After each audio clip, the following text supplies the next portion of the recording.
Debate, Uncut and After Show. I'm your host Nathan Oakley, and if you are new to this channel, or you've not done so already, then be sure to subscribe, hit the bell notification icon and join button if you'd like to become a Nathan Oakley 1980 channel member and keep up to date with the Flat Earth debate. If you would like to support the channel, there is a super chat that runs alongside each of these shows while they premiere, and there's also a Ko-fi, Patreon, crypto and thanks button in the info box below the video. Speaking of Patrons, I'm going to do a quick shout out to all of you who do support me on Patreon. So a massive shout of thanks and appreciation first and foremost to new Patreon FE Patriot, Steve, On the Level, Thomas van der Zander, Cannabear, Gary Hughes, Measured Flat, Chris Wouters, Amish, Battle Merch, Sensual Goat, Mitch Kennedy, Rod, The Name's Burley, Twad Wazzle, Jason Hornsby, Christoph Fournier, Flat Earth Travolta, J Mels 24, Unimento, Iron 26, Endless, Golden McKinnon, Retro Bill, Level Plain Poem, Michael Kahn, John Kays, Patrick Gunnels, Banter, Mel B. Styles, Hairy Blade, Mobile Mac 777, Rob W, Del West Watson, Unbelievable Productions, Blue Ridge Ranger, Abraham Mohammed, Skeptic 936, Texas Mike, Chow Yun Cat, David Wayne Foster, and Dank. So another massive thank you to all of you for supporting me on Patreon. Now I will hand over to whoever is in Discord and Google so you can enjoy their dulcet tones while I set it for today's live show. Whatever, right? Because the influencers, I guess you call them, right? YouTube, whatever. She's not real. Morning, Nathan. Morning. Of course she's real. Hey, Nathan. What do you mean she's not real? Good to see you, Nathan. Yeah, she's real. Breathing air. Yeah, I got you. Did you read my message in Master B, Neil? What's that? The one about Dave Weiss and his Ponzi scheme? Yeah, I did. What a joke. What are you chuckling about, Steve? Dave Weiss is the Ponzi, the flat Earth and whatever, right? I mean, oh man, they're really getting excited right now. Do you know what I'm talking about, Steve? Yeah, well, I don't know. I'm assuming like right now you'd be the Bitcoin, or what do they call it? The new name for his coin. Tokens. I don't know. I got a message. I woke up to a message from Mark Knight. Now, Mark Knight is known on YouTube and on his website as Wakey Wakey. Now, Mark Knight used to be an employee at Microsoft and is very familiar with how crypto stuff generally works. He's very clued in. He's got his finger on the pulse, unlike me. But he sent me a message this morning and he says, look, go and have a quick look at my Facebook post that I made. It's not good. I'm like, okay, no worries, Mark. So I went on a look and then just sent him a quick message saying thanks, as in thanks for informing me. I'd literally only just woken up when I got it. So I'll just read it out. So this is on Mark Knight's Facebook page. Dave Weiss and his FE crew have created a token crypto scam, Dollar Dome. This is a Ponzi scheme to get people to promote his paid app MLM style via tokens. But it gets worse. 65% of tokens remain under creators' control. And now tokens are being sold. The token has no inherent value or utility and solves no problem. It's technically a funnel to move other people's wealth to the creators. It's on, I don't know the name of this, but Pulse X blockchain. Don't know what that means. Which has almost zero respect in the industry. Look into the creator, see images below. On Pulse X, one can create a new token in minutes with a few clicks. PLX itself is 85% down since its creation. XDome is already trending, and one can see that $750 in token buys yesterday alone, half the volume. Dollar Dome can only go up in price if new people come in and buy. This is by definition a Ponzi, and it is, and as they hold 65%, they can skim off the top. Everyone stop being donuts. Please share, as people are already buying this trash. Yeah, and they're going to continue to buy it. They don't see through his lies.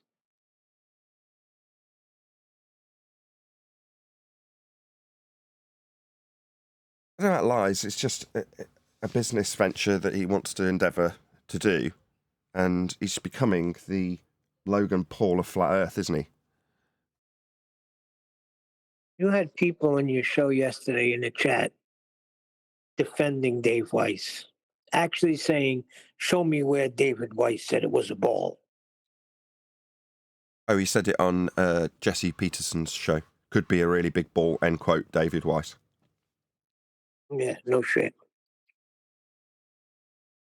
That was when he was under duress to say he knew Earth was flat and couldn't say Earth's flat. Actually responded, could be a really big ball. Hey, Brian. Hey, Brian. That's how things. Yeah, good. Did you read my message from Mark Knight? I assume you know who Mark Knight is. The name is familiar with me, but I can't say I do. Wakey. Oh, Wakey. Yeah, Wakey. Yeah, what Bill Weiss is doing is constantly done within crypto. Where within what? Other people, it's constantly done within crypto. Other people give relevance and value to your coins. Do you know what I mean? It's and at any point you can then start selling off. You know, it's a constant. It's like what they call a rug pull, more or less. I don't know what that means. It means a rug pull is like, if it is as it's stated by Mark Knight, then it is more or less a rug pull, where basically the rug is pulled out from underneath your feet financially. I know what the term means. I just don't. That's what happened to me with that Logan Paul freaking coin that I fell for. That you what? You bought Logan Paul's coins? Are you serious? It was called Feed Every Gorilla, FEG. Oh yeah. Bought it. I bought it. Miggy was promoting it, and I freaking lost $1,000. I never went near it again. Yeah, but that was one of those coins that made it a lot of money for people. See, this thing about it, when you get in on a coin when it's very early on, right? Lots of people are getting in, and they all suddenly the price of the coin, the value of it goes through the roof. That's when you sell if you're going to get in on any of these things. Whereas when you got into that Feed Every Gorilla coin, it was too late to sell. It was like any money was going to be made out of what was already made out of it. Now, I didn't know anything about that coin myself. I had heard of it, but I didn't research it. But a lot of celebrities have done that. They put their name to coins, and people buy into them, and then, you know what I mean, ends up being just a rip-off for the people. For the last people buying into them, ends up just being a rip-off. Because there's no utility, there's no reason for the coin to be anything. It was only worth buying into when it first came out. After that, it's not worth it. I can't quite believe this is happening. I mean, I've never really paid any attention to this, but it just seems so bizarre. When I was growing up, my folks were buying shares for their retirement, right? So you buy shares and then you've got that money to live on. You live on the dividends. That makes sense. And occasionally I'll show a vague interest in how my dad would trade shares. And they say, well, the principle's fairly simple. You buy when they're cheap and you sell when they're expensive. So in other words, when everyone goes, oh no, the price of that really expensive FT100 shares gone down drastically, how terrible, my dad would be of the opinion, well, that's a good time to buy because they're cheap now. So I can buy more of them. Yeah, that would be the idea. But you're buying something that does something. So as much as it's in the news, one of the shares that I remember my dad buying in the 80s was Glaxo. You know Glaxo is? I think it's now called GlaxoSmithKline, I think they're called now. Well, that was they're medical, yes. Yeah, medical, but he would always buy stuff. I say was, he's still alive, he still does, but you know what I'm saying? That back when I was paying attention to it, he would buy stuff that was cheap because people were out of favour with it, and he'd build up his portfolio that way. But that's normal. You buy stuff when it's cheap if you're sensible, not when it's expensive, right? And one of the guys I talked to about Flat Earth on Omi had bought Bitcoin, but he'd just got lucky from what I could glean. In other words, there was a point a few years ago where the Bitcoin price crashed, and just by pure chance, he bought Bitcoin around that time, and then it went through the roof again. Just went back up. Well, lucky for him, he's made lots and lots of money and can now live off that. But for the most part, most people hear about something that's good when it's going up. In other words, it's not cheap anymore. And when they do hear about it cheap, it's got lots of negativity around it, so it puts them off buying it. But with Bitcoin, totally different. What's the inherent worth in Gorilla Coin or, I don't know, whatever fraud coin is out there? You're like, what's it for? What's it backed by? What's the industry that's producing something? And there isn't, is there? It's just a load of graphics cards and crypto mines. It's some coins, and look, this thing about crypto, it's okay for certain coins to be out there that are purely there for people to buy in and sell off and buy in and sell off. Some coins are just meme coins, and that's the whole purpose, and they make people a lot of money. It's just a case of buying in at the right time, selling off at the right time. Something like Bitcoin is different because Bitcoin is going to go up further than it has been at its top over time. Because Bitcoin is going to start becoming deflationary. There's a lot of reasons why Bitcoin will go up, right? But Bitcoin has a utility, a purpose, right? Some of the meme coins have utility and purpose, and a lot of people who bring out the meme coins are totally honest about what they are, and everyone understands it. But what certain other coins are being brought out as if they mean something or have some utility, and they don't have. People buy into them when they're low, and then they go up, right? And people sell them off. But then there's a load of other people come in. Fear, uncertainty, and doubt, right? Fear of missing out, the FOMO, and they buy in when they think when they think it's going to keep going up. They all buy in, and it doesn't go up; it goes back down. Now that can happen to any coin, right? But the difference is that coins that have some utility or some purpose, they will go back up. So even though I have coins over the time that I did buy, and when I bought them, they didn't keep going up.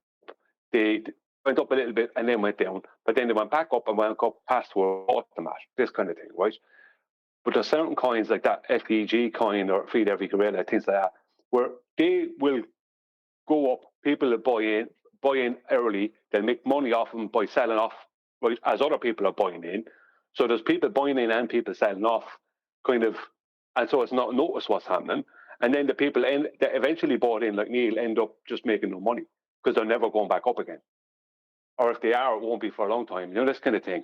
And whatever that coin that Mark Blight was that's connected to David Weiss, that seems to like one of those coins, where it's not one that will go down and up and down and up, where it's like a meme coin or something like Bitcoin or something that has some utility that will go down but will go back up and has that, like, you know what I mean?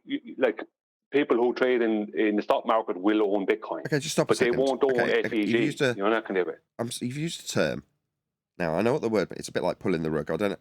You contextualise it, but not very well to know what that would mean in literal terms.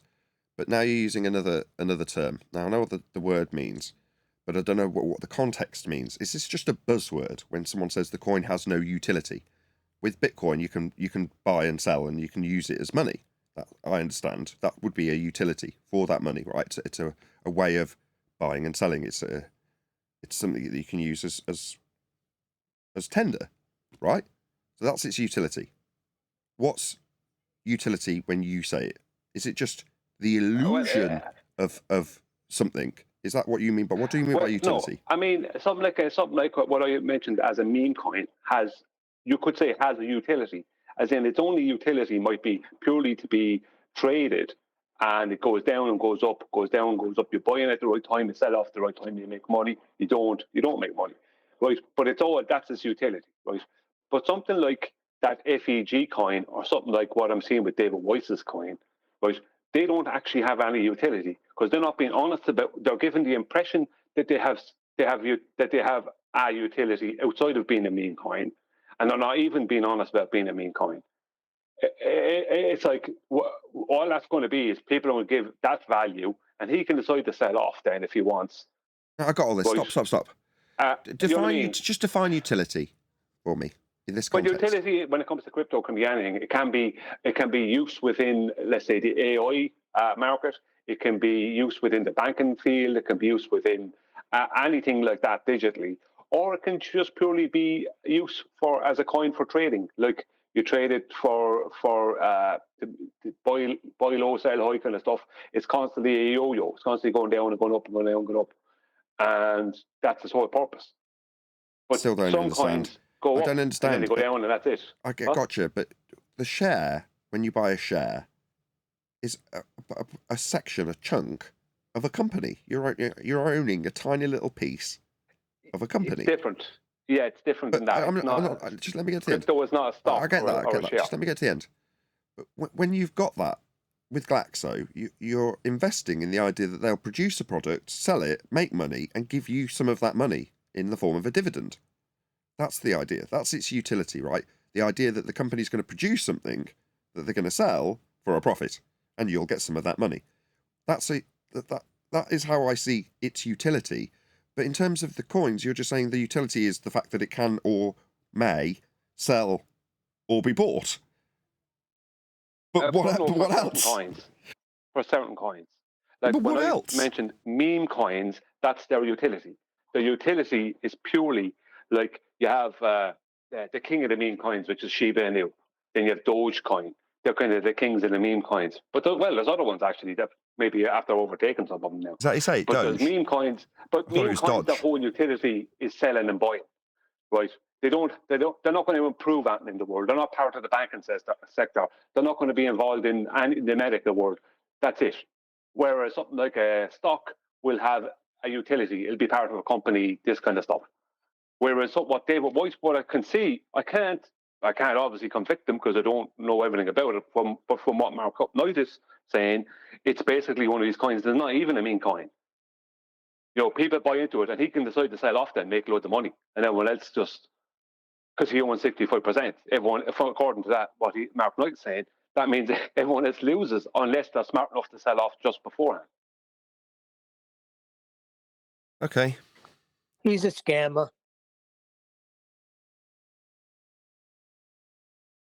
Look, I don't begrudge people making money. Look, if this is profitable and it has a purpose and it's useful, then I've got absolutely no issue with it, and I'm too ignorant to know. So you're saying it's a scam. I don't know that. Now, I've read out what Mark Knight said, and Mark Knight's a lot more clued up about this stuff than I am. But I'm not going to just take it as read that he's correct. I don't know anything about it. I'm too ignorant to just say, well, he's right. I don't know. You don't know, Neil. Well, I'm only going off of what he wrote and the fact that 65% of it is owned by David Weiss or whatever, or him and Jaron or whoever. That tells me that at any point, if those coins go up, they can sell off what they own of it, and bring the price of everyone else's coins down while they leave with a big profit. You could have been you could have been on that yacht with him, Nathan. Yeah, whatever.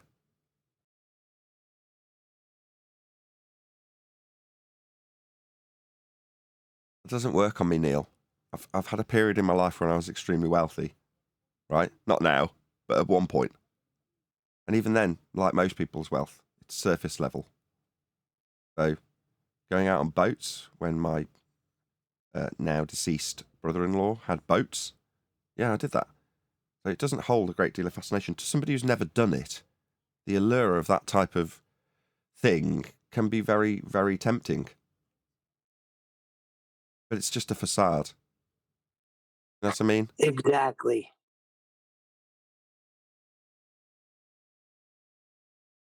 But it'll work on some people. And that's how Dave measures his wealth. He's driven by money, David Weiss, Nathan. Just that remark alone. The man is driven by money. All he wants to push is his app. He can't even say Earth is flat because he doesn't even know. And people follow him like he's the Pied Piper. Okay. Well,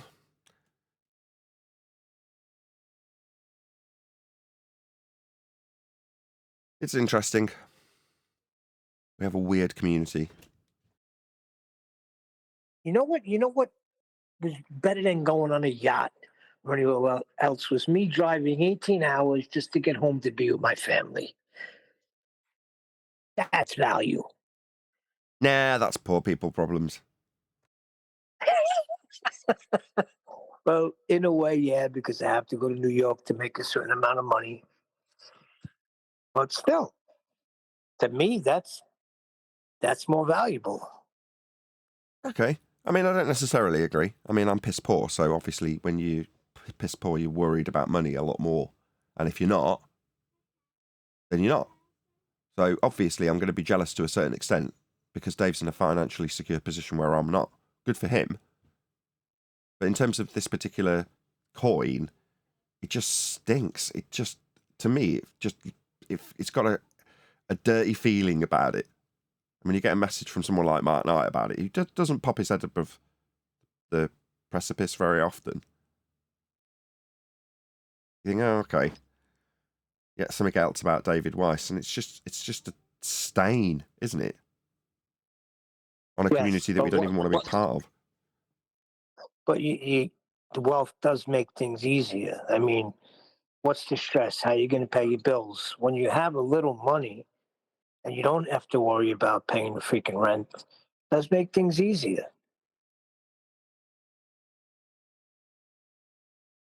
The community look after me as an individual. Yeah? They like what I do and they want me to continue. And occasionally I'll put out videos moaning. So it was just pure chance, but about 2 or 3 weeks ago I was moaning that I was massively overdrawn. And what I do to solve that problem, it's really easy actually. And you can do this too if you're listening to this. Just stop looking at your overdraft, and then you don't think about it anymore. It's really easy. So you just stop looking at it. And then it goes away. It's a problem. Right? But then someone dropped some cash on me, like a few £100, and literally said, clear your overdraft. I'm like, oh my God. Now, admittedly, I thought about it because it was a few weeks after I'd said it. Somebody's obviously watched one of the re-ups on the second channel that's come out 10 days or so later. And then gone, oh, right, well, just by pure chance, because I've stopped looking, I've stopped moaning about it, right? Because otherwise it gets a bit crass if all I do all day is, become Arwin and constantly e-beg.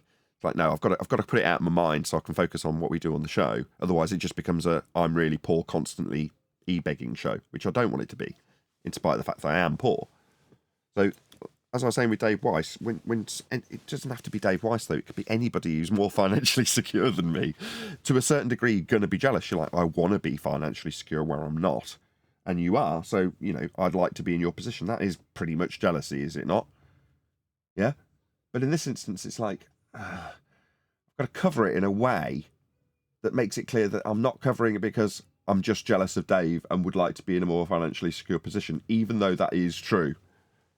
It's just, why are we having to deal with Dogecoin in FE? Why have we got a coin called Dollar Dome Coin that even with 3 explanations from Brian, I still don't understand what its purpose is? How is it going to...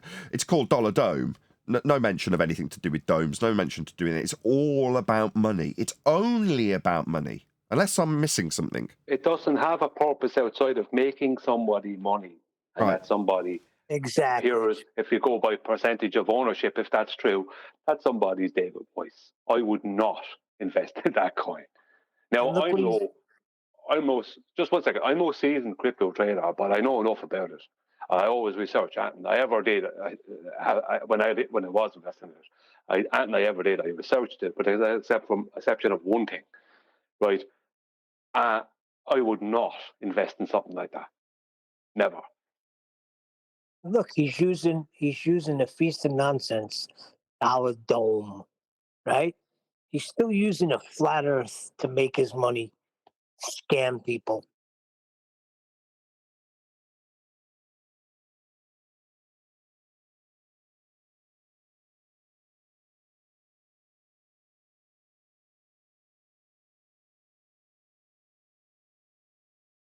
Look, the crypto world is very simple. So is the same as the stock world, right? Very simple. You and a lot of other people invest into something. Then it comes down to who sells first and sells at the right time. That's simple. You must invest at the right time and sell at the right time. They are the 2 most important things to learn how to do. Right? Because it doesn't matter what you're investing in and selling then, as long as you're buying low, selling high. It's that simple. But the problem is there's so much faff put in your way and put out there. It's like the amount of red herrings and shiny objects are given to people when they're trying to invest in something like that. Like the ordinary everyday couple who doesn't know any different, they just have got some savings, they want to make money off it. There often can be people who can lose money because they're being thrown all this brilliant stuff as opposed to being told the rules of the game. The rules of the game are very simple. You buy in at the right time and you sell off at the right time. If everyone else has already bought in at the right time, then that's the wrong time to buy in. It's that simple. Do you know what I mean? It is there's a lot of self-control that goes on. You have to learn when you're going to be involved in that arena. But unfortunately, a lot of people lose money because it's just full of scammers. Now, I will buy in on something and sell high, buy low and sell high when I have the money to do it. Absolutely. But with something like that, I won't, out of principle, because that's obviously a heap of rubbish. If what Mark Knight said is true, there's no way I would buy into that. Simply because the whole point of that is to make one particular person money. Well, what's the point for the person that's buying it? It's not a fair game at that stage. Right? What's the point for the? I still don't. I'm asking the same question again and again and again. I still don't get it. If someone comes to me and goes, "Do you want to buy these dollar dome coins?" Yeah, okay. Why? What's in it for me? Well, they might go up in value. Okay. What else? What's it for? What's the point? What am I investing in? I mean, I don't seem to be getting any answers. I'm not suggesting that I do want to invest, but I'm just saying if there's investments out there, for the most part, I can take a glance at them and then make a quick assessment about what it actually is. In this case, it's been a few years since. That's the point. That's the point. It's a nothing that has been sold to people as if it's a something, and what can happen is the person who owns the biggest share of it, which is the owner, from what Mark Knight is saying, and just sell off when the value of the coin goes up high at any point they want. So I can just open a Emperor's New Clothes textile Bitcoin. You can make up anything you like, but it doesn't make it morally good. If you're putting out a coin and you're saying it's a meme coin and everything you're putting out there is honest and above board, and if people buy in then and they buy in too late and they lose money, then that's a fair game. I mean, it's like, well, you knew the story, you knew what this was, and the story, it's a fair game. That's what meme coins are when they're done correctly. But this is one of these coins that doesn't seem to have, it's just a nothing. Dollar Dome, it just seems like a catchy name that people might buy into. But who's going to get to buy in early? If 65% of it is actually owned by David Weiss or him and Jaron or whoever, and the other percentage, who buys up the majority of the other percentage cheap, what do you end up buying? And what you think you're buying cheap, it could be a very expensive price. And all you're doing is putting your money into something for when David Weiss and whoever else decides to sell off and sells off the majority of it, bringing your money down to nothing and bringing their money right up into their bank account. It's a nothing. It's not from what I'm seeing there, it's not an honest meme coin. Meme coins are fine once they're done correctly and everything is above board. Then they're fine. Then everyone knows the risks. And I would say meme coins should only be used by people who know what they're doing, have some trading experience. But this is like, a shiny thing on a string. The people are supposed to buy into. It's a carrot on a stick. You're never going to get, most people will never get anything out of it. Still no mention of what Dome has got to do with this. It doesn't do anything. There is no anything to it. It's a nothing. It's purely a shiny thing on a stick or on a string that attracts people in, and people buy into it, bring enough the price of it, then the person who owns the majority of it, which is supposedly David Weiss, sells it off. He makes loads of money. He takes all the money that you invested into it. That's what it's for. So the purpose of it is to make David Weiss wealthy, if everything we're being told is correct. Okay. So it's not funding some Dome expedition or something then?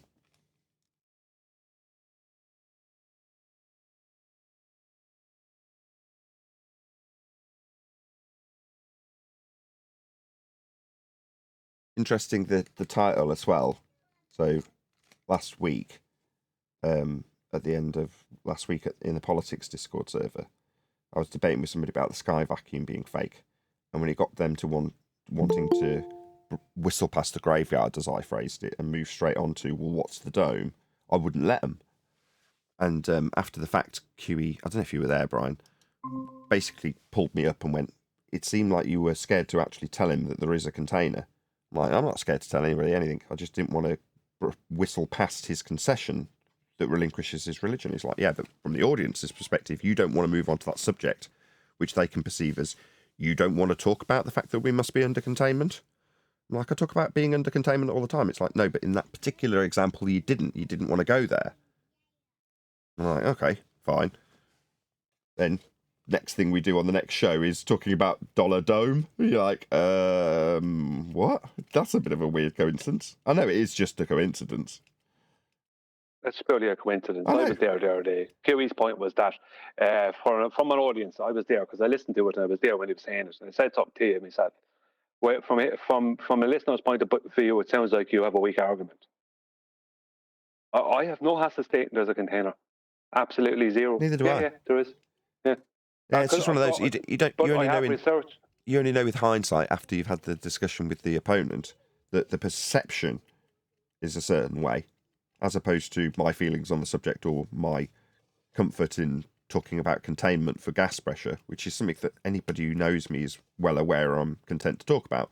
But in that particular scenario, I'll take it on the chin. You're like, okay, if that's the perception, I didn't know that wanting to keep somebody to the losing battle that they're facing when they make a claim about a sky vacuum has been concluded, that it looks weak if I then don't want to make a positive claim about a dome in this instance.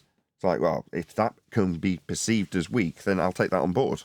You know, it's. Yeah, but you can insert a container even when they're claiming a vacuum, because you can't produce a vacuum without a container. So everything is container. Vacuum, temperature, pressure, it all requires container. So at any point, it should have to be. If you're claiming the sky's a vacuum, then there must be a container. Show me your container. You know what I mean? Yeah. This is the frustrating bit. So people, when this was being explained to me, I'm not blaming you for this, but it's constantly a barrage of this is how the argument breaks down. It's like, I know how the argument breaks down. I've been doing it for 5 years with gas pressure without container. That's the sky vacuum that I'm getting my opponent to concede. And every time I'm like, well, tell me about the perception. How is it that it's perceived this way? Not about how I can argue for containment, because I've got no issue. I don't need educating on how to argue for containment. That's not a problem. The problem is which part of it was you give off the impression that you don't want to talk about it. And I'm like, well, I'm not giving off the impression. I'm telling him I don't want to go to the step after you relinquish your sky vacuum, which is containment, but it wouldn't matter. It's like, I don't want to go to the point of antecedent consequent. Your positive claim is relinquished at the point that you concede that we can't have gas pressure without containment, therefore there's no sky vacuum. At the point that you say, well, no, we must now brush past my shockingly bad defeat in my entire religious worldview because I need you as the opponent to make it clear to the audience that we must be under containment, and then give a load of this is what I got from QE. Give a load of disclaimers about how I couldn't possibly know what that containment is, which is partially why I don't want to go there. Like, I know we must be under containment. There must be a container, but I don't know what it is, and I'm not in a position where I have to make a claim about it. I don't.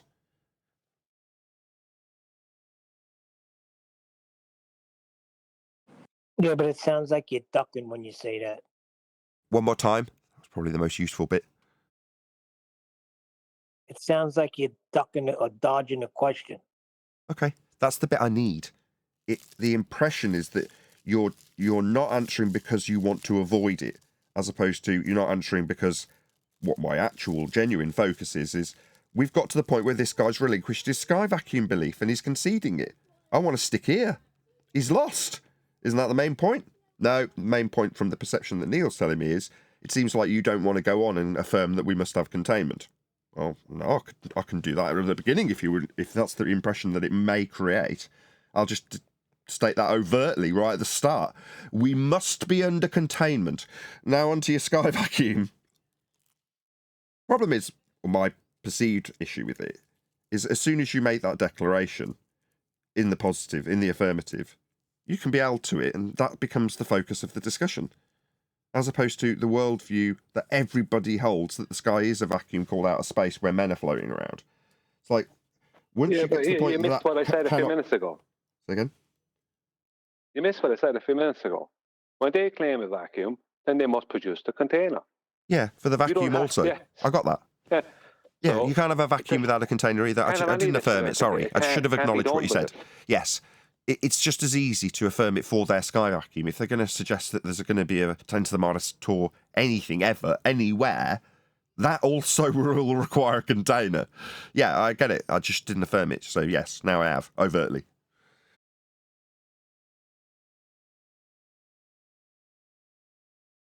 I'll have to have another listen. I haven't had a chance to actually go back and listen to the Friday show, but it got loads of positive comments. And everyone liked the format change, so I'm glad I pushed for that.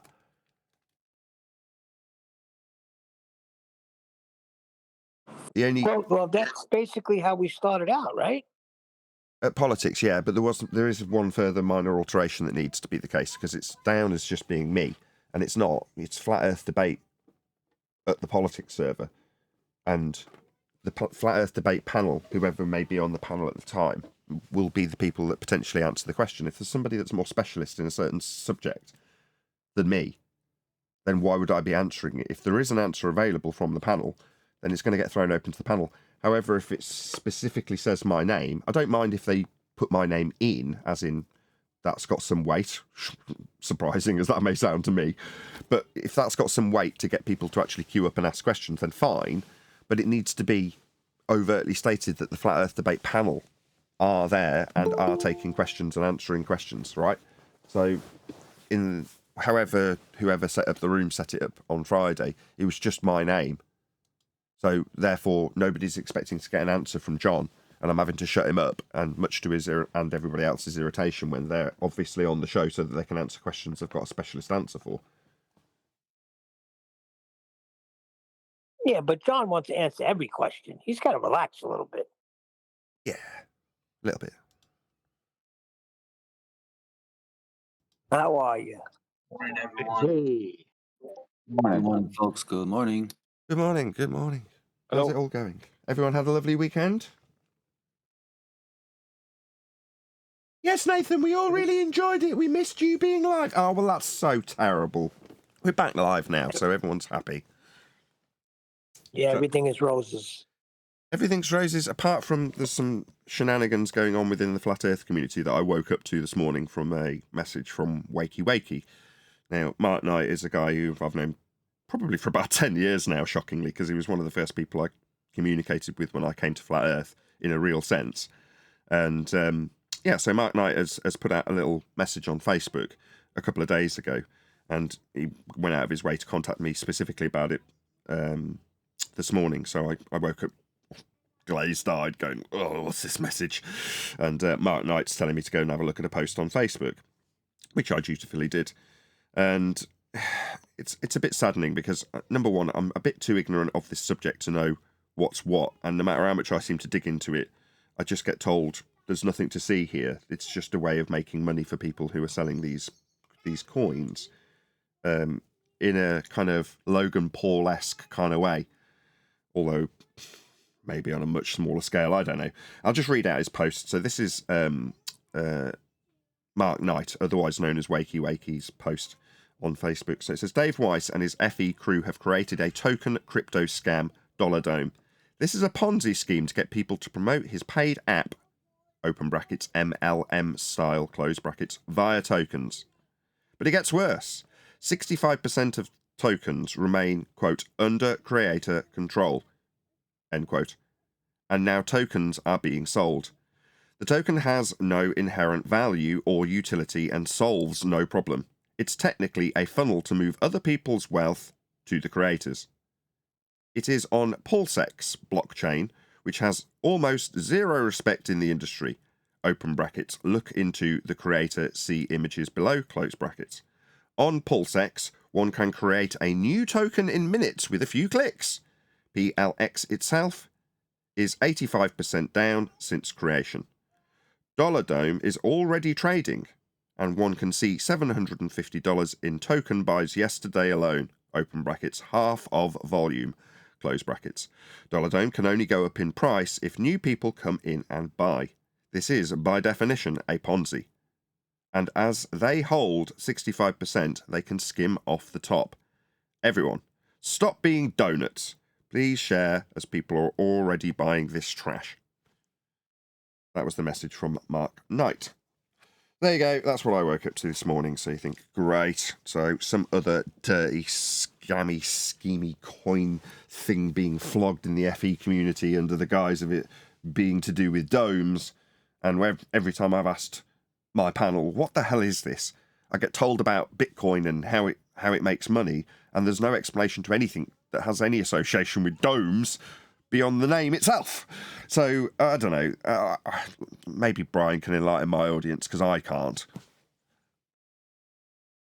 Well, I didn't say anything about Bitcoin. You brought up Bitcoin. I didn't bring up Bitcoin. I'm just using it as a term incorrectly because I'm ignorant. Okay. There's a couple of different types of crypto coins, right? There is crypto coins like Bitcoin that has a use in the world, right? That might be used, like Bitcoin is basically just a store of value. That's what it is. A bit like gold or silver or something like that, right? Whereas other coins can be used within the financial system, within the medical world, this industry, that industry, right? So they have that kind of utility, right? Or that's what they're being promoted as, right? Then there's another coin called a meme coin. The whole purpose of a meme coin is it's purely there as a buy and sell coin. It's purely there for it to be traded. So someone can buy into it if they buy in at the right time, and they sell at the right time, they make money. If you don't, you lose money. But you will be able to buy in again, or if you keep your coins, they will go back up. It's like a meme coin is like a yo-yo. It goes up, it goes down, it goes down, it goes up. It doesn't stay down. If it's a proper meme coin, it won't stay down, and it'll never stay up, if you know what I mean. So it's always going to be yo-yo. You know what you're buying into. If it's done correctly, then it's honest. Everyone knows what they're buying. So everyone's fully aware that when you're buying into it, you might lose money, but if you hold on to your coins, you eventually will break even or make money off of it, right? Then there's this type of coin. Now, from what I can tell from what Mark Knight wrote, I can't verify any of this because I haven't looked into it, but from what I can tell, this is a fourth type of coin, whereas it's like something shiny on a little piece of wire or a piece of twine being, like hit in front of someone's face, making someone go towards it, when all it's going to, and while you're going towards it, there's a handgun in your pocket taking your money. So the only people are going to make money out of this if the person who controls it controls 65%, and if that's David Weiss, then at any point he can be selling off when the money that's invested into the coin brings the price of the coin up. He can sell off and make a load of money for himself. Whereas when he sells off, though, what's going to happen is the price of the coin is going to go down. So he can make money and everyone else can lose. And you have to ask then, who else owns the last 35, 40% of whatever it is of the coin? Like, how many of those people were bought in at a time, were told to buy in now by someone like David Weiss, right?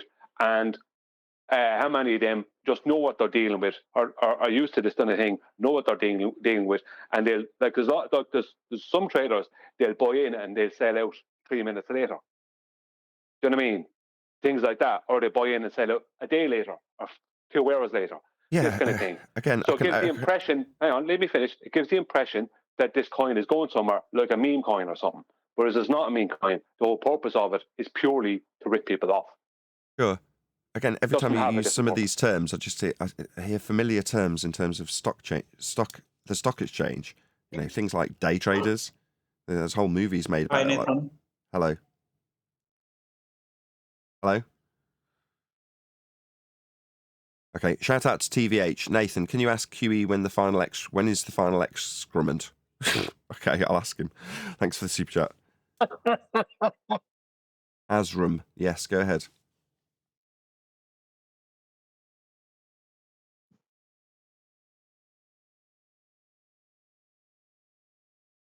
Hello, Asram. You blurted out my name and then. That's the most annoying thing. Yeah, he's blurted out my name. Mic open, not saying anything. How celestial navigation prove flat Earth? One more time. I want to know how celestial navigation using Sextant prove flat Earth. Sounds like you already know. I want to have a better understanding on this so that I can tell others. Okay. Yeah, sure. After we're finished talking about what we're talking about, maybe.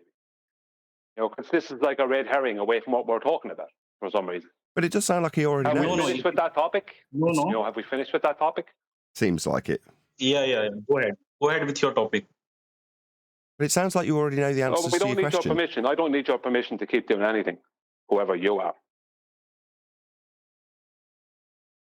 But just to round that out, it does sound like you already know. Yeah, if you're watching the live stream on screen right now, there's your fix being acquired with 3 stars off a flat plane. You asked about the sextant, so you know the measuring tool. It sounds like you already know, you just want to deny it, and you're hoping that by having an argument with me, you'll find out that we're not measuring angles off a flat plane with the sextant. It sounds like you already know. And are in denial, like you don't like the fact that Earth's measured flat with these angles on screen for my audience right now. What are you hoping to achieve? Are you hoping to debunk celestial navigation?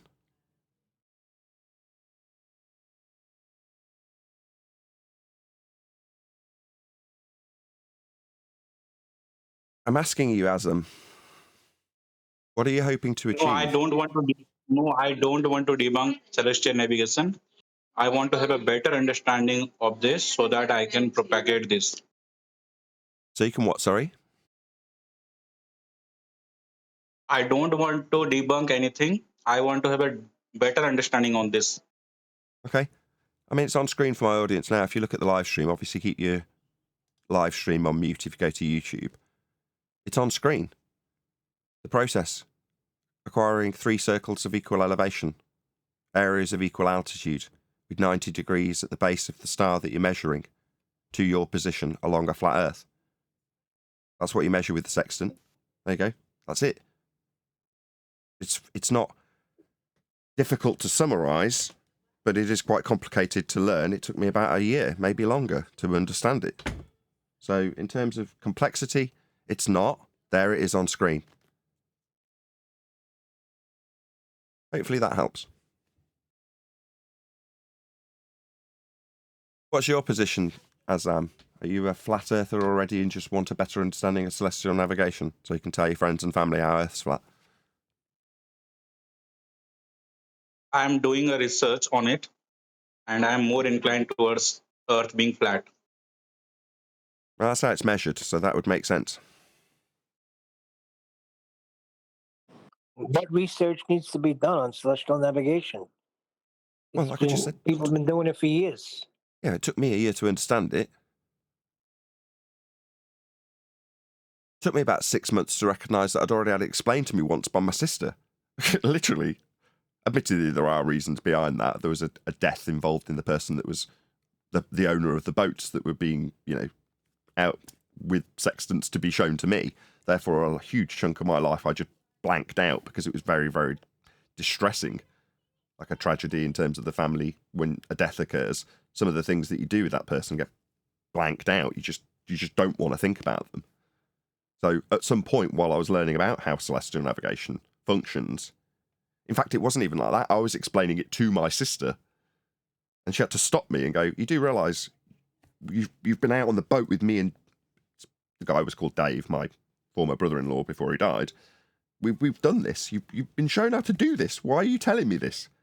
And suddenly you get all these flashes of it happening, and you're like, bloody hell, I've blocked all of this out of my mind to the point where I can literally have it explained to me now and not even recognise that it's already gone in once. You know what I mean? It's bizarre. I'm smiling about it, but it's weird when you can literally learn an entire subject. No, I didn't, don't get me wrong, I didn't sit down and do celestial navigation lessons, but I certainly had it explained to me. And in a scenario that was appropriate on the boat. You know what I mean? So you'd think that would stick in your mind, especially when someone comes along, however many years it is now, it's probably 25 years later, and says, this is how this process works. You go, right, I'll pay attention to this. You start learning it, and in your mind, you're learning it fresh. Like, no, I've literally sat out on a boat with a sextant. So while I haven't actually ever had the need to find my position at sea, far from it, there's been people around me with GPS and complicated stuff that keeps you from straying too far from shore and being able to find your way home. But you've still got to know how to do this stuff. I didn't. I wasn't the boat owner. But I was certainly exposed to it in a fairly significant manner prior to learning about it for a second time. Then you come around it for the second time, and Neil's like, why would you need to do any research? You're like, well, because same reason we did. We're lucky. You, Neil, are lucky that you've had 10th Man sitting with us for a year and a half, going through it with us day by day by day, drip, drip, drip, drip, drip, drip, drip, drip, drip, learning it. Lucky old us. Thanks, 10th man, if you're out there listening. Big shout out to you. Yeah, but once he broke down the circles of equal altitude, it was a punch in the face when he started explaining that there could be thousands and thousands of square miles flat. I mean, what's there to understand? And another thing I wanted to say to you. Do you remember maybe about a month and a half ago, that guy Steve Bauman came in? He's always in your chat. This guy is an outright liar, because I remember on the show, you explained to him. Can you read off the one you always read off? What is it by oh God, the elevation angle? An elevation angle, sometimes known as solar elevation angle, is the angle described between the line between the light in the sky, the sun, and the horizontal plane the observer is standing on. There you go, paraphrasing it. Okay. Now there's one imaginary line, right? And there's one literal plane that you're standing on. And he's in chat claiming that they're both imaginary. This is the type of stuff that you have to deal with. People that try to lie and deceive people because they can't come to grips that Earth is flat. The last correction that you make, the very last correction you make, is site reduction. And site reduction, right, how it's determined is the almanac basically makes mean sea level or sea level your horizontal, your adjacent. And it removes all claimed celestial refraction. So there is no dip. That's all nonsense, all removed. All celestial refraction nonsense is removed. And mean sea level or sea level is determined to be your horizontal. And why is that the last thing they do? Because it gives accuracy.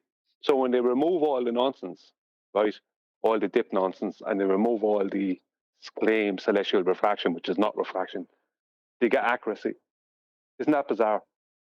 So that's what you get. So the very last thing is to treat the sea level as horizontal. And if that horizontal, your adjacent is 500, 3,000 nautical miles in length, then that's 500 or 3,000, you know what I mean, nautical miles of horizontal. That's not imaginary, right? Well, I've got the definition actually posted by Divergent Droid. I'll read it out verbatim rather than paraphrasing it. The altitude angle, open brackets, sometimes referred to as the solar elevation angle, close brackets, describes how high the sun appears in the sky. The angle is measured between an imaginary line between the observer and the sun and the horizontal plane the observer is standing on. Sustainable by design, altitude angle. Thank you, Divergent Droid. That doesn't sound like there's two imaginary lines to me. You're on a plane of reference that you're trying to find your position on. So when they describe the ground as imaginary, it's a bit like denying the latitude lines that are wrapped around the globe when I take them to a rock and a hard place. Yeah, but you're falling for it. You're falling for his begging the question, right? All the lines are imaginary, right? But they're not two lines. It's an elevation angle. There's three. It's a right-angled triangle. It's always three.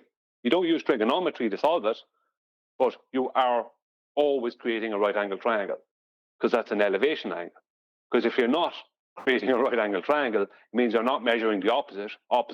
You're not measuring a vertical angle of height, which means you're not measuring three dimensions. Yeah, now, you can't not measure three dimensions and measure an elevation angle. Exactly.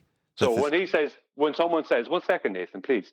When someone says, "Oh, two lines," they're already trying to get. It's like saying when the ballers start saying that the horizon always rises to eye level, when what was actually originally said was that the horizon always appears to rise to eye level. They start leaving out the word appears and getting flat earthers to agree with the horizon rises to eye level. And now they want to talk about two lines. No, an elevation angle is three lines, not two. Stop wasting our time. Just go away. Yeah, elevation itself is specifically with reference to the ground. That's what elevation is. So when you're measuring this angle, this is an elevation angle with respect to the ground because it's elevation. When Brian says it's a triangle, this is what you're trying to get. You're trying to get a 90 degree position at the base of the star. That's what you're trying to achieve with the angle measurement. Yeah? That's its ground position. Why do you need it? Well, because you're going to be drawing a circle around that position. And that circle is called a circle of equal altitude. It's an area of equal elevation. On a Cartesian grid, you're going to use a map to find where you are. You want this position. You want to know where you are. And you're finding it by measuring an elevation angle.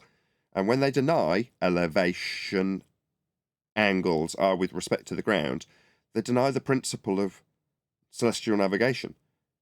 Navigating the ground. Yeah, once you say the word elevation, come on. You're done. It's game over. It has been for a while. But how do you measure the elevation of, let's just say, a tower, or a building, or a mountain, right, without measuring the vertical angle or height? You can't, right? The same for a celestial body. You can't measure the height of it above the horizon without measuring the vertical, the opposite. Exactly. But that's why it can't be done. Exactly, and as you've disclaimed, it's not trig. It can be done with trig if it's a lighthouse, because you've got physicality to actually confirm some of the distances. For instance, if you're measuring the angle, you can solve for any of the lines if you've got a physical lighthouse.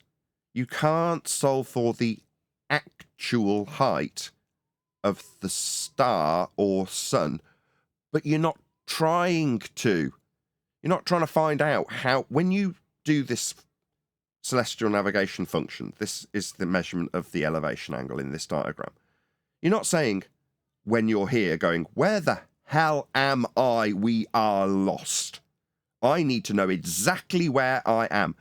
Let's measure an angle and figure out where we are with relation to that star's GP, because we know what angle we have and what time we measured the angle. So we can look it up in the almanac and say the sun is above this point on the ground at this time, because we know where the sun's above at a given time. So when we measure it, we can establish that the sun is above this point, not how high it is.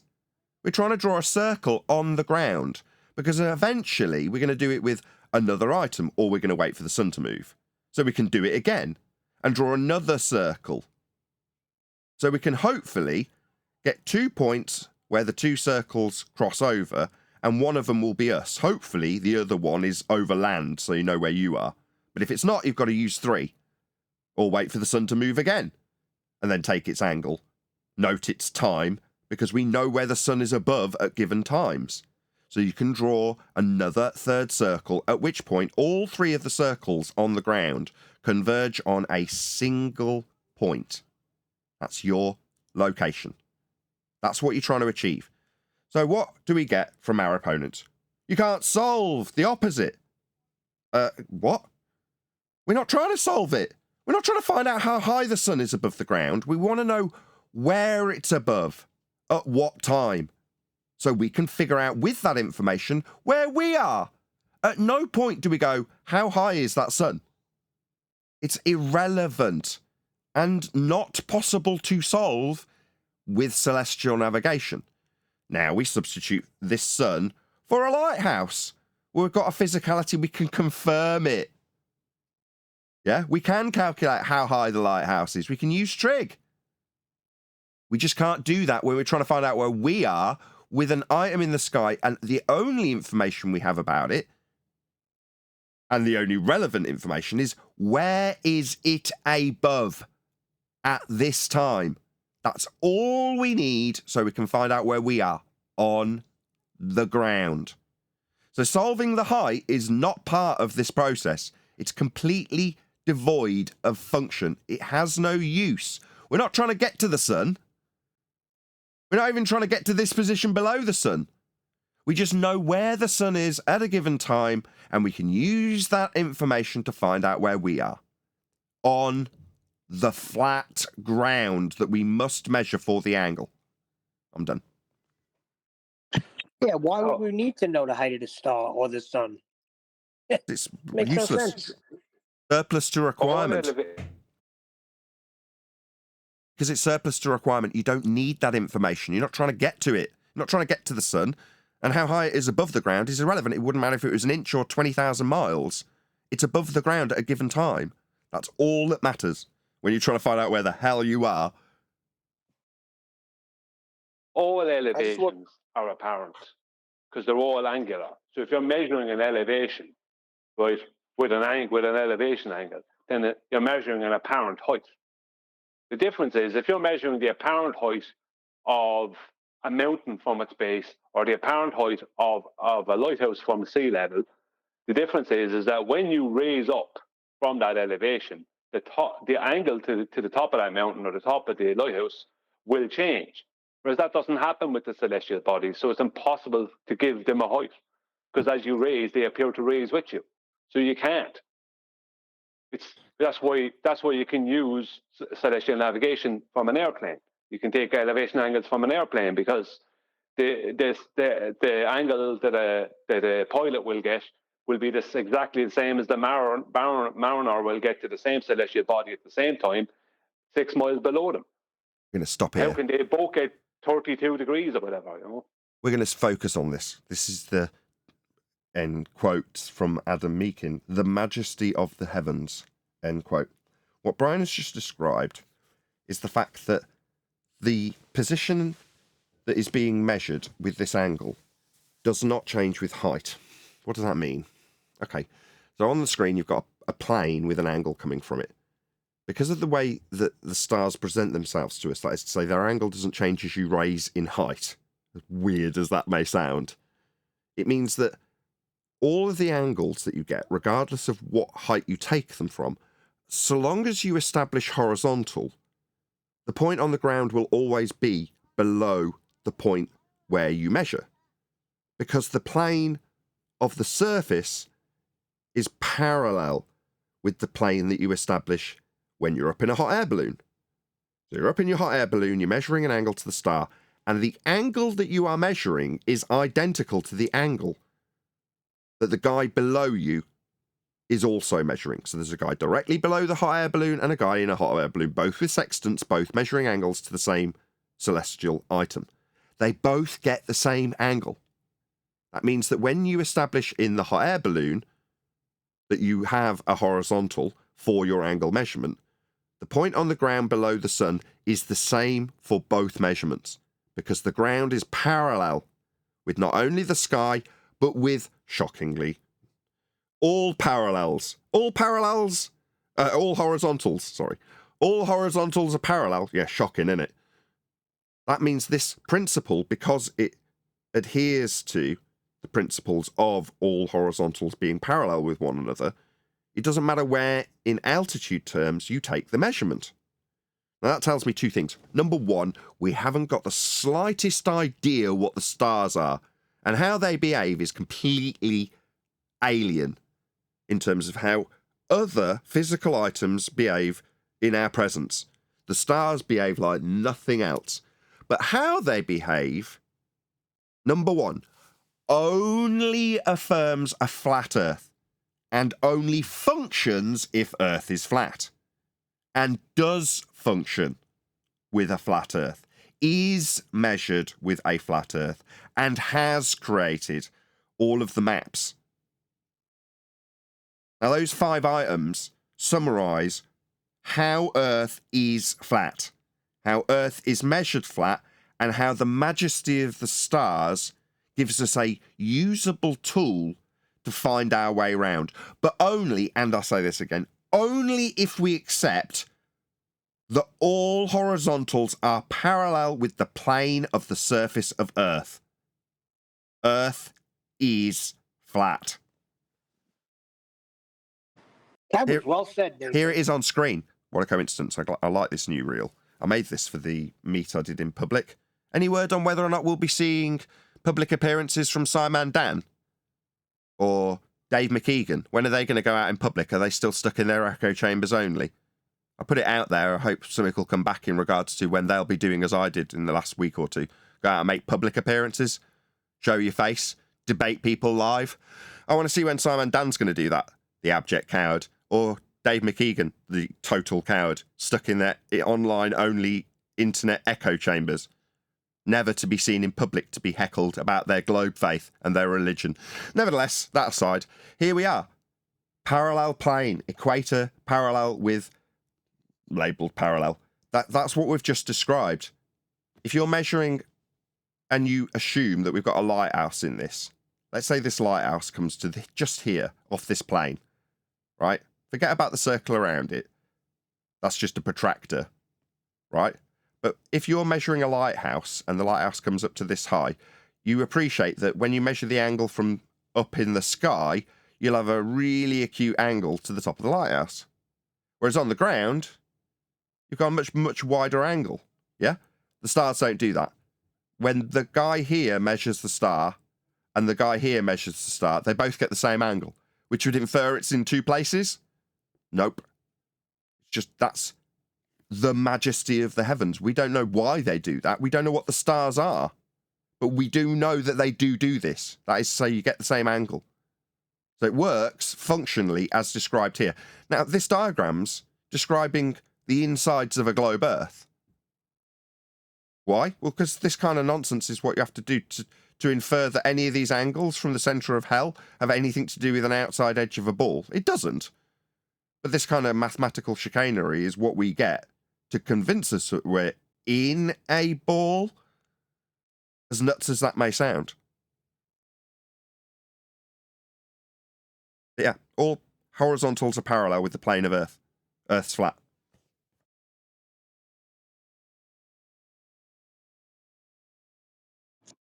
Hey, Can I ask just a question? a quick comment on circles of equal elevation. Yeah, areas of equal elevation. Yeah. I was under the impression that it was the North Star that gave us our greatest circle of equal elevation, the equator. In a conversation with George the other day, he pointed out that the sun would give us a even larger circle of equal elevation, considering we see it both in the north and the south. And I didn't know if No, you've got a set scale. Once a star hits once a star or the sun hits the horizon, it's got a maximum. No, it can't be the. Okay, Brian, go ahead. I'm trying to say.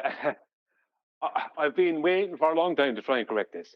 The sun does not meet the horizon. That's called the sun mirage. So the sun is separate and its behavior is a little bit separate from the rest of the star field. Right? All stars will give you the exact same, at the maximum, will give you the same size circle of equal elevation or equal altitude as Polaris. Exactly. Because they can only be 5,400 miles, nautical miles of a radius. So they'll all be the same. Now, the sun, you can kind of give it that, but the sun does not behave the same, so you can't really state what size of a circle of equal altitude is being created. All you can do is say 5,400. You can't do anything else. And that's why people often will use the sun, take several different sites. You know, there's a few different tricks. There's a lot more trickery. Polaris is more straightforward to use than the sun in celestial navigation. That's the best way to describe it. Yeah, we still have all the GP points for the sun, but in terms of what it does and how it works, it's not working on the same cycle. Mechanically, if you look at these things as cogs in a machine, it's on a different set of cogs, the sun, that is. Now, that doesn't mean that we can't use the same principle and get the same angles and get the same GP points, because we do know where the sun is above at given times. So it's just as useful. But it doesn't match, right? This is part of the problem. This is part of the... Brian's, I don't know if he's done this deliberately, stumbled upon part of the need for the heliocentric model to unify these different systems that are just separate systems. There's no other way of saying it. The sun's on a separate system to the stars. Obviously. Yeah. Yeah, you have the background star field, you have the wandering stars, which they call planets. You have the sun and its path, and you have the moon and its path. So you have 4 different paths going on, basically. 4 different things happening. Whereas they're giving you the impression only 2 things are happening. They're telling you that you're on a rotating globe and the moon happens to be orbiting around that globe in the same direction as the globe is rotating. Other than that, everything else is stationary. When actually there's 4 different movements going on up there. Right. Hey, Adam. And we're stationary. Afternoon. Can I ask a question? Comment on that if I could, just for a sec. Yeah, Adam, then Azan afterwards. Yes, Adam, then Azam. Go ahead. Just to reiterate your point, yeah. We're lucky in that this same ground position, be it 90 degrees elevation angle for Polaris or 0 degrees, or the position of the sun, we have a correlation there. The two match. The GPs are the same. It's not to say they derive the same. It's just it's a very useful thing as we then put different grid systems together. And the equator is a great one to remind us that actually our layman's use of it is constructed of two different systems, which are not interchangeable in terms of speaking of each other, but they do sit alone and enable us to calculate the GPs, but they are very different from each other. The only point I would say is we know that the circle of equal altitude from Polaris is definitely a circle. I don't think, if I'm being honest, we can make the same level of assurity. We make the assumption with the sun. As part of Arwin's old beef, what is that equator line? Now we can assume it, place it on to a longitude-latitude grid and say it's here. So it's a more difficult thing to prove that. Well, it only matches at one time of the year. Oh, sorry. Yeah, no, that was it. It was really to reiterate your point that they're two very different systems, but that will tell us the same place and can confirm the same place, but they don't use the same. But it's set to the equinox, isn't it? To get there. Yeah. They set the two systems at a particular point in time, right? At the equinox, right, Brian? Yeah. You've got a time constraint with the sun, not with Polaris. That's going to be the same all year round. But if you're going to use the elevation angle to the sun, then there is a time element in terms of knowing its path, because it's only doing the equator 2 days out of the year, isn't it? Right. Yeah, what they do is something I was going to come in a few minutes ago and say, actually, before even this part of the topic came up, was that what they do is they do the same in celestial navigation as they do in astronomy. When it comes to elevation angles to these celestial bodies, no matter which one it is, no matter what time of year they're taking them, they pre-assume, right, at the end of their processes, they're pre-assuming that it's at vernal equinox. And what that does is mathematically negate the tilt of their globe, the 23.4 degree tilt, because that places the sun at what we call the equator. And they then pre-assume that flat plane that they call the equatorial plane at the center of their globe extends out into their celestial plane, right, giving them a much huger flat plane, and that it's stationary and the celestial bodies are moving, all of them. So essentially what they do is they negate everything globe and heliocentric by doing that, and they place you on a massive flat stationary plane with moving celestials above you. And that's the end of their process. Yeah.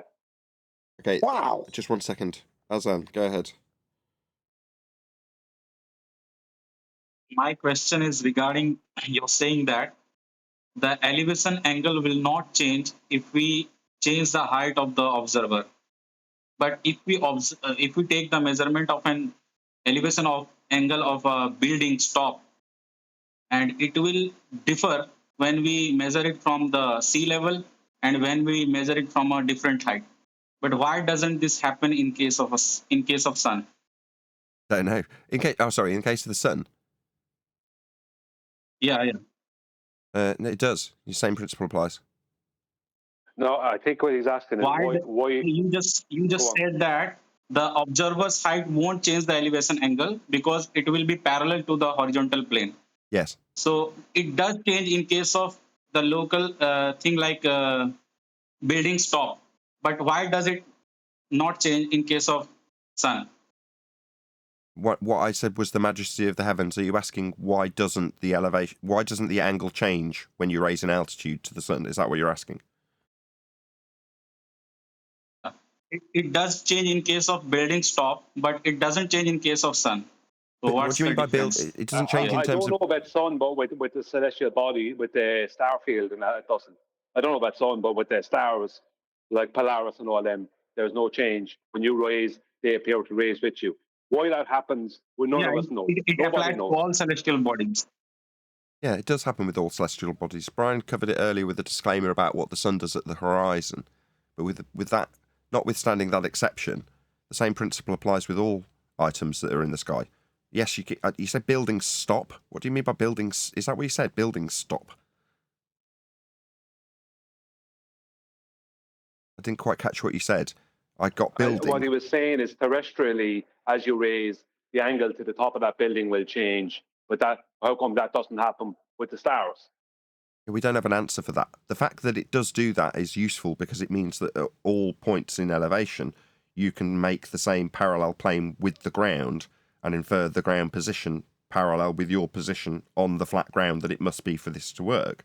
Why it works like that with the sun, stars, moon, anything that we've tracked in the sky, I can't give you an answer why that principle works that way. Glad that it does. We'd have never expanded the known territories if it didn't. Fortunately, because we've got a flat Earth and all measurements made with a horizontal reference are parallel with the plane of the surface that we are standing on, is incredibly useful for not dying, not getting lost, and expanding the world as we know it. So I can't answer you in terms of why that occurs. I just thank God it does.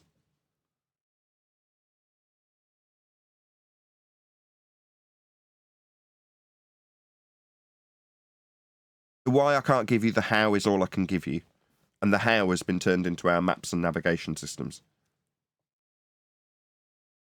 I want to go back to what Brian said. So, Brian, you're saying that they throw out the heliocentric system and they use a flat Earth system? Yeah. Yeah.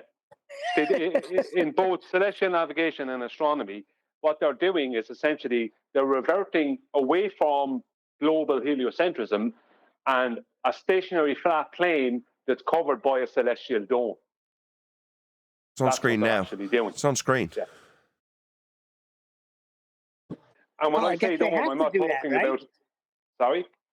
I guess they have to do that because that's the only way it works. Well, that's the thing about it. And when I say dome, that's only mathematical. I'm not talking about the container being a dome. I'm just saying dome as in orthographically, it's how it's shown like a protractor. It's on screen now. Look in the Hangout. Well, I can't see it. Well, I'm telling you, it's on screen just for the audience's benefit in the Hangout and for the live audience. Yeah, but I still have to give that a disclaimer. I'm not claiming that the stars are in a dome. No. Okay? I need to do that. Seems weak to me, Brian. No, it has nothing to do with the container. The celestial dome is purely mathematical. As technically, you're dealing with, if you were to, from a perspective point of view, you're dealing with two parallel planes, a horizontal plane of the sky and a horizontal plane of the earth. That's technically how you're dealing with them, with it when you're doing the measurements.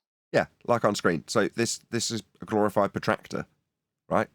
So as you but no, that's orthographic afterwards. Yeah, that's what you were describing. Said, from perspective, you're not dealing with a dome.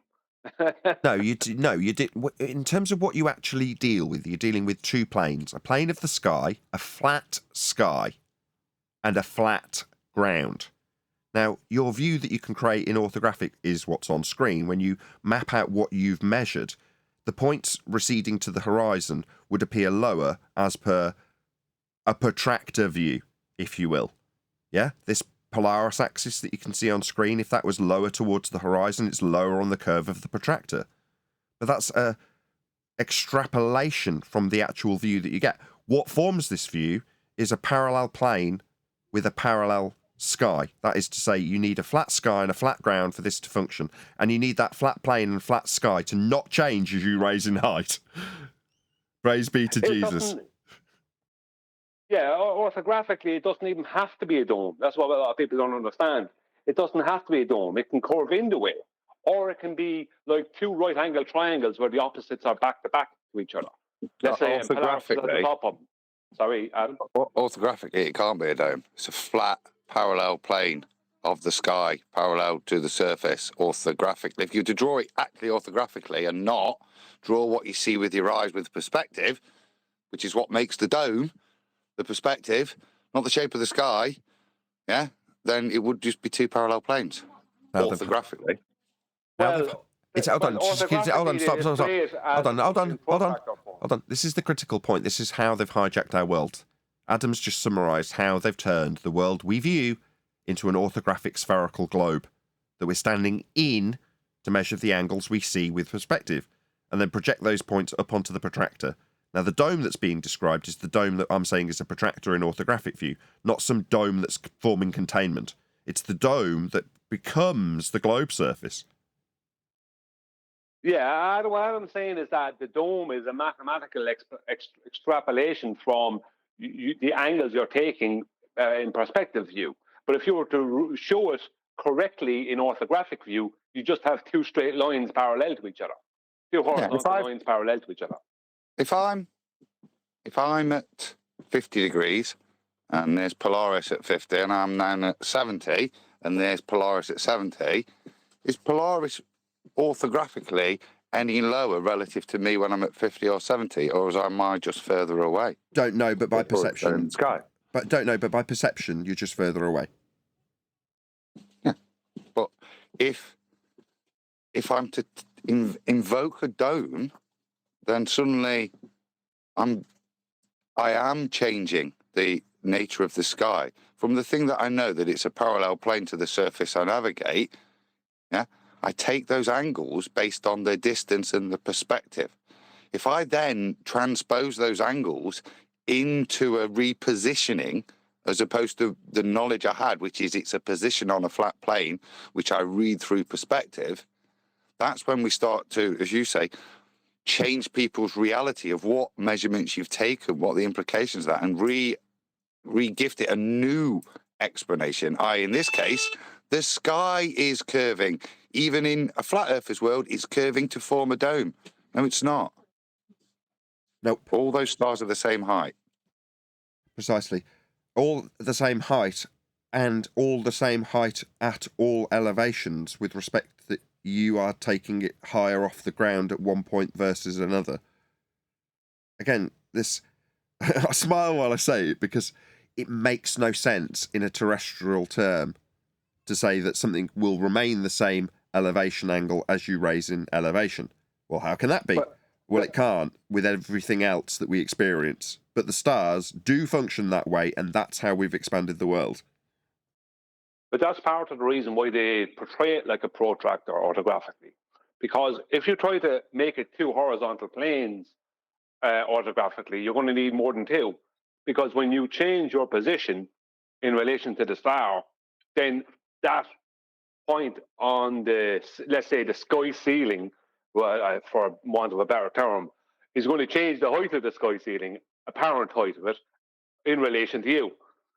So the sky ceiling will constantly appear to change when you're dealing with just one particular celestial body, let's just say. Like, when you're closer to HGP, it'll appear that the sky ceiling that it's on is higher. When you're further from HGP, it'll appear that the sky ceiling it's on is lower. So it's like each individual celestial body has its own sky ceiling, and then that ceiling goes up and down, apparently, for the observer, if you understand what I mean. So yeah, what you're effectively saying is there is no way to draw it in orthographic view because your x-axis... It's impossible. It's impossible because your height axis never makes sense. So if you're drawing an angle from your position to a star at 45 degrees and you're trying to represent it in that diagrammatical way, and also include the fact that at 100 feet you still get 45 degrees, diagrammatically you can't represent that on the same graph. So, orthographically or otherwise, I don't think you can represent this. Well, you don't know what height the star is when it's at your 90 degrees. And you can't know, because as you rise, it appears to rise with you. So it's impossible for you to give any orthographic definite. That's why the protractor was the easiest. Now, you can use other ways, not just protractor. As I said, you can have the arc, the curve in the way, or you can have a straight line, like the hypotenuse of a right triangle. But the point being is that it's all only apparent because you can't orthographically draw it. You know what I mean? Because unlike the top of a mountain, they will appear to change in height. You know. Right. Where does this lead us? What are we now? We are Copernicus. Confused. We're Kepler, and what we are is the 500-year-old Jesuit priests that go, how do we model this? Well, if we create the perspective view of the stars and have us as something that's moving in a different mechanical system around the sun, with the star field moving around us, you can create a way of predicting where these cogs slip in a single unified model.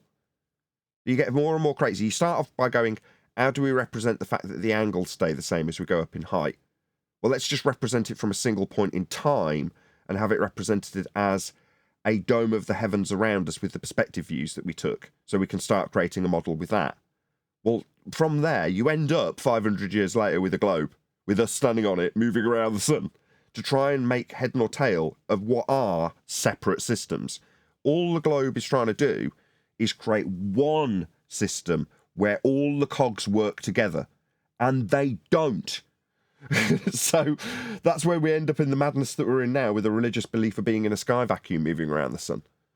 But from genius is trying to figure out how to model this crap that we observe. And I'm just going to say it once more. I don't think you can, based on what the stars do as you raise up. Well, I would have to agree with half of what you're saying. Is that I reckon it's very likely that Nicholas Copernicus was only trying to portray a way of viewing it, let's just say, right? Whereas I reckon Kepler, now, I don't even know if Copernicus even said any of this, because there's no evidence of the heliocentric globe paradigm pre-Kepler. So whatever Kepler started off with, I think it was purely Kepler that gave us the heliocentric globe, that there was no globe prior to Kepler. And from what I can see, from a geocentric point of view, there can't be, right? But Kepler definitely manipulated. Kepler was definitely being dishonest. Correct. Copernicus couldn't say, but Kepler, yeah, because what Kepler did. It reeks of the gravity thing, where you've got Newton being ascribed gravity to him. Well, it might be the same for Copernicus. Go ahead, Azam. Go ahead. Yeah. So I want to ask another question regarding the same thing that I have asked you about the elevation angle not being changed while the observer's height is increased. So the same thing, I think, what I have understand. So you can say that whether my understanding is correct or not.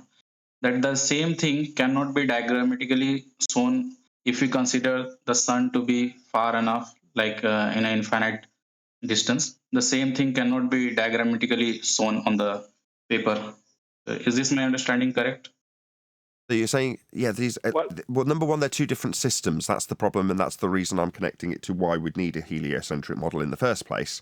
But you're saying, if we say, notwithstanding that they are separate systems, the star and sun, can I also suggest that, like with the stars, it would not be diagrammatically possible to represent a parallel plane with an elevation angle to the sun remaining the same, notwithstanding the alterations at the horizon? No, I would agree. I think you wouldn't be able to show that. Understanding why.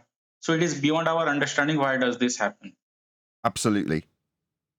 Yeah, I mean, you can say that the stars are an infinite distance away, right? To try and explain how it could work in this, that, or the other paradigm, but that doesn't explain anything, because infinite. What does that mean? That doesn't exist mathematically. Number one. Number two. It's like it's a cop-out if you're saying you live on a heliocentric globe model to say that the sun can be treated as an infinite distance away, or Polaris as at an infinite distance away, when they're given actual distances. When they're given actual distances within that paradigm. Like it's like basically you can't explain it.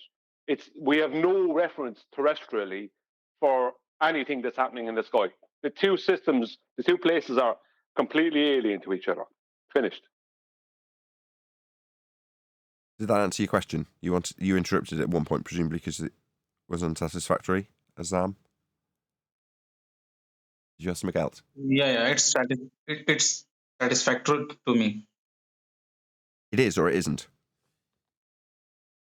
It is. Not for me. I mean, your question's perfectly valid. Why does it do that? The how is fascinating, and with a bit of education, you or anybody else could pass this information on and explain how it functions, or even use it. But why? You're asking the right question. Why do the stars do that? Why does the sun do that? I'd love to know. I really, really, really would love to know. The right question. It just gets weaponized against us as flat earthers. Just read your Bible. It's in there. Why? Well, what will they put there for? Signs and seasons. So why don't they do parallax? Why don't they do all these things? Why did they do all these miraculous things that enable us to tell us what time of year it is, how to navigate across the plane? They do what they're designed for, which is exactly as the Bible states why they were put there. Nathan, can I just throw something at you? What was, right, in your knowledge, I'm pretty sure you've heard me say this before, but I don't know if it was taken up. What was Newton's inspiration for gravity? Newton's inspiration for gravity? Yes, his initial inspiration. What initially inspired him? Tell me, remind me. What would people normally say? His inspiration for explaining why something fell off a tree? An apple? The apple? Yeah, but it wasn't. His inspiration was Johannes Kepler. Gravity started with Johannes Kepler. Yeah. So it all comes back to Johannes Kepler basically messing with people's, basically gaslighting people, basically, and coming up with, he obviously was very educated, very smart, no doubt about it, the guy was clever, but it all goes back to him. Yes. When I'm talking to people on OMI, I have to subtly sort of slip them both in at the same time. So I'm talking about the Copernican model, but I'm referencing Kepler by name. That's why I do that. Because with us, even if you're, all the people we deal with are like in terms of their surface scratching. So you have to incorporate the actual origins of it with it being Keplerian. Is that the right term, by the way? Keplerian. Well, it is now. It is now. It is now. But we've got Copernican, and that's what people are familiar with. Even some of the less educated people that I talk to on OMI, when I say Copernican model, they go, "Oh yeah, I remember that for us in my terms. It's second year of high school, but 8th grade for us, year 8 we call it. Like, I remember that from year 8. Like, right, okay, so you're about 12, 13 years old, and you're being taught about the Copernican model specifically. Yeah, but the Copernican model, as it's put forth, now, I don't know the full history of Copernicus himself, but isn't it kind of handy that they have this guy Copernicus come out with this very basic solar system model that the complexity of it is then added to 200 years later by Johannes Kepler? Is it not more likely that Johannes Kepler derived the whole lot? Because the solar system that Kepler put forth is just a back engineering of the observations of what we see the sun do throughout the 12-month period. Right. He just back engineered the whole lot. So it's very likely Copernicus maybe didn't even exist, I don't know. But No. I think Copernicus did exist. That's what I was going to say. There's primary source research. There's primary sources for Copernicus. I just think the timeline is 300 rather than 500 years. I think you're right. Sorry, Adam, go ahead. This is the thing. Is there? Nah. All these guys could just be an invention. Yeah. It could all just be a construct. This is what you've got to be very careful. So when Brian's unpacking that and saying, actually, it's hard to attribute anything. Everything ultimately is attributable to this guy, because this is where it all comes. They might try and strap it on and accuse somebody else of it like they did with Newton later. But actually, this is where it comes from, and nothing really changes. That's the solid story set. And this is the trouble with history, especially with stuff like this, which is portraying a false paradigm. This is set up well. Intertextuality is the thing that they'll integrate in all of this, so that as you look at it, another text will back up what you've previously assumed. Well, that actually isn't in history necessarily proofs that it's been constructed. If anything, if you've got what's called intertextuality between different sources. So you have to be very careful of assuming that these people and these stories that build this model are even real. Certainly from my cynical point of view, that's how I would view it. I wouldn't assume these guys ever really existed. Right, but what we do know, this is weird that we've come full circle on this. When I started doing OMI, I put the timeline at 300 years because that's what I can show. And then everyone's like, why are you saying 300? It's 500. And then there was a big discussion about the timeline, because the timeline, don't get me wrong, I understand that I've got to be accurate within their bullshit timeline, which kind of frustrates me, because then you've got to sort of adhere to the Greeks as well. Kepler. Say again? Just don't mention Copernicus. Only talk about Kepler and onward. Don't mention anything before Kepler. You don't need to go into anything before. But then they're unfamiliar. So the moment I say the Copernican model, ka-ching, the spark goes off. No, people know what I'm talking about for the most part. Not always. If I say Keplerian, people don't know what the hell I'm talking about. That's even more vague. Yeah, it's like they're like, "Yo, I'm in the woods now. I have no idea what the hell's going Exactly. on." You know, like, you want them laser focused on the idea of that globe moving around the sun, and in the mind's eye of anybody, for some, if they've done a surface level research, they're like, it's 2,000 years old, or 5,000 years. I get my thousands out of order now. Sort of, how long ago is it? The Greeks? Is it 3,000 years ago? They're saying that they already knew 5,000. It's 2,000. 2,000. I was right the first time. So 2,000 years ago, they got the Greeks saying that we're on a globe because of eclipses or moon shadows, right? That are assumed to be shadows based on occultation. You're like, what? This is such a stretch. But again, completely made up. When you actually look at where do we get the elliptical motion and what we've all just discussed, being fixing the two different models, the sun and the stars at the vernal equinox. Where's all this coming from? Well, this is 300 years old. That's where it really comes from. So in my mind, this globe religion, there's something I mentioned about that I forgot from a comment about the Georgia Guidestones. That was written on there. I've been saying to people, apparently that was written on the Georgia Guidestones. When I say unified one world religion, I'm getting it from Bush Senior. He was the one who I heard say that. But apparently it was actually on the Georgia Guidestones. I did not know that until someone pointed it out in my comments. I haven't verified that either. So. That's crazy. And the fact that we are still where we are in this conversation, like, people are just flat out lying, and the masses are like not hip to it, which that's the craziest part to me, that they could lie so blatantly when we point out like a deception, and it's like so obvious, and they're like, well, no, that's actually, that's not a deception at all. We can explain that very well. To tear down the Guidestones. I know where it all comes from. The religion I'm saying is Keplerian and 300 years old. Yeah. No matter what the stories are, I know where it originates from. You're going to say where, or are you going to say who? Who it originates? Who? Satan. He's red, scaly, with a bifurcated tail, and he carries a hay fork. This 300-year-old religion is in what I just don't want to mock what Kiwi's saying. It's an inversion. You don't have to type many search terms to find the comparison between heliocentrism and the word of the Bible. It completely inverts the word of the Bible. Yep. That's correct, Huey. Can you give off a couple of examples? Because I'll butcher them.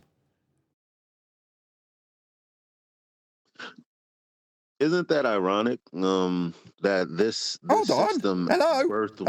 Hello. Oh, my bad. Just completely ignore it. Just ask for an example. I'm just going to have to butcher a couple then. Somebody will have to stop me from doing a terrible job.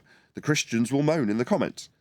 So, whereas the heliocentric model has everything all coming into existence all at once, as opposed to the Genesis story, where you've got them coming in a certain order. See, I'm butchering it. I can't give the example specifically enough. Can someone not help me out?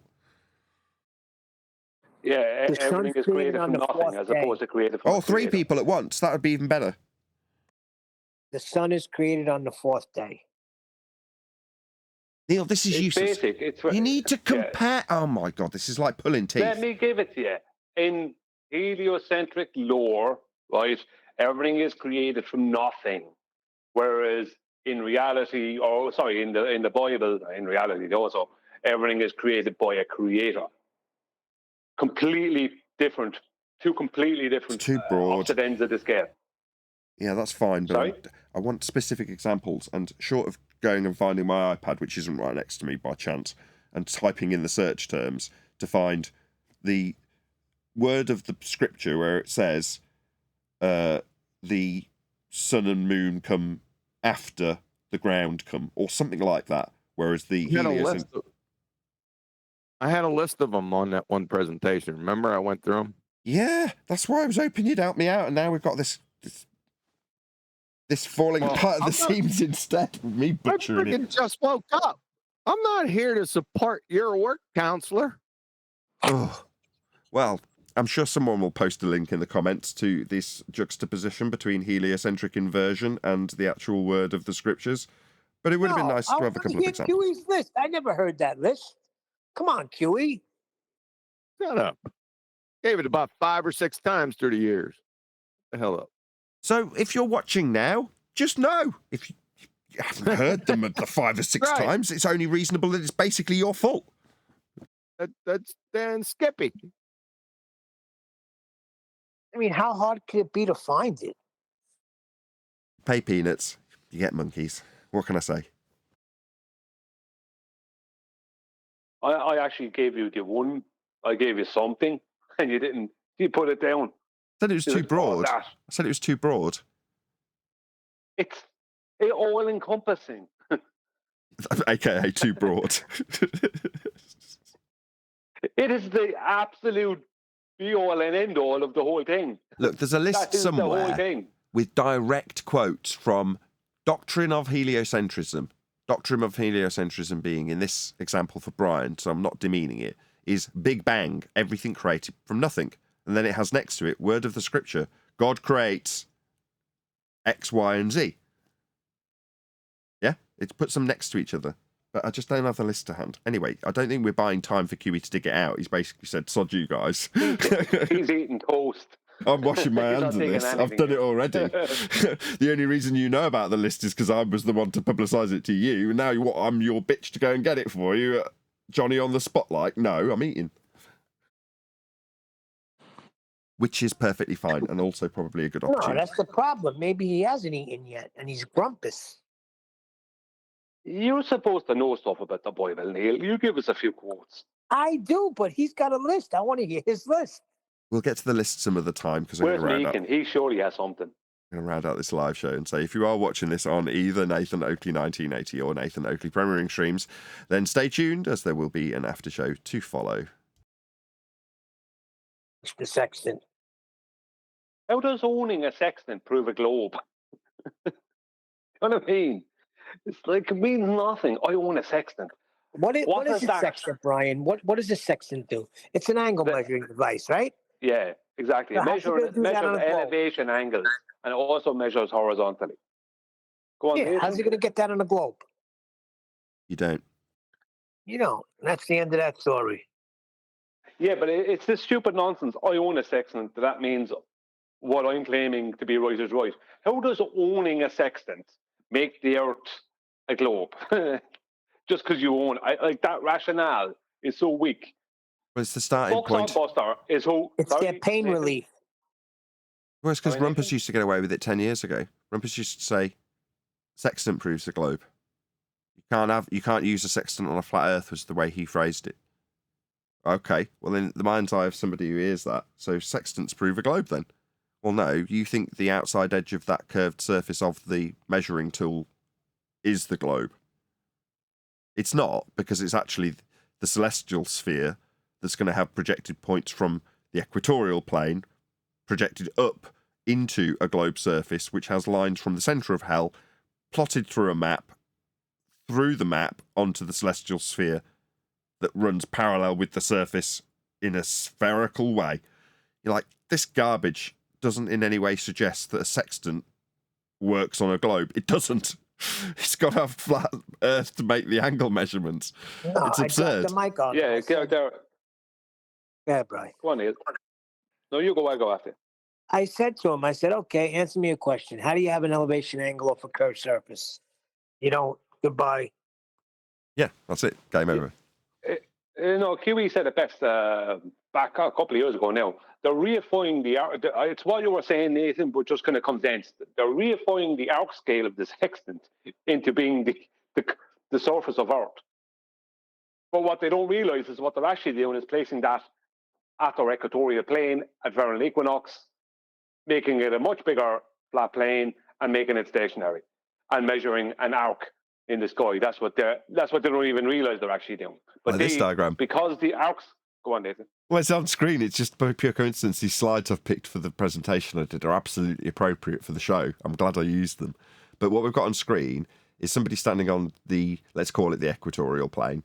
It doesn't matter. It's just a diagrammatical. I'll do it on this one so I don't get that flashing thing.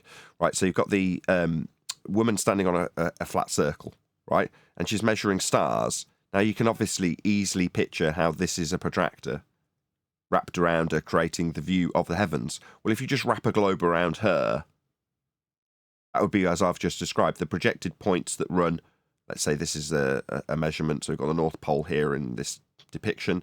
If you're measuring it through a globe from the equatorial plane, it just means that this sphere is the sky, and this point that she's measuring is inside a globe, and the globe effectively becomes the protractor, or as Brian's describing it, the one quadrant of a sextant, right? That's what she's measuring.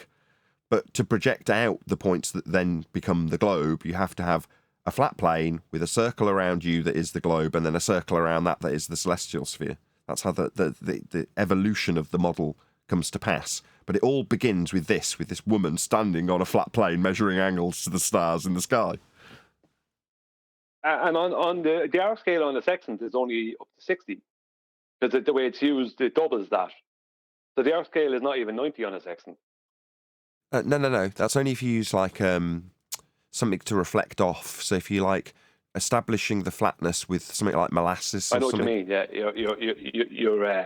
you're given double with the reflection. Well, it halves the effective usefulness of the tool if you're reflecting it off something else to establish the horizontal with. So if you, I think when 10th described it, he said they use it with molasses. Now I'm not familiar with what molasses is, but it's something that, from my understanding, with a very, very, very low viscosity that takes a long time to establish as a liquid horizontal. But when you do that, you then reduce the effective range of the tool from 90 to 45.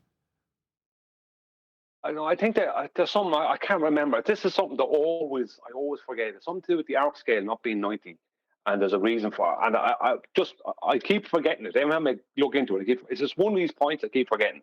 Someone else will correct me on it. But the arc scale is not 90 on the Sextant. I'll have to look. Maybe I have that completely wrong. It's been ages since I even looked at it. It could be the range, just the range of the mechanics of the device itself that limits it just slightly below 90, perhaps. I don't know. But it doesn't really matter. The point is that it's the elevation angle that matters. So whatever way it works is the way it works. But owning a sextant doesn't mean anything. Buck Sodbuster is who got us the pitch data, and Buck Sodbuster is said to me, the last thing he said to me yesterday, I think it was, that because I'm not responding to him in the way he wants me to respond to his critiques of how the pitch data is not proving a flat earth, which it totally is, right? He said, maybe I should bring it to Jaron or Wittert. Yeah, good. I said, off you go. Be our guest. Be our guest, yeah, exactly. All you're doing is promoting it. Because what can they do with it? They're going to try, all they'll do is try to assassinate the validity of it in some way. They won't understand it. That's why I say, what if I go to somebody who doesn't understand this stuff and put it to them? Go ahead. Exactly. Yeah.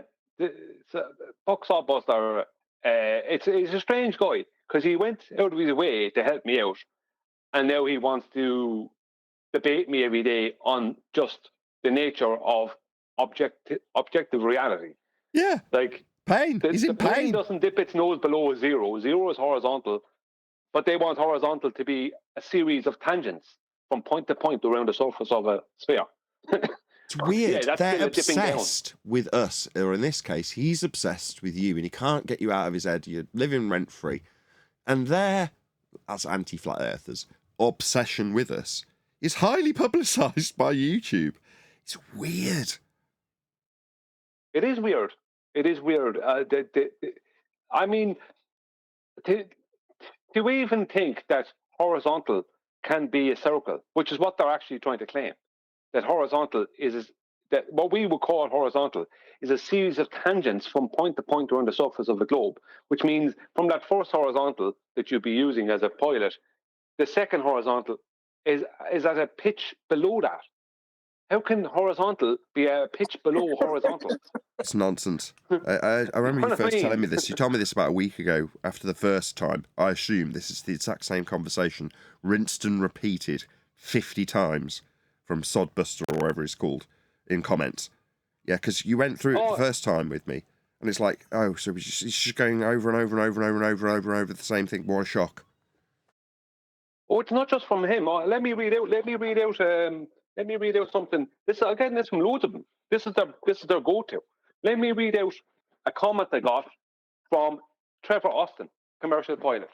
Listen to this, right? Just give me a moment. I just get Skype open here. This is what he wrote to me. I think it was yesterday. Right. 1 second. Now I just go into Adams because I sent it to him, and I'll read this out to you. And this is from a commercial pilot, right? Or three. He says he's retired now, but he had 3 decades. I don't know, whichever. He's a commercial pilot. Okay. Trevor Austin, at Brian's logic, Brian. The only way the globe could be round is if you were able to demonstrate that each point on the Earth does not have its very own unique vertical and thus horizontal reference. Pitch data only shows a value based on local horizontal, right? Well, that's undoing his own argument. Within one sentence, he's undone his own argument. Yeah, but this is the thing. His local horizontal, like the rate of change of the local horizontal is not recorded. Well, then it's not recorded because it isn't in existence. He's undoing his own. So he's undone his own argument. Now he's undermining it as well. I read this, Brian, the other day, and this was why the presentation from all three of us does them, because in rebuttal to this gentleman, the only way you could prove that it is a ball is to demonstrate that gyroscopes don't hold their position in free space. Right. That gyroscopes actually realign themselves based on an imaginary This is ball. This is exactly the conversation, Brian. This is exactly what Brian and I discussed in conclusion about 10 days ago, right? He called me when I was at a homeschool class, and I'm just in the car park discussing it with him. And we're saying, so in principle, what they've basically got to say is the gyro itself, the physical spinning bit that's holding its position in space, doesn't. It repositions as you move. And the cage matches that repositioning so that there's nothing to see here. Net change 0, the gyro's not doing what it's supposed to, and as it does what it's not supposed to, that's not hold its position in free space, the cage follows it so you wouldn't notice anything. That's what they've got to argue. Yeah, they've got to argue that the plane is changing its own orientation in relation to the gyro changing its orientation, which means, as I call it to them, and I call it to Trevor Austin, then they're saying that the gyro is fluid in space, not rigid, because that's what they're claiming. I said, so what they're claiming is that the plane somehow, right, is a sentient being that changes its orientation in relation to the gyro changing its orientation, which means it would be pitching down, and nobody's noticing any of this, and they have no evidence for it. Other than we must accept that that's happening. No. They must accept that it's not happening. In his second sentence, he undermines that. There is no demonstration that it doesn't remain a horizontal plane of reference, because that's what they're using. They've got to reference it that way. Yeah, but the whole thing was apparent, because like I showed in my video, my response video to their responses to the presentation, the implications of of what they're claiming and how crazy it is and how it's impossible, right, to work, right? Not that I thought it was possible. They're just showing, and they got a load of views on it. But it gets worse. Listen to where he goes. He tried this already, right? He tried this angle already. Now he's back to it again, but listen to where it goes, right? Right. Pitch data only shows a value based on local horizontal. The rate of change of the local horizontal is not recorded. Right? Exactly. Presuming that horizontal changes, right? To the best of my knowledge, the nearest you could get to this value would be by examining G data. Right? This data is not recorded with enough precision to show the reduction in G as you fly over the Earth. The only other places where this data might be recorded is in the aircraft's INS. It's not right. Well, the INS proves it's horizontal as well, right? If fitted or in a satellite dish aiming program. Again, if fitted, the data recorded by these devices is beyond my level of knowledge. So as you only have pitch data, there are no nails in the globe's coffin this time. Other than his own words, which... Yeah. So the thing he's claiming is the data he's claiming we would need to prove it's not a globe is globe data that doesn't exist. Right?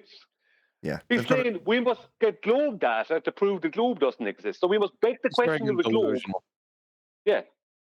He's delusional. So just leave it. He's already been exposed. Oh, you can't expose these people.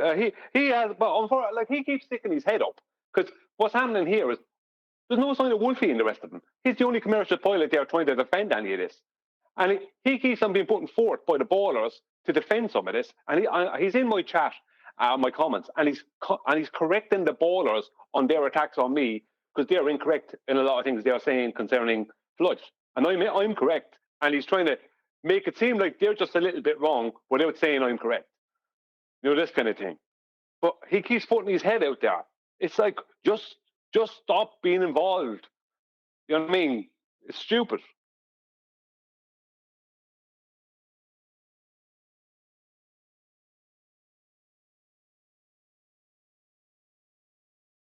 Yeah, well, they've got nowhere to go, so it's desperation, Brian, and their arguments violate the principles that are being used, and they know it.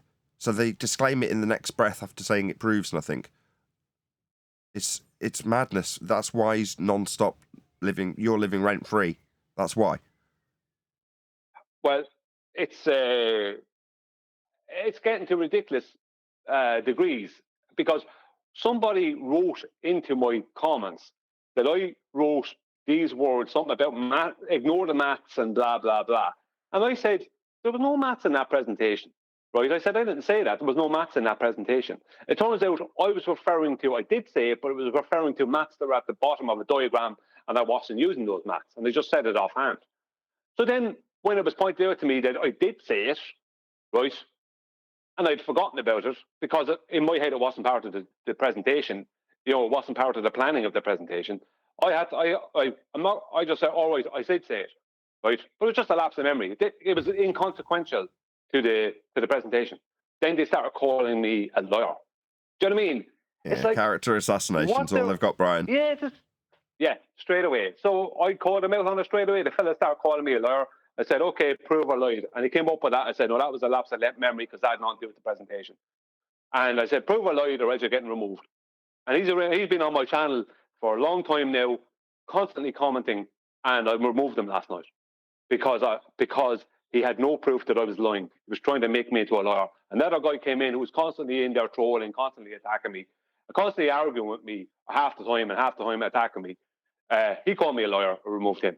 I'm not putting up with that. I am not lying. You're not going to turn this into me being a liar. That's not going to change anything. The data can't be changed. Even if I was a massive liar, which I'm not, that won't change the data. And that's what they're at now. They're trying to assassinate my character. And strangely enough, when I mirrored last Tuesday, I think it was Monday or Tuesday, the presentation from QBs, there was a load of views on it that I got, right? The views were 540 or 550, and suddenly they were back in the 300s, right?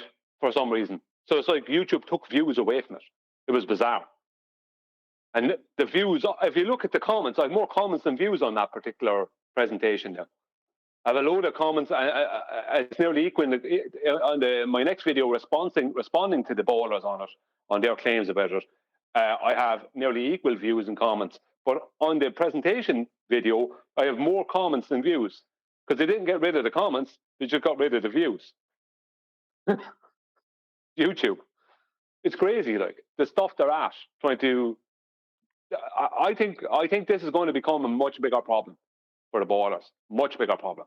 Because you don't need to do it. Just official NTSB pitch data, flight data displays your globe. End of story. What have they got? What have they? All they can do is try and gaslight people into believing that horizontal is a circle. That's literally what they're trying to do.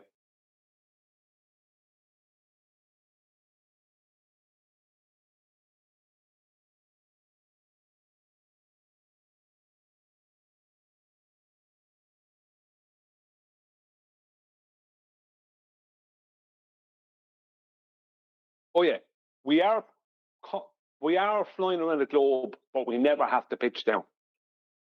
That's I'm also getting that one. We wouldn't need to. The gyro's changing its point of reference constantly. And you wouldn't notice because the plane's moving around it as it does that. Yeah. And we know that because we've got a horizontal plane of reference all the time, showing that it is moving around and it doesn't change because it moves around it. Therefore, it's always going to reference as 0. That's the reference. This doesn't debunk any. That's their argument. This is sad. I even had one guy trying to tell me this is the nail in the flat Earth coffin. Yeah, they're delusional. That's delusional Dunning-Kruger deflector shields. I wasn't sure how crazy they could go, but this is the next level. This is next level. Like some of the responses.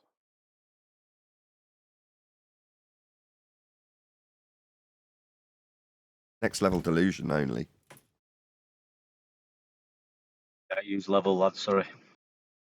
Again, one deck. You're saying you can't use the word level, sorry. No, I'm all right, actually. I'm good.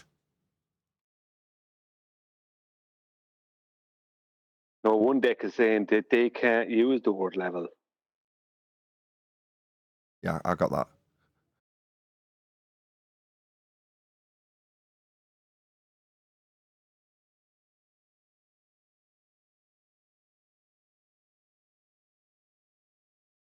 Do we want to cover that Joe Rogan video tomorrow? Yeah, if you want. That was Matt Walsh responding to Joe Rogan. That's actually that'd be a good thing to put on now. But just for QE, QE says he's already been exposed. No, he's a commercial pilot. It's good to continually expose someone who's in that position and continually making stuff up. I'd have to disagree with that. He's not your average rank and file. I don't give a shit what his station in his life is. He's already been exposed. I'm not going to beat a dead horse unless he's going to come up with another topic. You can.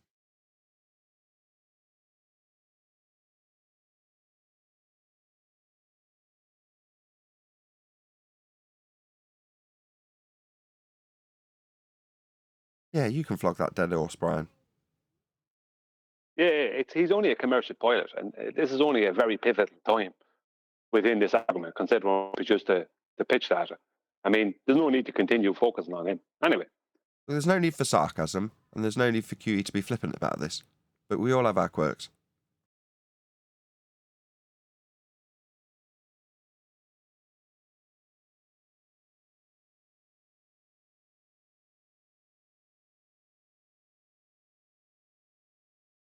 Throw on that video, Nathan. That's a good video because the guy Matt Walsh, he's very popular online.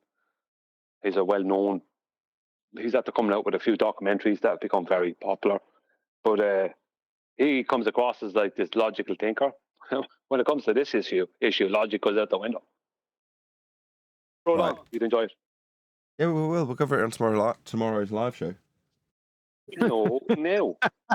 not tomorrow. Now would be the time. We'll cover it tomorrow. Never mind tomorrow. this is the time. Just throw it on. We can cover it tomorrow as well. No one's going to hear it. No. Tomorrow, nobody will know this happened. No. We'll just cover it tomorrow. Well, anyway, Adam or Pee-wee I could didn't play bring it up thinking that you'd immediately start pestering me. You don't have to play it. I didn't think by bringing it up it would mean that you'd immediately lean on the, oh, well, we must do this immediately. You posted it to me about 4 days ago for a start, so it's obviously Why wait tomorrow? What can be accomplished today? Argument by cliche now. Yes, indeed. Yeah, we'll fortify the walls tomorrow. Famous last We're words. not fortifying any walls.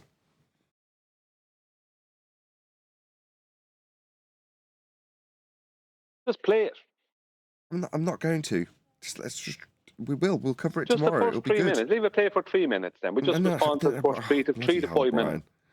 Can we not do this for the next 20 minutes? Can I ask a question? Is your intention to throw that out there, have us focus on it, and then say, anyway, with that, because there's nothing happening on this after show, right? There's nothing happening on the after show because you're just blocking progress on your own after show. Then you're trying to blame us for it. We're doing anything. We're just chatting. That's the problem. If the conversation runs dry and you need to watch a video, then that's a testament to your inability to communicate with people and start conversations. That's not my fault. Okay, then come up with something we will do. Like what?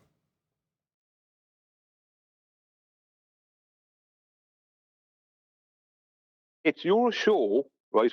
I've tried to help it out. I've given you a video. I've tried to do my best. You won't play the video, so now it's up to you to add the entertainment.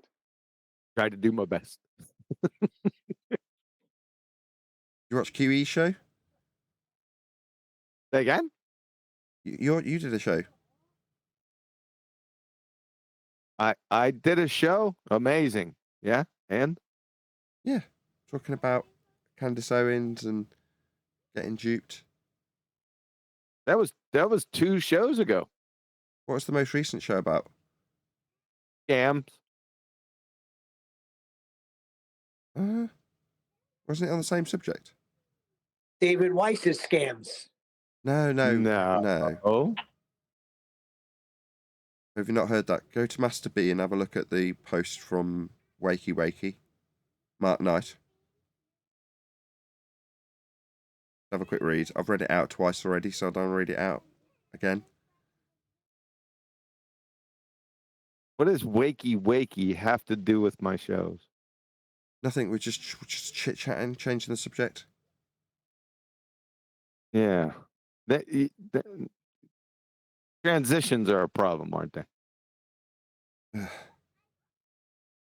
No problem here. Just go read it. Just go read it. No, I'm not going to go read it. If I share a video, someone might play it. 1 second. Oh, God. That shows all the more of a scam of David Scheiss's. Not David Shyster, it was a scam. They're appealing that they were scammed, that Will Duffy was scammed, and McBooker Eater was going to find the scammer, and that he was harbored by Nathan in Nathan's server. For God's sake, why don't you keep up to date with the Flat Earth debate? You're not keeping up. I'm talking about the freaking thing in Master B, not your show. Shit about that. Yeah, that warranted a separate show. So I did hang around for that. So it went from Golden Ticket to McToon.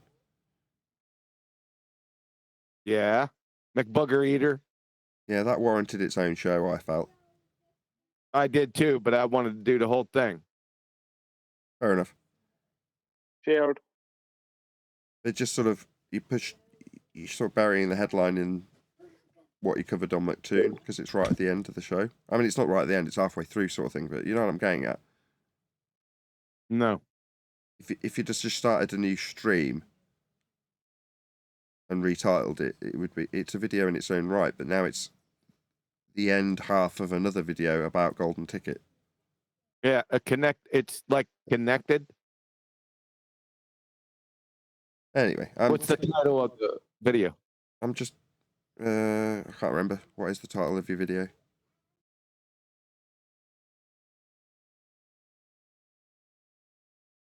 You can't even remember. I'm gonna go friggin' get it.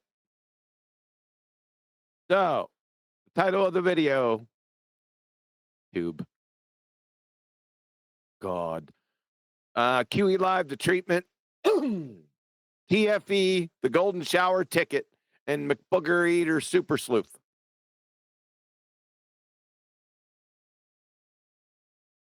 With the hyphen in between them, making the connection. Gotcha. Very interesting. See, Willy Wonka? Yeah, no, not really. If you consider pissing down people's backs and telling them that it's raining to be Willy Wonka, then yeah, I guess so. Well, listen, McToon was trying to make a connection between you and whoever was perpetrating the incorrectly termed scam, right? And I left a comment.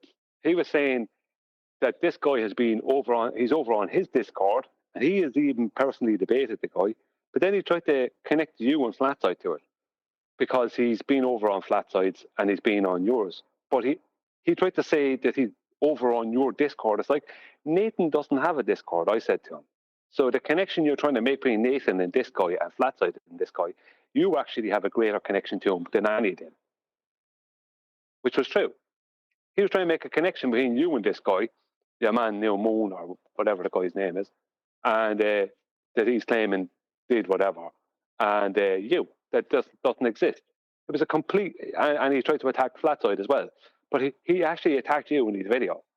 It's like, what has Nathan got to do any of this? You know, and even in the comments, you have people saying, "Oh, we're surprised if Nathan was involved in it," and he kind of going along with it in his comments. Probably it's him. Like, well, why are you trying to implicate someone into something they have nothing to do with? What is the scam anyway? There isn't one. There isn't one. Okay. Well, that's the point. I see. So it's just another personal attack then. Let's try and associate these people with a scam. Why? Because we're calling Duffy a fraud. That's why. And showing how he's a fraud. Oh, well, these guys are involved in a scam. What scam? Well, that's why I asked, because I watched your show, and at the end of it, I was none the wiser about what's supposed to have been done wrong. Will, if you leave me tell you, I'll tell you. Right? Will Duffy came out and said that somebody approached him saying they were going to pay for a free ticket for someone to go to Antarctica, a flat earth or something like that, right? And he put it out there, a little, what's the word I'm looking for? Kind of like a raffle or something for people to send in kind of applications to say they would go on this trip. And it turns out that the guy was only lying. So Will Duffy never actually verified that this guy had the money or anything else. Turns out the guy was only joking. And that's supposed to be a scam, even though no money changed hands. The only money that's changed hands is the money that was given to Will Duffy involved in this whole thing. So I don't know. I don't know. At the very best, they displayed lack of due diligence and vetting processes. That's the best case scenario.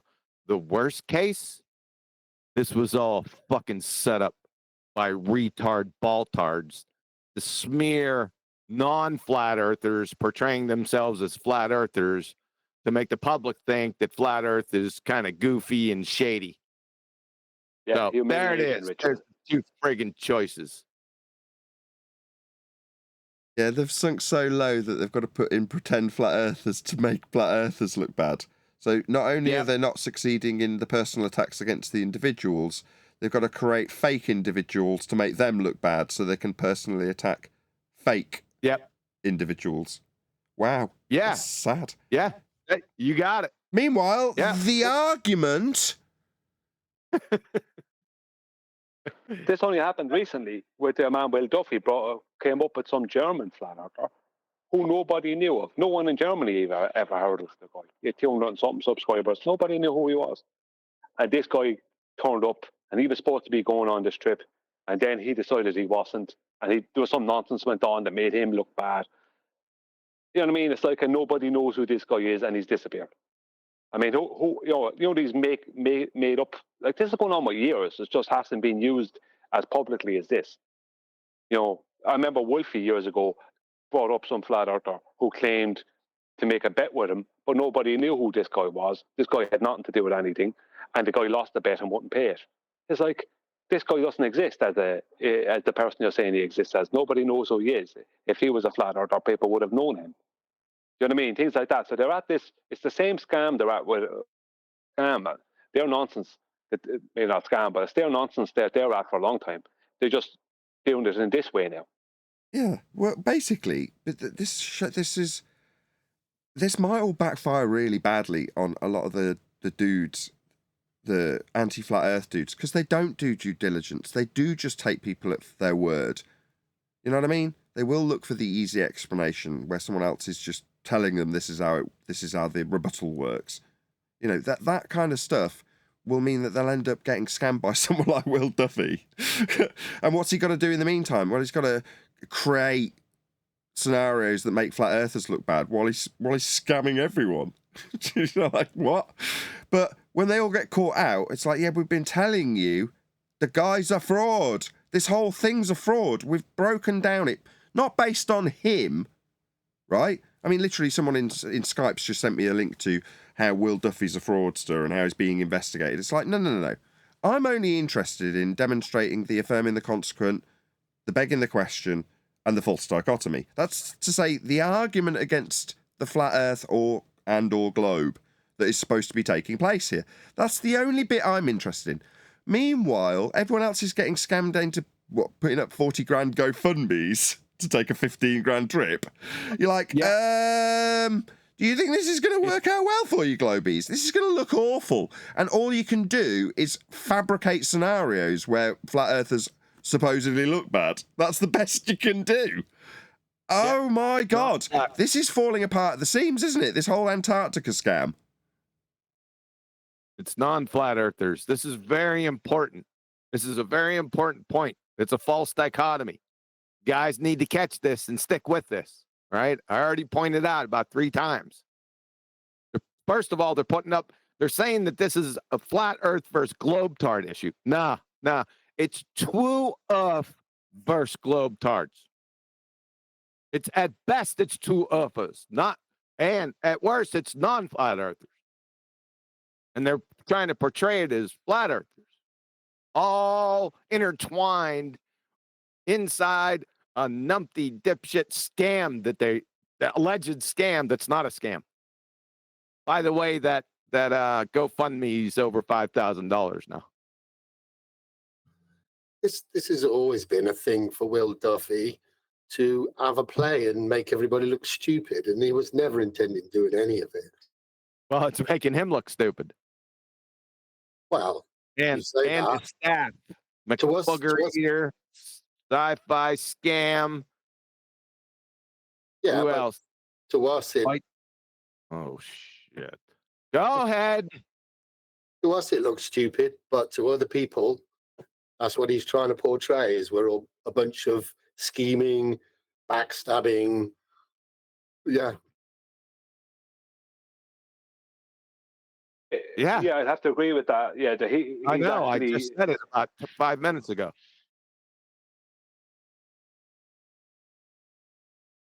Yeah, but I agree with you. A long time ago, I don't even think the thing will ever go ahead. But there you go. I wouldn't have entertained watching his video if everybody just ignored him. Then maybe he'd have gone away. But no, he's got the backing of the bald-headed idiots. And they're going to fork over thousands of pounds, thousands of dollars, tens of thousands of dollars to him. So, okay. For Elizabeth, a non-flat earther. Is she the winner of the golden shower? Yes. Yeah, the girl who has a friend in NASA. Yep. Jolly good. What about if Duffy? How did they pick? What about if Duffy? How did they pick, by the way? I didn't catch that. I was paying half attention at the point where obviously you went through it, but he explained how did he narrow it down from 8 or however many people there were to 1. How did that happen? He picked his favorite. He just picked one. Who did he fancy the most? Yes. I'd like to point out that I did guess correctly, and I've got witnesses. Yeah, you did guess correctly. And then I was a mess. You left me a mess here Friday. Yeah, you're bitching about me. I got to Craig's shop and I could just hear you moaning. Oh, mate, I've not laughed that much in a long time. My tears streaming down my eyes. Huey peed his pants a little bit, I heard.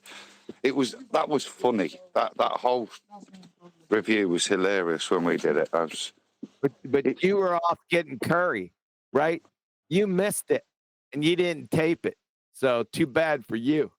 I can't be in two places at once. I can't leave all the equipment on and running while I can leave the place. Well, your loss. Well, I still got. I could publish the bit I did get. That was nothing. That is 1/100,000th of what happened. Yeah, that was the PG bit, wasn't it? Oh, even better. Got a lot more R-rated later. So who's the guy then? You know that guy?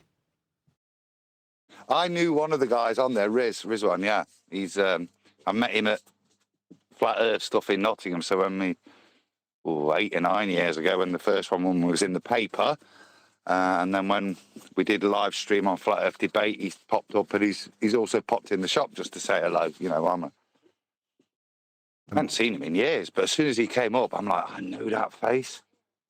So he didn't win. He got my vote. Yeah, but he would have got my vote. You know. My vote was for the guy that was overwhelmed. Crumbster. The Crumbster.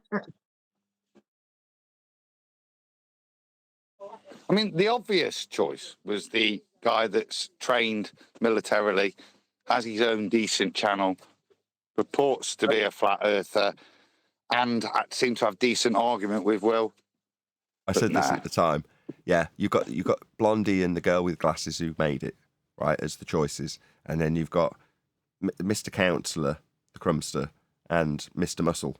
You're like, okay, who would you like to take with you to Antarctica? Well, there's only one choice, really, isn't there? The guy that might be able to yank you out of a crevasse if you fall down one. You know what? The only other person that actually had some merit, yeah, was Brian Leaker. You can laugh at him all you like because we've known Brian, but realistically, he was informed. He's got his own opinion, whether I agree with it. He had his own equipment. He wanted to do stuff, and he knew actually what the arguments were. Other than his own equipment, other than Mr. Muscles, they were the two that actually had qualifications or some form of relevance to why you might take them. I don't know. I didn't catch any of that through his train wreck microphone. Sorry. 3 weeks on a boat with Brian's team. Well, same with the Crumbster. That might be just the choice why the choice was made. Who are you going to spend 3 weeks on a boat with? Which, if you listen to Pastor Will Duffy, that's why I guessed right as well. That was the second clue that he says when he's before his announcement that it's annoyed his wife who he's picked as the winner, which is why I thought She's an definitely. adulterer. What? He's a freaking adulterer. No way. Yeah. Brian and I, Neil and I went to the same place immediately. Oh, really? See, I could pick the prettiest girl in that list, and my wife wouldn't give a crap.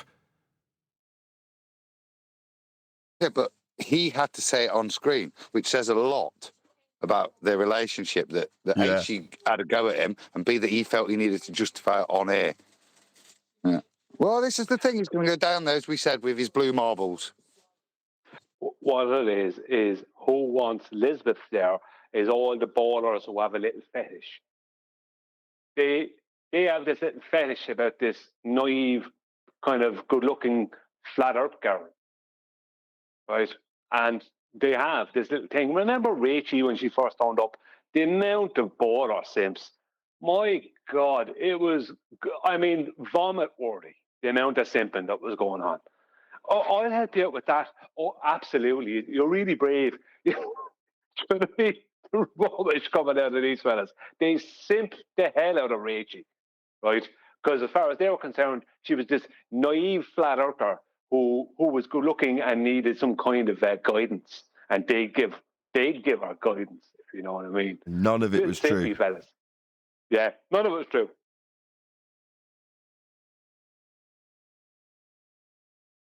But that's what they do. They pre-assume instantly that you must be stupid if you're a flat earther. But if you're a good-looking girl and you're naive, they could maybe, you know, coerce you back into the ways of the ball. I'm just sitting here chuckling my head off thinking about the stereotype that is your average anti-flat earther.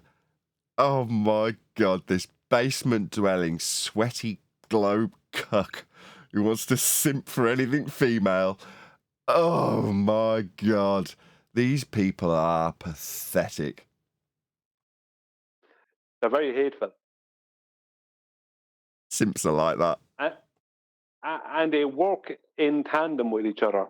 They're constantly, I'll give you an example.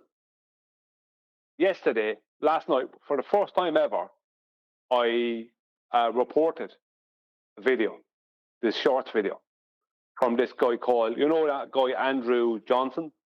Remember that guy? He was on Flat Sides a few times, talking about surveying and different things. He has 2 channels, and on one of his channels, he made a video about me. But he had me talking, moving my hands and that, from a shorts video I made about gravity, and he blocked out my head with this other diagram and had audio from some other place where he put in just a portion of the audio to make it seem like I was standing there talking about what was coming out with the audio. And he used it in such a way where he took a certain bit out of context and made it seem like I didn't understand trigonometry. And it sounded like he couldn't critique you, Brian, because I watched that and it comes to the point that fundamentally you're putting out that the internal angles of a triangle equal 180, and that's it. Yeah. I listened to him to try to attack you. It's so pathetic. I couldn't see what they were attacking you on. What it was, Adam, is they didn't understand with a scalene or equilateral triangle what you can do. And this is something that I caught them all out on only a few months back again, on the fact that if you, let's just say, you have 2 landmarks at sea on the shore line. You're at sea, you can see the shoreline, you have 2 landmarks, let's just say a cliff and a lighthouse, right? And you know the distance, the straight line distance between them, that you can then determine how far away you are from the shoreline using an angle between those 2 points, once you know that one length. And the ballers they were attacking me on saying this because they didn't understand the process. They all were attacking me, making little videos thinking I was stupid.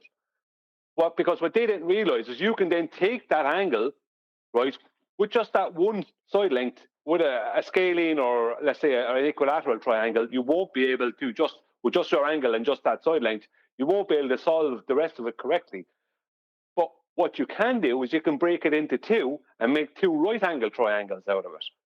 And then you can solve it, somewhat at least. Right? Yeah, it's called triangulation. Yeah. Well, this is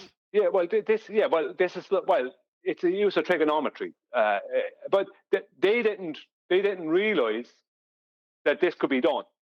And I made them all look stupid because they were all attacking me on something. And this part wasn't even the main part of the video I had out. They were just looking for something to pick on me in a video. This is going back a good few months.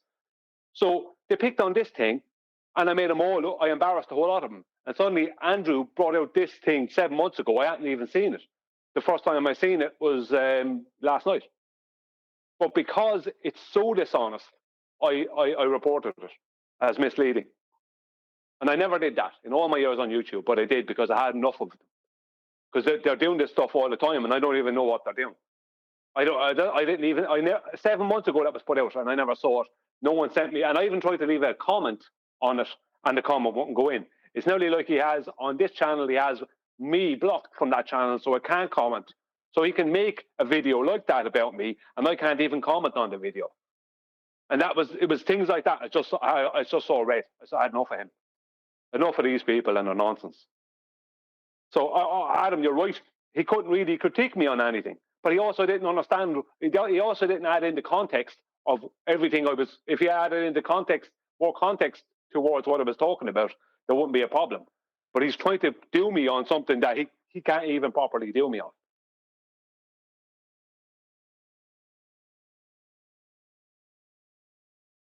Yeah, That's what they've got. They're pathetic. They've got to misrepresent you whilst telling their audience that you've misrepresented their argument. It's the Hillary Clinton approach of doing things, isn't it? Sorry, I meant to add to that. The reason I brought that up, right? I was going to say it to you anyway, but the reason I brought it up is because I haven't heard anything, only one comment from this guy, Andrew, since then. Now, the reason it happened is because I know for a fact that him and all these cronies on Discord are going through my videos looking for any reason they can to strike them.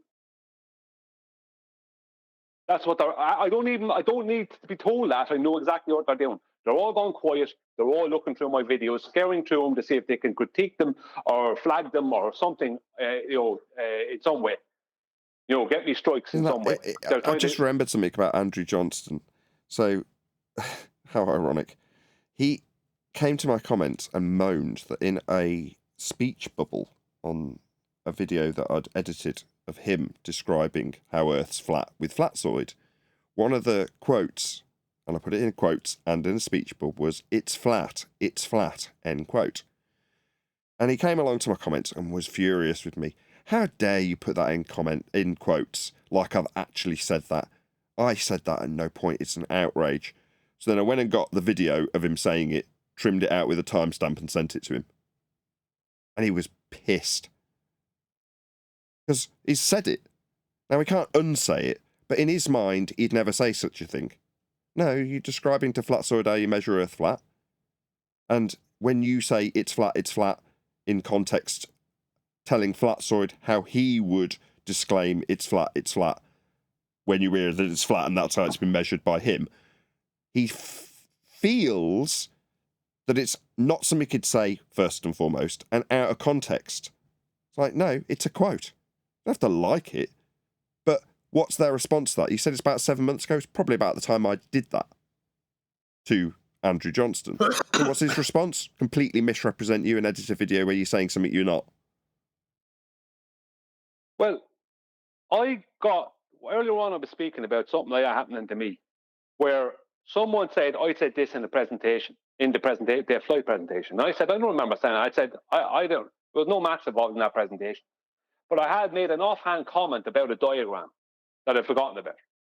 And it was proven to me that I had said it within the presentation. Just a little sentence offhand, just a caveat about a diagram for the audience. And I'd forgotten about it. And I just went, all right, I did say it then. I admitted it. Did Andrew Johnson come back in and admit he had said it? No. Yeah, started attacking me for the context. He just instead attacked the context. Well, I don't mean, quote, it's flat, end quote. When I say, quote, it's flat. I don't mean that. It's like, you told me you didn't say it, that it was outrageous that I should put it in a speech bubble with quotes around it, because you hadn't said it.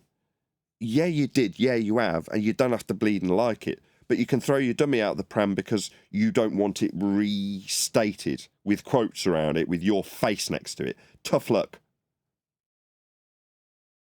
The difference is that when I can only speak about our group. Yeah, when someone points out something like that without one of us, I know because I do it, and I presume everyone else here is going to do it. Just go, yeah, I did that. Sorry, I forgot about it. That's what happened to me. I forgot about it. It was a not in comment, and I forgot about it. I had to do it recently. I did say it. I had to do it. So you played a bit of Antarctic footage, and even though it was 10 years old, I can still remember what I said 10 years ago. So before you'd even played it, you're like, have you ever said that you'd like to go down to Antarctica? And not having heard my own video for probably 10 or at least 9 years, I was like, yeah, I'm about to say it now. In other words, I've got to make that disclaimer. Because, no, I do vaguely remember saying that. QE on his streams will boldly disclaim, I've never said I want to go to Antarctica. It's like, well, I can't make that disclaimer. Now, just by chance, I noticed that there's stuff going on again with Mr. Beast and Logan Paul. Is it Logan Paul or the other one? I forget which one. The one with the Prime drink. And they're making some Lunchables. And some guy comes out and moans at them about how this terrible food that they're producing isn't really a good alternative to what's already out there, even though they're claiming it is. It's still garbage food. And they go out and dig out a clip from this guy 9 years ago of him being sponsored by somebody who sells garbage food. And they're like, oh, come on, this is 10 years ago. And it's a sponsor that he's took when he's a growing YouTuber compared to you starting a business actually flogging this crap. There's a big difference between the two. Furthermore, it's 10 years ago. That was the rebuttal from some Pegasus guy that's responding to all this crap about Mr. Beast and his Lunchables and his current, terrible situation with abuse in the Amazon or whatever it is show that is produced Beast Games. And there's been all sorts of violations of people not getting medical treatment and adequate facilities and all the rest of it. He's in a lot of trouble. Anyway, the point is that when they're critiquing this stuff, they're going, how can you possibly hold something somebody did 10 years ago against them now like it's relevant? But that's exactly what's happening with me. They've gone back to my 10-year-old back catalogue to find a point where I have an offhand statement when I first get to Flat Earth. Oh, yeah, I don't really know any of this about Antarctica. It's all new to me. It'd be nice to just go down there and find out. Like, what, when I'm completely green to all arguments? Now it's completely irrelevant 10 years later. But 10 years ago, you said you vaguely wanted to go down there when you're talking to an audience of about 20 people. Yeah, okay. I did say it. That's the point.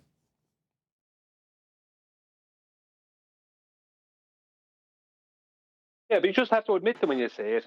Like, I mean, when it was pointed out to me that I said this thing, it was a nonsense. It was a nothing part of the presentation. Just me pointing out to the audience that the maths that are at the bottom of this diagram are not part of the presentation. We're not going into those maths. It's unnecessary, right? I was just pointing out something on the diagram, right, itself, not the maths. Like, and it was an offhand comment within the presentation. It wasn't part of the format of the presentation or the purpose of the diagram or anything. Brian denies maths. Brian denies maths, and when we pointed out that he actually said it, he denied saying it. He's a liar. You know what I mean? So I went, yeah, I said that. Yeah, I said I incorrectly denied that. That's what I said. Yeah, which I did. Then you contextualised it. Everything should be back to normal. No, rinse and repeat. You denied maths, you're a liar, and you denied it, etc., etc. Yeah, well, that's the thing. They tried to make me out to be a liar after that. They started calling me a liar. That's why I started removing people off the channel. I was like, I won't be called a liar. I forgot that I said it because it was a not part of the presentation. And I admit that, yeah, I shouldn't have said it. I admit I was wrong to say I didn't say it because I had. I'd forgotten about it. Grant, that's to make me a liar. If you want to try and go down that road, I'm removing you. But that's where they're at. It's stupid. And are they addressing the argument? Are they, Hal? They're addressing some disclaimer you gave about a diagram that's to do with the argument. Let's ignore the diagram. Let's focus on his disclaimer about some unrelated paragraph below the diagram that's actually being referenced with an argument that's now being completely ignored by my character assassination of Brian as an individual. It's pathetic. Yeah, let's focus on a completely unimportant offhand comment within the presentation as a way of, I don't know, somehow making the pitch data change from what are they at? It's not going to change the pitch data. If I was a massive liar, that's not going to change the pitch data. How does that change the data? It doesn't. Nothing changes the data. It is what it is.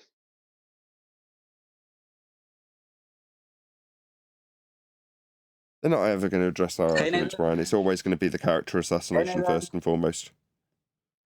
Go ahead, whoever that was. Hi, Nathan. Hello, Arthur. Arthur here. Yep. So that's strange that even I gave this same disclaimer on my channel just a couple of days ago that I'm not going to watch my videos from 5 years ago and find something which I may have said that I don't agree with right now, or I may be criticizing other flat earthers for saying those same things. Anyways, Mr. Azam here, I think that's the correct way to pronounce his name, but I get it, Shazam, Azam, but it's Azam, and Azam was with me in that presentation a couple of days ago, and he's a really inquisitive guy asking really good questions, and even today I heard him ask really intelligent questions. And just this day, earlier today, he sent me a WhatsApp with a kind of a epiphany, a realization that you can only measure elevation angles with a horizontal baseline. It can't be done on a globe. So a couple of days ago, he told me that he's inquisitive about sextants and he's trying to learn more. And just 2 days later, here comes the realization. Yeah, and obviously you can have a slight affinity with him, what with you both being Welshmen.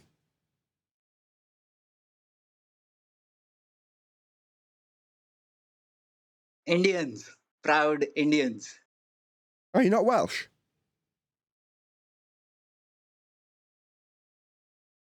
But right now, yeah, Nathan, I think you something mean relevant. Neil.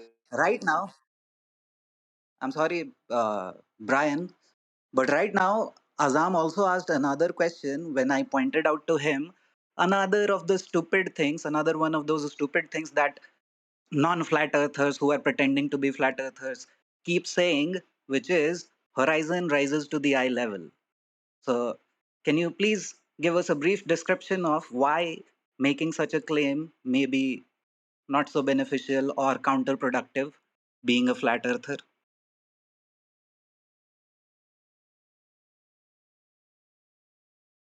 I don't understand the question. Say that again, Arthur. Sorry.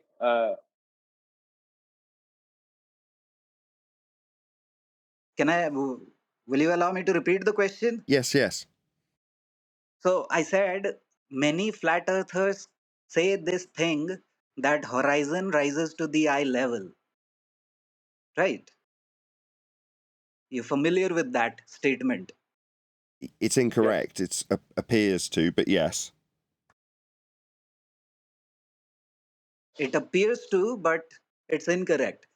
So the way I explain it is, that's the reason we do dip correction. If the horizon were rising to the eye level, then I think on a marine sextant, there would be no need to do dip correction, because then what are you correcting for if the horizon is already telling you the horizontal level? Exactly. You're measuring a point where the ground, or in this case sea, meets the sky by your perception. But that is still the ground doing that, and if you're above the ground, that point is going to be below you. And when you do dip correction, it's better described as height of eye correction, because that's precisely what you're measuring. How high above the surface that you're going to be establishing the horizontal plane are you? And obviously if you're slightly above it, you've got to correct to that horizontal.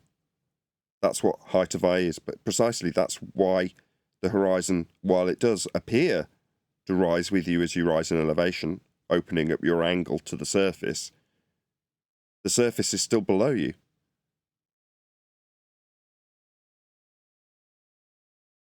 Yeah, right. That's the sweet and simple explanation of that. I'm going to cover that on my channel in my today's live stream with Azam. Shout it out. When is it? Although this will go out after the fact. Just shout out your channel.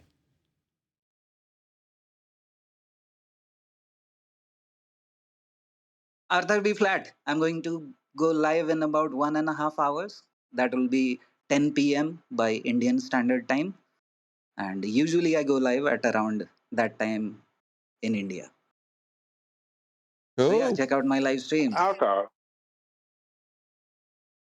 Yes, Brian. Arthur, what is your thoughts on McToon and his supposed detective work showing up the guy in New Moon as being some kind of lawyer? Did you see all that nonsense?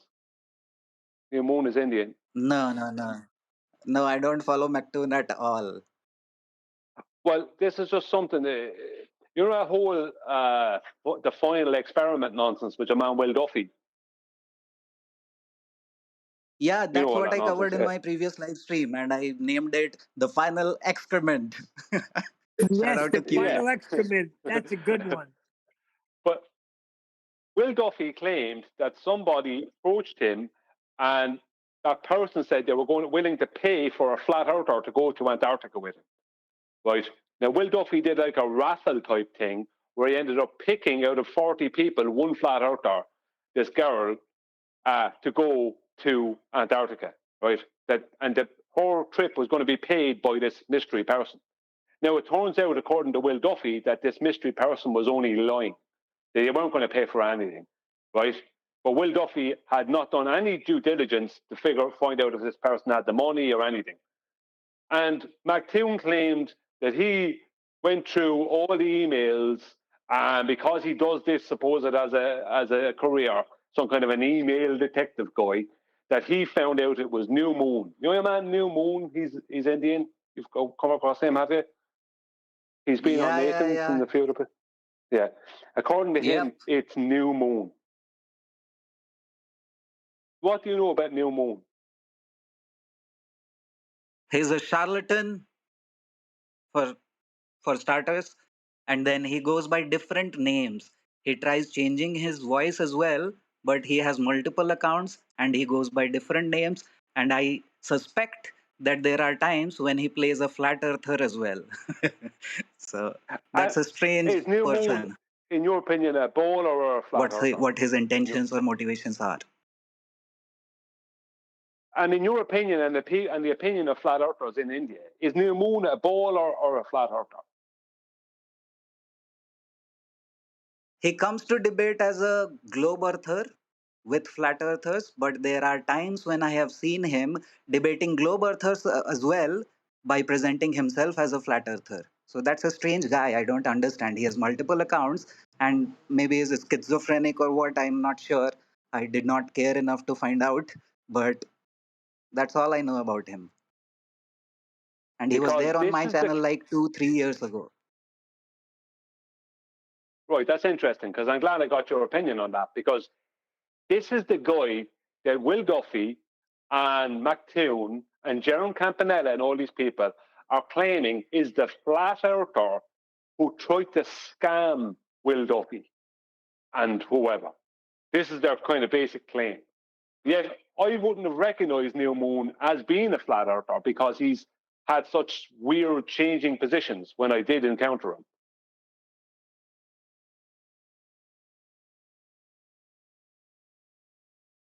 Nah, the whole final experiment thing is a big fat scam. I'm sorry. According to McBooger Eater, I didn't finish the last part of the treatment. I should have. According to McBooger Eater, all Indians, that's dots, not feathers, are scammers. Yes, he kind of was stating feathers. He said it. He even said it. He even recognized it as a stereotype fallacy, and his stereotype fallacy coming true. You can't make this shit up. It's at the end because everyone was getting a little irate towards the end of my last treatment. Go to that video and you'll hear him say it. A friggin' remedial reprobate retard McBooger Eater. That's absolutely outrageous that he, as a gun-slinging, tobacco-chewing American, should stereotype Indians like that. How outrageous. He ain't no gunslinger. He's a shit slinger. He's a retard slinger.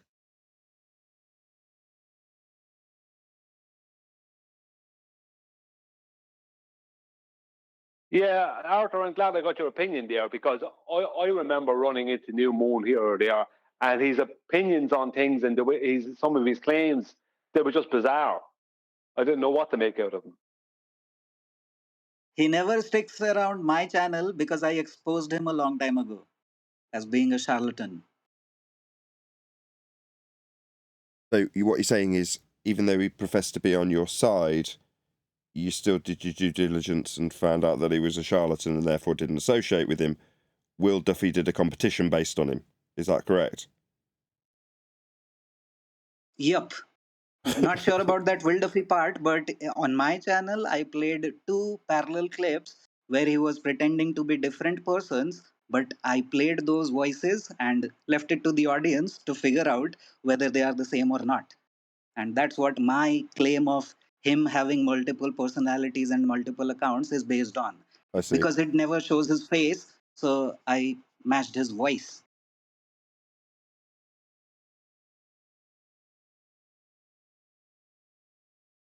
I see. So does that mean that there is no golden ticket after all? No, the golden ticket was always a fad, supposedly. Sponsorship. I posted the video.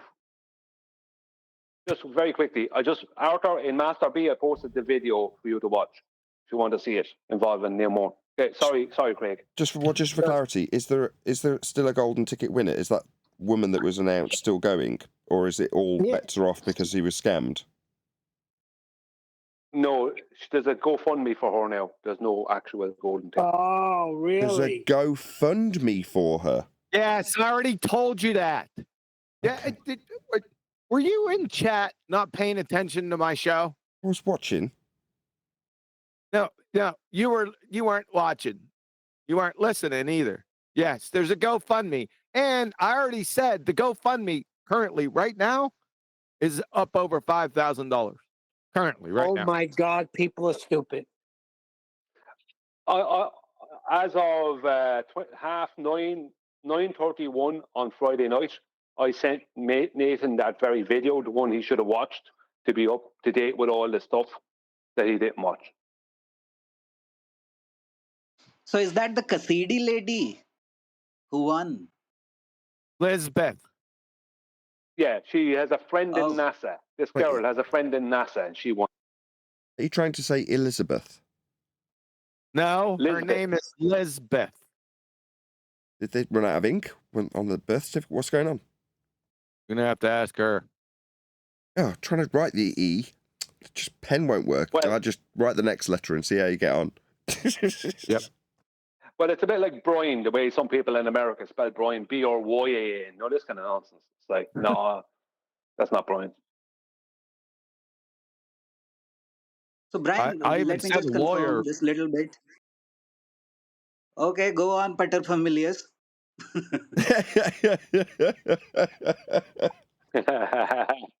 heard that bit. You like that, didn't you?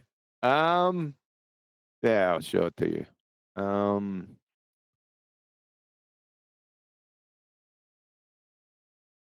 God. There you are. All right. So I don't know if you can show this to everyone else.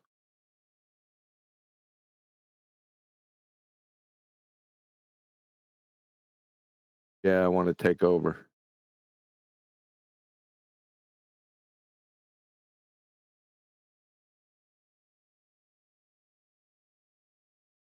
So you see this? Yep. So GoFundMe, TFE. See how he spelled it? That's how she spells it. Send Lisbeth Acosta to Antarctica with TFE. $35,000 is the goal. They got 5,000 of it. Interestingly, like I said, if any lawyer out there that would want to throw some popcorn up in the air, this is ripe. Why? Because it's a fraud. You see this TFE? This isn't an experiment. So this is a fraud right off the bat, compounded by a lie. I was scammed by a flat earther, but that's not going to be how this story ends. The final experiment and blah, blah, blah. He said he was scammed. He wasn't scammed. There was no scam here. Exactly. This is the scam. No scam. This is the scam. Figure out who will get the most empathy and support from viewers by doing a little competition and then do a GoFundMe for it. Because I know that's the person that will get the most support. If you put Brian Leak in front of it, people will go, I don't want to put any money towards sending Brian with a GoFundMe. Put somebody that everybody's reacted well to in the chat and you've gauged by doing a little audience live stream. You pick out the person, everyone cheers, and then you raise 35,000. I thought it was 30. Well, I don't know what the exact amount is, but I know that this much, that Brian Leakey comes across as somebody who might end up in a bar fight and drives a pickup. So people are not going to throw thousands his way, are they? They're not going to have any empathy for Brian. Or the other military guy, they won't have empathy for him. But for this girl, Elizabeth, loads of empathy. She's young, she's enthusiastic, all the ballers like her, you know. She looks good, blah, blah, blah. Okay, I see. And this is under the pretense of I was scammed by a flatty who isn't a flatty. He was exposed by one of our own. We can't actually state, just quickly, for legal reasons, none of us can actually claim that there is a scam going on because it hasn't been proven that there is. No, we can. QE just did it 25 seconds ago. See that E? That's claiming to be an experiment. If you're raising money suggesting that you're going to go out and drill for oil in water, and you can't drill for oil in the water itself, but that's what you're proposing, then that's a scam. Well, in this case, he's claiming he's going to go to Antarctica to do an experiment. No, he's not. That's a scam. Fraud. I stand corrected. You know, you're correct. There's another element, though. He calls it the final experiment. If he goes with the bit that exposes himself as being a fraud when he said, okay, well, if you don't like that it's not an experiment, call it an expedition. So it's the final expedition to somewhere that there's travel agents that arrange regular trips, which is how you can do it. There's nothing final about it. Also, complete bullshit. Alluding to the idea that there's no other opportunities to go down there other than this final expedition, formerly the fraud of experimentation, which it isn't. Still fraud. I would call it the flat earther entrapment. That's what I would call it. I'd call it as QE called it. He's just pissing down people's back and telling them it's raining. Yeah, but I'd call it something else. Although I'd agree with QE. I thought I already did. I think I made up the final entrapment and then rephrased it as the final excrement. He identified this in the GoFundMe as an experiment too, down below. The final experiment. Yeah, he's finished. Like I said, I'm not a lawyer, but if I was, oh boy, this would be a lot of fun. There's a whole subsection of YouTube called LawTube. A whole bunch of YouTubers that have gained popularity from understanding the law and responding to their community about things like this. Exactly like this. So if you are so inclined, maybe contact one of the LawTubers and say, just out of interest, there's a guy exploiting flat earthers and globe earthers for money and GoFundMes under the guise of doing experimentation, which it's not. It's fraud. Just would like to get your take on this fraud, Mr. LawTuber, Mrs. Your LawTuber. I'm not going to do it, I haven't got time, but if one of the audience members decides to say, Mel, this could be interesting, in the same way Candice got her attention, I think the LawTubers might also be just as interested in this as Candice, because there's fraud and money raising on YouTube going on. That's fascinating to a LawTuber, or at least I would think it would be. Maybe a way to cover flat Earth if they've got a side interest in it without actually disclaiming that fact. And have you seen, Nathan, Dave McKeegan white knighting this experiment thing? He just put out a video titled whether the final experiment is actually an experiment or an observation, and then prefaced it by saying, does it really matter? Oh, Dave McKeegan's come to the defense of, is it an experiment, and if it isn't, does it really yeah, it's fraud, Dave McKeegan. That's why I'm suggesting that people go to LawTubers and have a look at this fraud, because there's money being raised. Tens of thousands of pounds. You got your free ticket, didn't you? But does it matter, you going down there for free, whether or not it's a fraud? Well, you're not perpetrating the fraud. You're shilling for it. You're a useful idiot, aren't you, Dave? But does it matter if you're participating in fraud as a little stooge? Well, maybe the LawTubers will have a little look and decide how much implication there is on you as you front for this fraud, Dave McKeegan, assistant to fraud. I don't know where Dave McKeegan's liability might be in this fraud. Maybe the LawTubers will assess that too.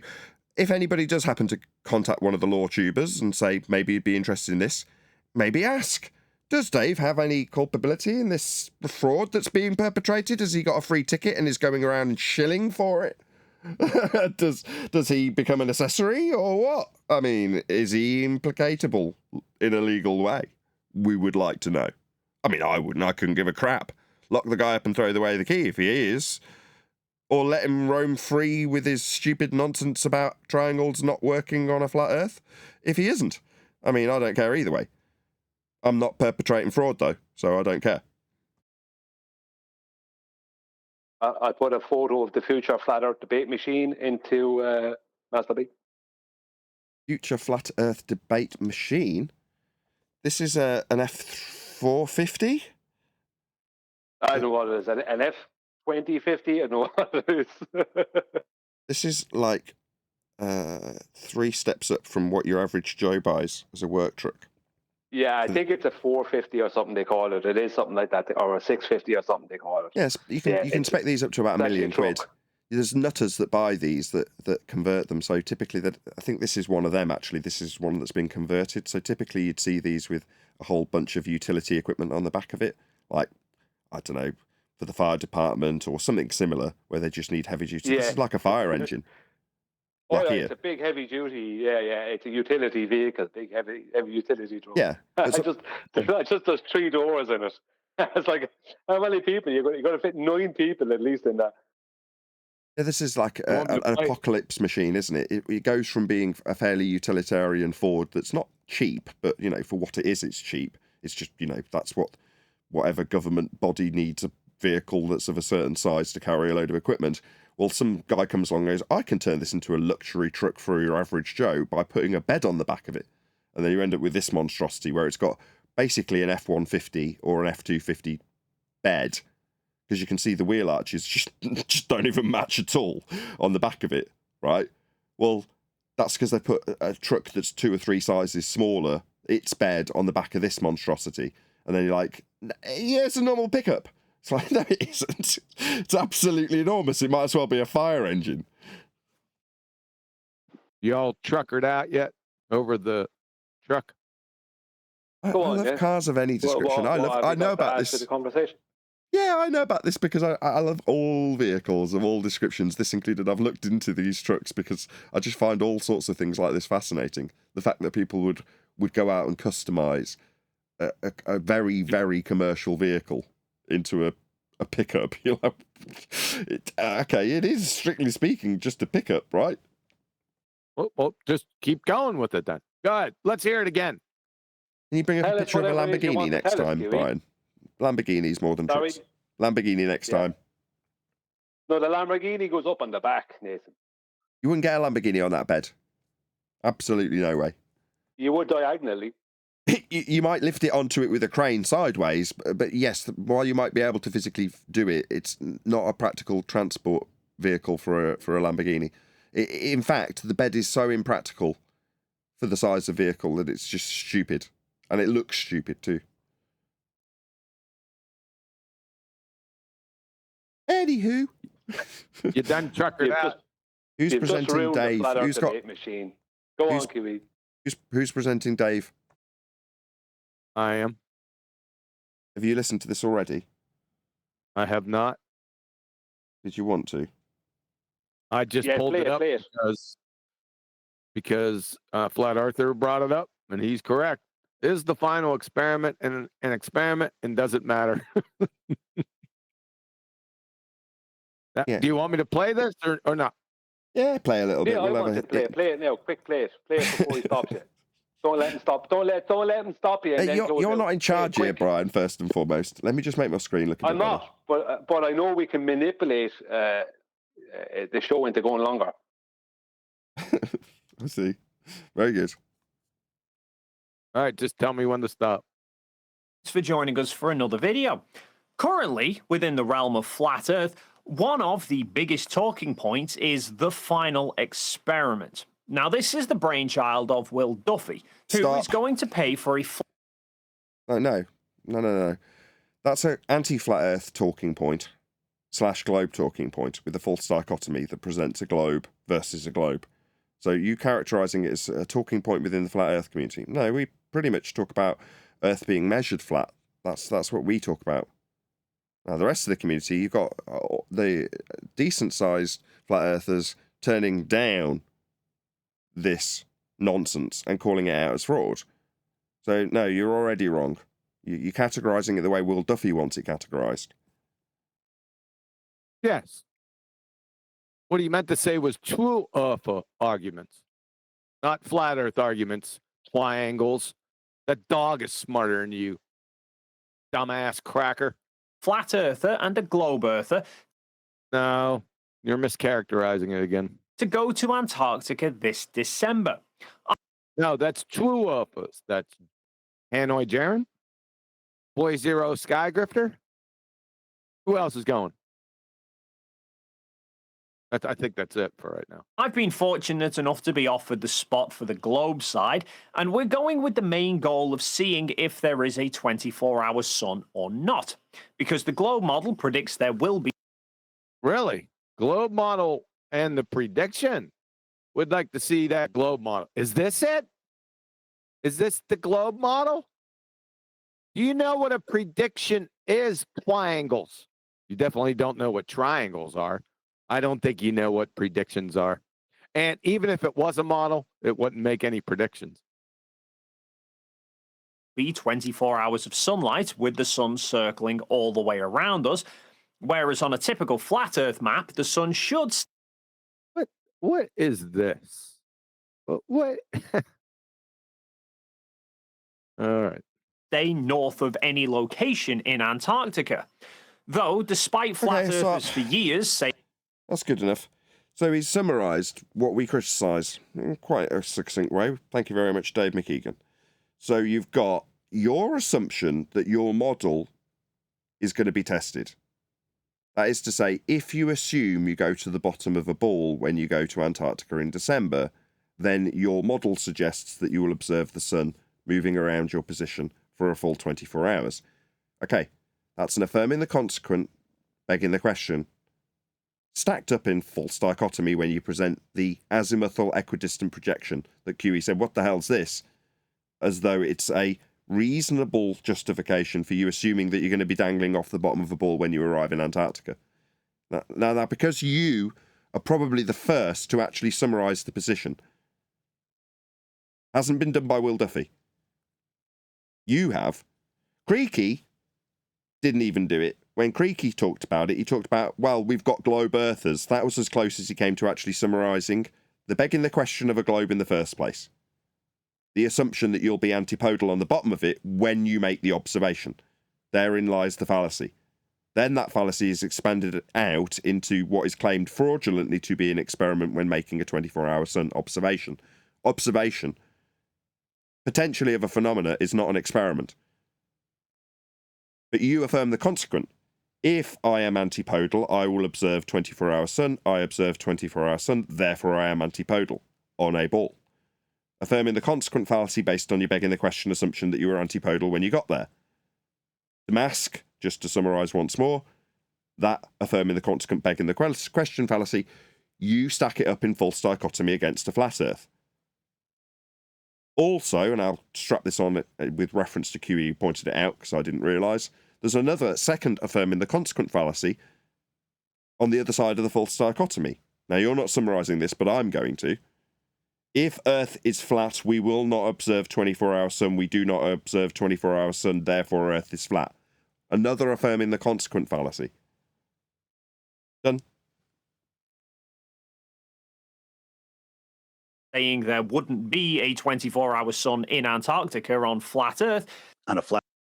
No. Here we go again. Dave Shyster is not a flat earther.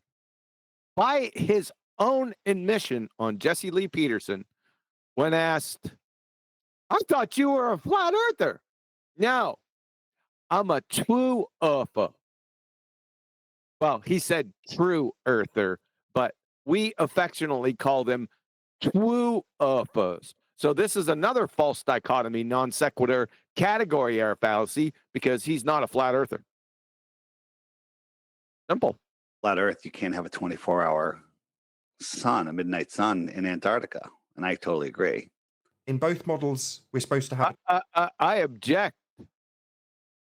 This is a young, spry Nathan Oakley. Whatever claims he made out of ignorance 10 years ago, objection, Your Honor, this is inadmissible as evidence. QE, 10 years ago, you would have said it's a globe. Yep. Does that make it a globe? Nope. Simple. A 24-hour sun. In the flat Earth model, we say there isn't a 24-hour sun in the south, and there isn't. The midnight sun being seen only in the northern regions is evidence against the globular theory. If the world were a globe, the midnight sun would be seen in the southern regions in December as it is seen in the northern in June. Strangely, since the final experiment was announced, not an experiment, it's a fraud. If it is an experiment, you're going to have to give us the hypothesis. I'd like to see the first part of that hypothesis, the dependent variable first, right now. Observed natural phenomena, triangles. You're not only geometrically a moron, you're scientifically illiterate. Many of them have changed their tone. No, what? I haven't changed my tone. So let's just ignore, because we haven't claimed it, what a flat Earth model will do. We haven't proposed one. In reality, this is not a problem for flat Earth at all, nor is it evidence of a globe. The only reason flat earthers have claimed a midnight sun likely doesn't exist in Antarctica is because of how many clearly fake videos have been made claiming to show a 24. I wanted to stop just in case it was going too long, and if you're going to go ahead and publish this, follow. So you don't get copyrighted. Just on the topic of dependent variable, I had bought, and I knew they'd do it. I left a comment on, I think it was one of Will Duffy's videos, and I can't remember what the comment was. Yeah, the comment was, but how I put it. But I left a little trap there, and of course, Boras fell into it. Started coming in saying to me, the dependent variable is the sun. I said, no, the dependent variable is the thing that hasn't been observed yet. They're waiting to see if it's going to be observed. And you can't use it in an experiment because you can't manipulate the sun. So they all think they have an experiment because the sun is involved. It's not manipulate the sun, it's induce the dependent variable. So you're trying to induce the effect. So if the effect is the sun being up for 24 hours, that's the effect that you're trying to induce when you vary and manipulate something, to induce that to happen. But that starts with the assumption you can start with it not happening, vary something and induce it to happen. Well, it's so grandiose.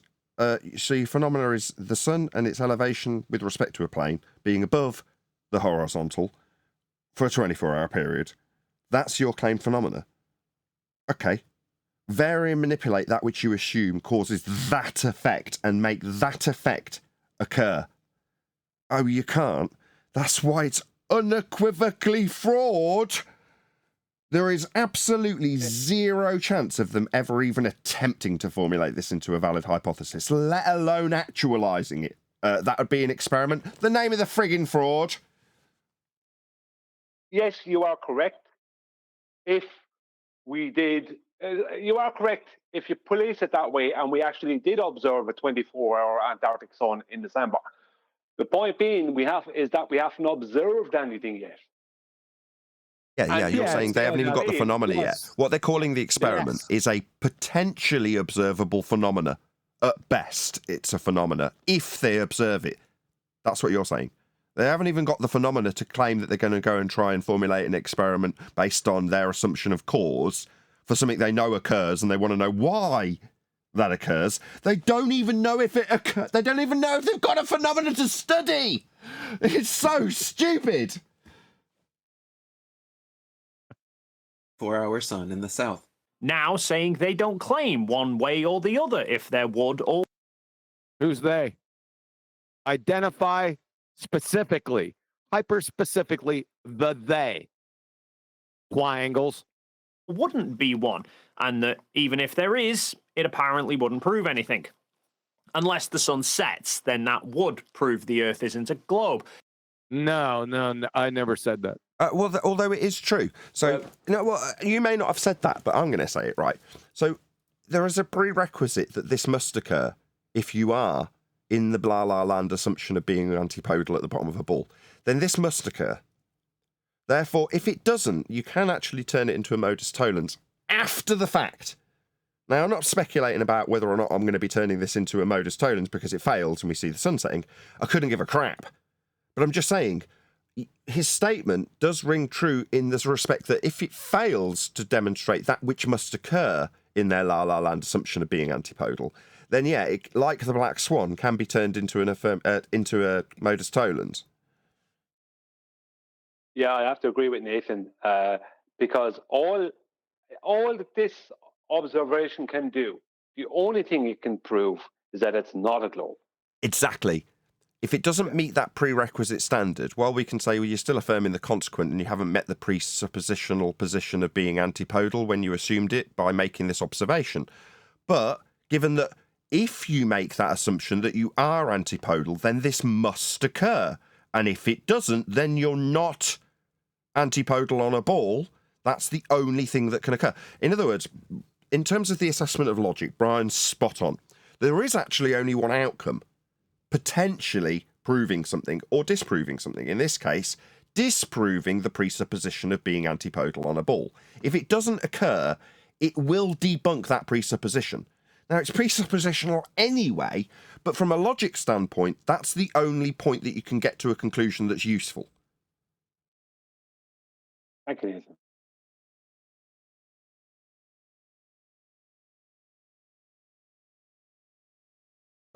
QE's probably gone to get something to eat. But from this guy's point of view... But there have been quite a few flat earthers attempting to...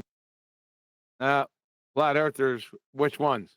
Reject the final experiment before it's even happened by saying that it doesn't mean anything because it's not actually an experiment. Ah, right. Now you identified actual flat earthers. That is correct. Yeah, it is not an experiment. Most assuredly. It's an observation, so it will... It's an observation. It's not even an observation yet. Exactly. It's not even there at that stage yet. You haven't even seen it. You're speculating about whether or not you may or may not see this phenomena. That's it. At best, you may have an observation when you get down there. Antipodal? No.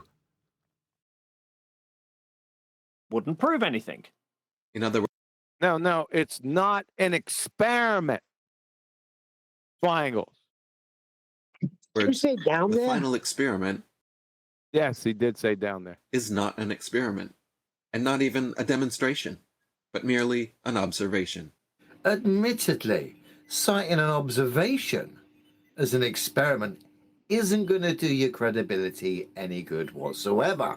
Why? It's an affirming the consequent formal logical fallacy with an antipodal assumption. It's not an experiment, it has no independent and dependent variable, and you're yet to observe the phenomena if you're going to claim it. Now, they say it's not an experiment man, because... that guy was fantastic and handsome. Very concise. There are no variables. So let's first cover, is it an experiment or not? And then cover how these flat earthers have managed to now nullify several years' worth of their own arguments with those claims. Well, you're going to have to go through each one of those arguments. They're triangles. I can't wait.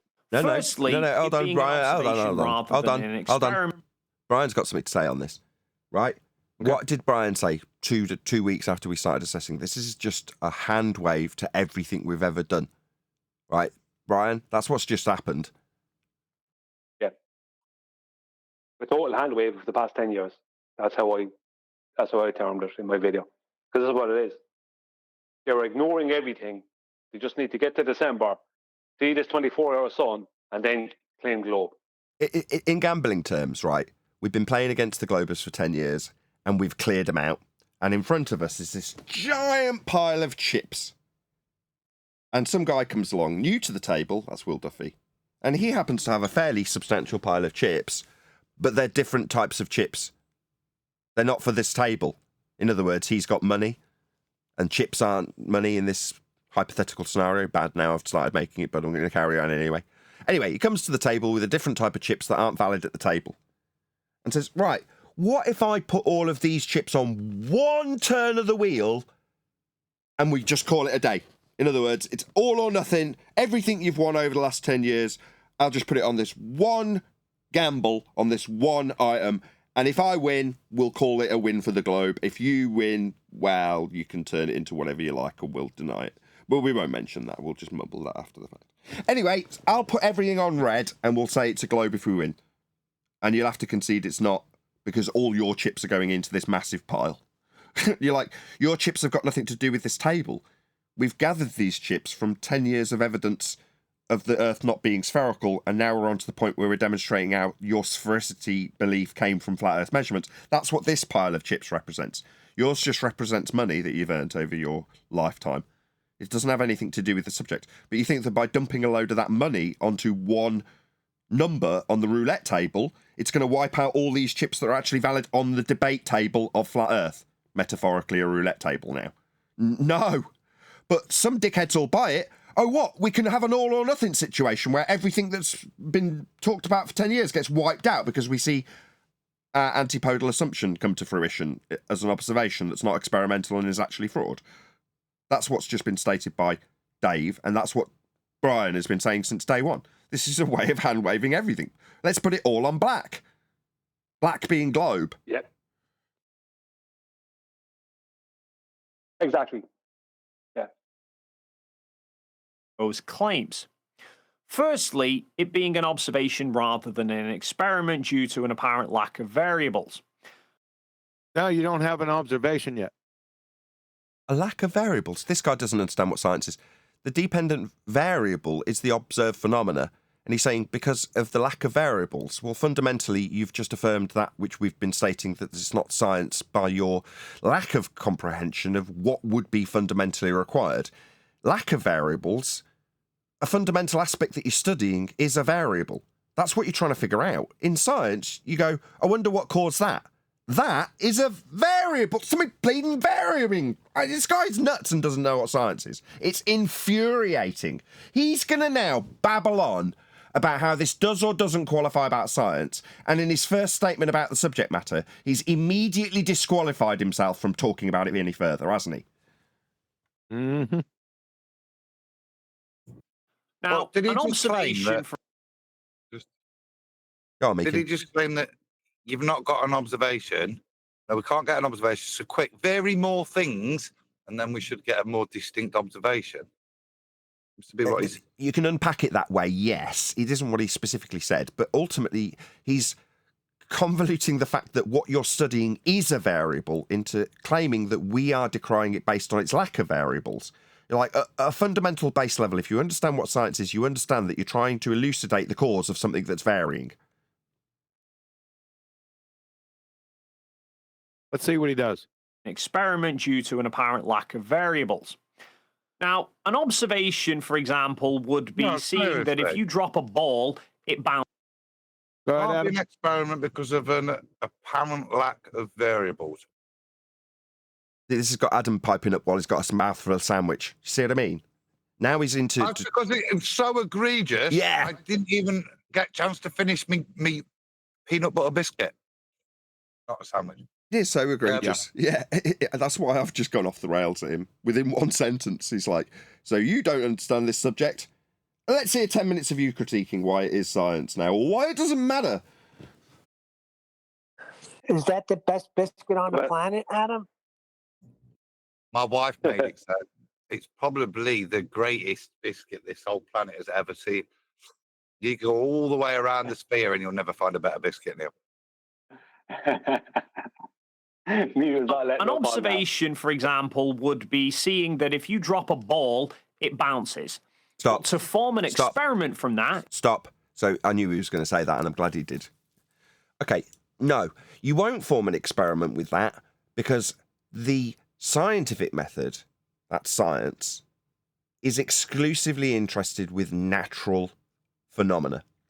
So he's just said, if you drop a ball, okay, why would we exclude synthetic effects from the natural study of the world? Well, because we already know the cause. He's already told us what caused it. Let's just repeat what he said. If you drop a ball. Yeah, we don't see very many balls dropping in nature, and he's just told us what caused the ball to drop. He dropped it. It didn't occur in nature. It's not a natural phenomena. This is outside the purview of science immediately, and it's a hypothetical example. So if, and I say if because I know he doesn't, if he understood what science was, he'd start with a hypothetical example, because he can pick anything, that was within the confines of natural science. And where does he go? with his hypothetical example that could be anything, something that's synthetic.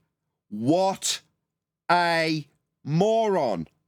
He doesn't know what science is. Like Adam was so exasperated about it a second ago. This is so egregious. So your hypothetical example doesn't even take place in nature.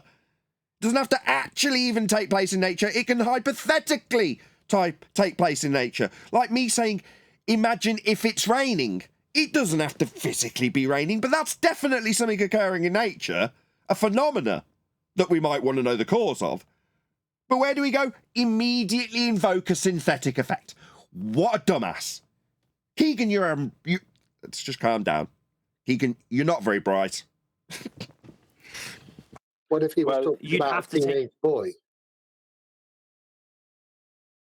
Was that Craig? Go ahead. Yeah, what if he was talking about a teenage boy? Because their balls drop naturally, don't they? I don't think he's talking about those balls. He's actually diagrammatically represented two balls, and they're not testicles. But thank you. Oh, I didn't see it. Sorry. Yeah, but the cause of that would be cold. Let's not do this. Take multiple observations whilst changing the variable of drop height to... Oh my God. His independent variables drop height. Oh my God. If height, what height, right, do you take the ball to for it not to drop? This is blue sniffing at his Okay, it's just so batshit insane. Height is your causal influencer, is it? This mathematical terminology in a conceptual language is your causal influencer, is it, Dave? You're so devoid of any scientific acumen, it's untrue. Well, I find See it... how that... Sorry. I just want to make the point that people like us, starting maybe with us, who are critiquing this as not being an experiment, he's now critiquing us. So him, who doesn't know what a natural science experiment is, he's critiquing us, and he doesn't know what it is. And God knows how many likes and views he's after getting on that video.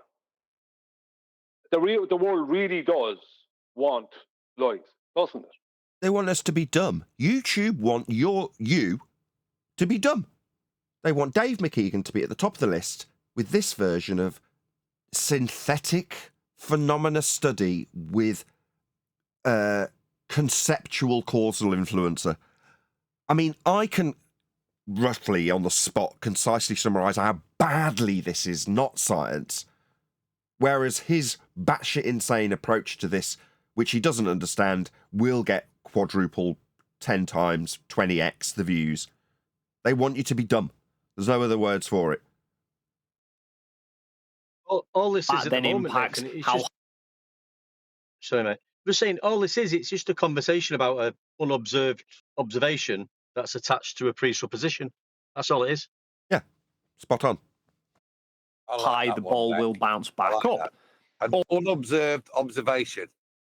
Brilliant. Let's just get a grip on what's going on. Right, just for now, QE, just don't hover on the mute button. We're just going to, we all want to chit chat for a bit. Maybe take it off screen so you're not, we've got to get through this. We haven't. We've had enough. I've had enough. I already know, unless you know with the timestamp where he vaguely explains why it doesn't even matter after he says that it is science with his synthetic example with a conceptual causal influencer. Do you know where he says, and it doesn't even matter that it's not science because, do you know where that is? Yeah, I know you don't already. You haven't watched this. But my point is, for now, can we just chit-chat about it? Yeah, that's fine. Are you trying to end the show, Nathan? And with that, I am going to say, first and foremost, a huge, massive, enormous thank you to Brian. No. Oh, go ahead. Go ahead. I can be patient. Go ahead. That's it. I'll try and anchor in my disdain for the ignorance that is Triangles McKeegan. And hopefully you'll all join in and just actually chatting about this. Maybe if we take it off screen just temporarily. We don't have to. And everyone's got quiet now. Don't do that, QE. Don't do that. It's a trick. It's a trap, QE. Don't do that, QE. Don't do that. Put it up on screen. We'll give it a minute or two, then it's back to the video. Okay. Yeah, I was going to do that anyway. I never take it off screen. Just play. Just play. You'd have to take multiple observations whilst changing the variable of drop height to see how that then impacts how high the... Stop. This session number 2 of the scientific method. Belly up to that mic. You'd have to take multiple observations. You'd have to observe this phenomenon multiple times. Naturally occurring, naturally dropping balls. Let's just formulate this into a hypothesis on his behalf. If drop height, then bouncy balls falling. Is that his hypothesis? It can't be. There's a synthetic balls in it. It can't be a hypothesis. You can let him have a man-made ball if he can formulate a hypothesis. So we could overlook that. So, you do have to make things in experiments. There's nothing wrong per se. It's the fact that the observed phenomena is man-made. That's the issue we've got here. Not so much the ball, it's the fact that you've picked it up and then wondered why it's gone back to the ground after you've picked it up, Dave. Yeah, do you know what we're doing? Right, if this was a teaching scenario, if this was a school, right, the teachers come up to Dave McKeegan's worksheet and put a giant red X through it, and Dave started crying. Now, the teaching assistants come over and gone, no, just ignore the big red cross through your dumb shit that you don't understand, and we'll try and help you along by taking your stupid shitty example and somehow formulating it into a fudged hypothesis in the vague hope that you might learn how that actually works, so you don't make this stupid mistake in future and get a big fat red cross on your page. And Dave goes, "Oh, I thought the teacher just loved me." Yeah, it doesn't matter that I'm not saying there's a problem with the ball being involved. I'm saying that his phenomenon is involving the ball. The ball will bounce back up. Or you can observe that giving plants water makes them grow, but you can change the bowling ball. This guy's on drugs. Why didn't he start with that? If you can give plants water, you can make them grow. So you could say you watch the plant and it gets bigger the next time you come and you're watching it physically increase in size. I'd call that a phenomena. Plants grow, but okay. Yeah, but he's got this vague strap on of this naturally occurring phenomena that he's using in conjunction with a garbage synthetic example that he's expanded on quite extensively prior to dropping this in. Now we've paused at the moment that he's just given us plant growth. You're like, why didn't you start there? If you're going to start juxtaposing how science is actually cause and effect with plant growth and, in this case, water, at least that's got some semblance of logic behind it, then you can associate that to the final experiment and actually give his argument some validity. But he's not. It's just a vague, wishy-washy strap it on at the end in conjunction with his already existing and lengthy wrong example of what science isn't. He just bait and switched everyone. He went from a synthetic phenomena to a natural phenomena. He just bait and switched them. Right. And I would question that phenomena also because you didn't observe that phenomena. You observed two concrete nouns. With the plant. That's a higher level. Yeah, it is, but I'm saying it would be easier for us to fudge it in to use it as a teaching tool. At least you could have some semblance of logic in a hypothetical vague example that doesn't have to conform to the strict rules that are useful when employing the method. But it would be a good teaching tool.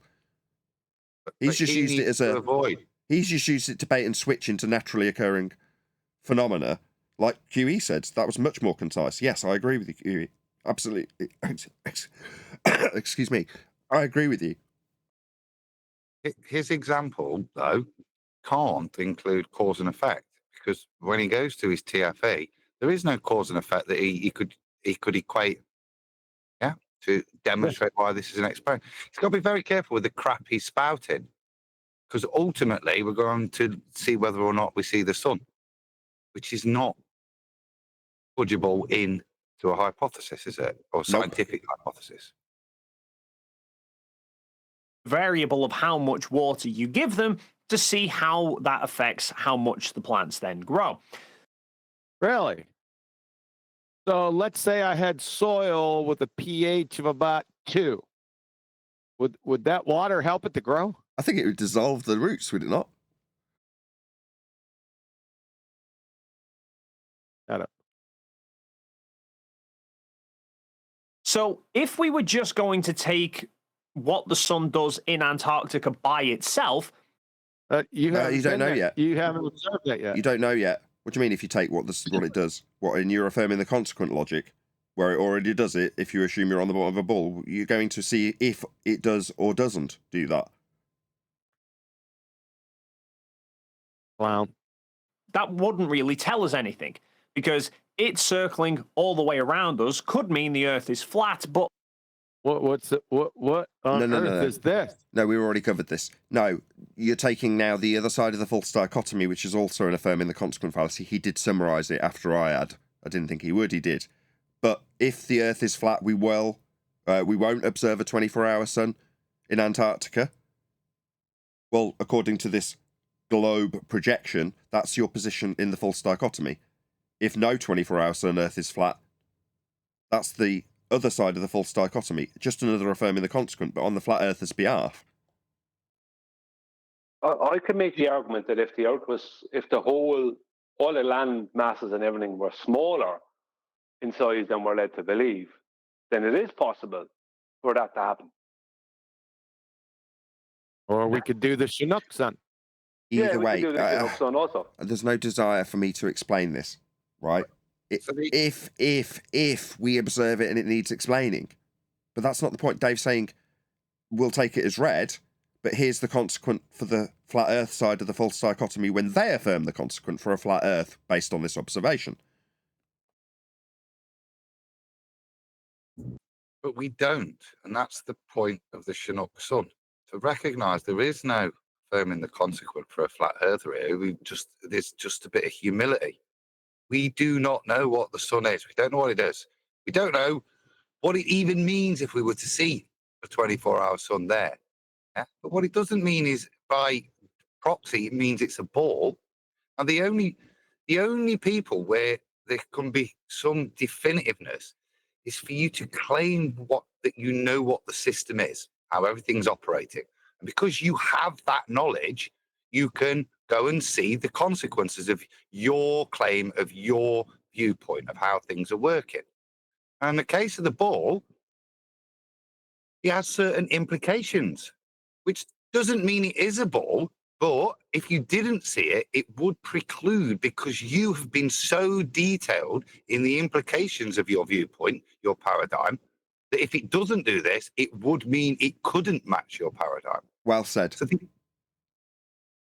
if it fails, based on, I will assume I am at the bottom of a ball, and when I assume I am at the bottom of a ball, I must observe the sun for 24 hours.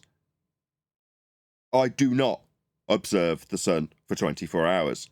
Therefore, my presupposition of being on a ball cannot stand true. Now, I was going to interrupt Adam, I didn't, because he was so concise and it was excellent. But a point where you say, when I assume that I'm going to be going antipodal to make this observation, and from that point forward, it must succeed, otherwise my presupposition fails. If you're going to make that assumption, you'd look at, okay, you're going to start with a presupposed knowledge based on being on a ball. But we're going to dissect where you got that supposed knowledge from. And therefore we'll look at where the ball came from. Now that's where we're at on Flat Earth debate, looking at the origin of the globe and the Flat Earth measurements that made it. But they're taking a stroll straight past the graveyard of Flat Earth measurements to create their globe, ignoring them, and then saying, let's start on the globe, specifically on the bottom of it. How'd you get to the weird idea that you could be on the bottom of a globe? Will you extrapolate out that model by way of Flat Earth measurements to begin with? So this is a giant nothing burger. When you go back to the roulette analogy. This is where you go to Dave. Dave, I know you just put a load of money down there, but you see that huge pile of chips over there? That's pitch data, mate. Yeah. So before you start your assumption, see that huge pile, millions in chips, yeah, flat Earth chips, and it shows that wherever you travel, you do not accumulate any antipodal position. You stay flat and parallel, son. So your first point of premise that you're going to go and assume an antipodal position has been debunked by pitch data. But keep traveling. Yeah, keep travelling flat with respect to a plane to Antarctica. And when you arrive flat, having travelled with respect to a plane with navigational systems that were derived from those flat plane measurements of the stars, with pitch data proving that you flew over a plane, how are you going to make your antipodal assumption? Oh, with this globe model that you just, by pure fiat, infer that you're actually at the bottom of. Well, where did that come from? Measurements of a flat plane also. So your antipodal assumption doesn't stack up. This is not the main focus here, though. The main focus here is the fraud of calling it an experiment. Dave's trying to justify it. He's halfway to semi-explaining to an audience the cause and effect reasoning of plant growth based on water quantity and ball dropping based on conventions of maths, in this case drop height. But he's halfway there. Now I want to see how he actually says this doesn't matter when it comes to the final experiment, that it doesn't have any of these prerequisites of science, even though he's got half of them wrong. Circling all the way around us could mean the Earth is flat, but that Antarctica is at the centre. But that is not the only observation we'd be making. All of us would be observing what the sun does whilst we're in Punta Arenas, both before and after we go to Antarctica, and each of us will then be observing what the sun does from our respective locations before we even set off. So our... What the sun does? What? I don't know. I don't know. I don't know what he's on. No, I don't either. Anybody need a special day setting aside so they know what the sun does for them before they go on a trip? Well, he's going to observe it, what it's doing over the UK. Then he's going to observe what it does in Antarctica. Doesn't and do maybe a few anything. other places. Yeah. According to them, yeah. Dance a jig? No. Just transits in. I'm not sure whether he's purposely avoiding any detail because he doesn't know really what he's going to observe here and there. Yeah, that's it. He doesn't know what he's going to gather, but if he throws some stuff out there like, look at these points on the map, we're going to be observing what the sun does from these relative locations. It sounds like he's got some methodology behind what he's going to be doing out there. He doesn't know, does he? Non sequitur chaff. Our respective locations before we even set off. So our observing location will be varying throughout the trip. Oh, no. No. No. Hold on, let me just write this down. Hold on. So as he's moving, his viewer location changes. Gotcha. Got it down. Thanks. You friggin' ignorant bozo of a moron. Are you saying location is your independent variable, Baltard? Yeah. But he doesn't have a dependent yet. No. Thanks, triangles. His formulated hypothesis is going to be if location, then 24-hour sun, isn't it?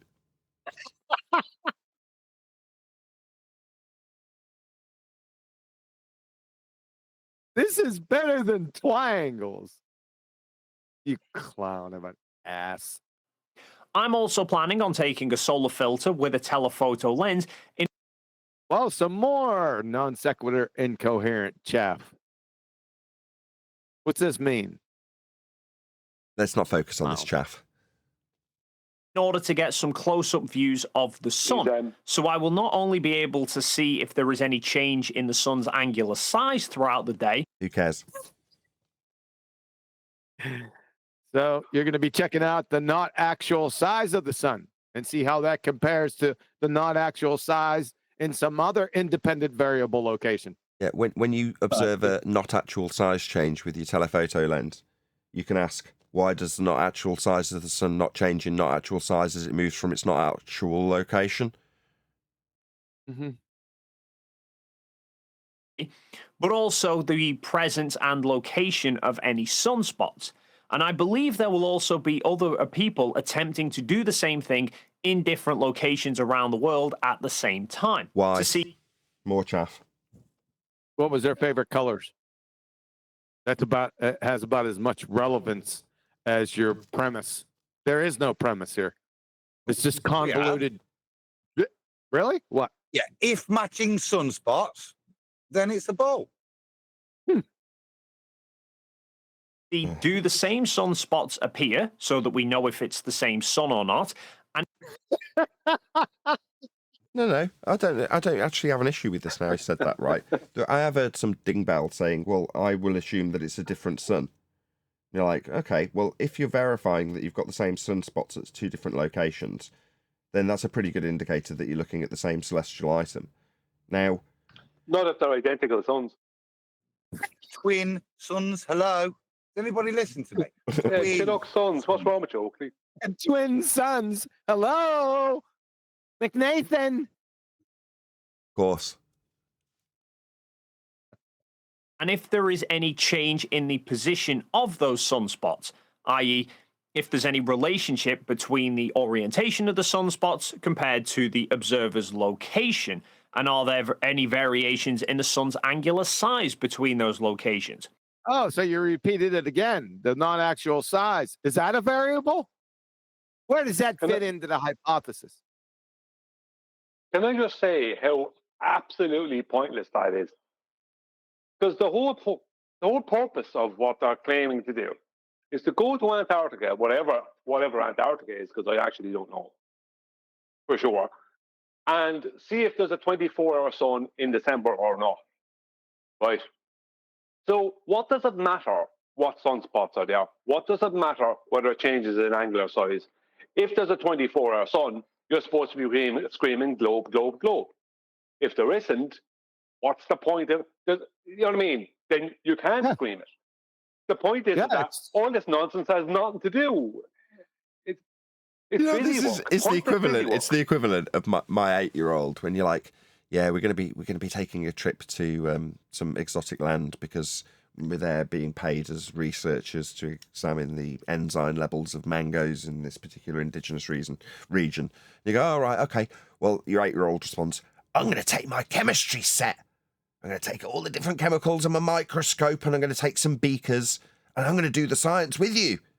Oh, bless. You're going to keep yourself busy, is what Dave McKeegan's saying. He's got his toys, he's got his cameras and his filters, and he's going to keep himself busy. Yeah, his only job is to be there and see it or not see it. Right, but he needs to pander to his audience and do what they think might be science-y type stuff. That has nothing to do with anything. Yeah, that's what I'm saying. Like the kid that's taking their little bags of chemicals that they'll mix together to make slime while they're on their way down there, you know, because Daddy's doing something experimental. And they're helping. No, he's going to take, the analogy would be you're looking at mangoes and enzymes in mangoes, and the precocious little 8-year-old's going to go with you, but he's going to take a bag of jelly beans, and he's going to take his chemistry set with him for the jelly beans to see if the jelly beans are enzymatic themselves. Yeah. All those observations combined will be reality. And so the observations, all of them, that's reality. Yeah, every observation ever is reality. Sorry. He needs to be institutionalized. When you combine them, the observations, it becomes reality. Belly up.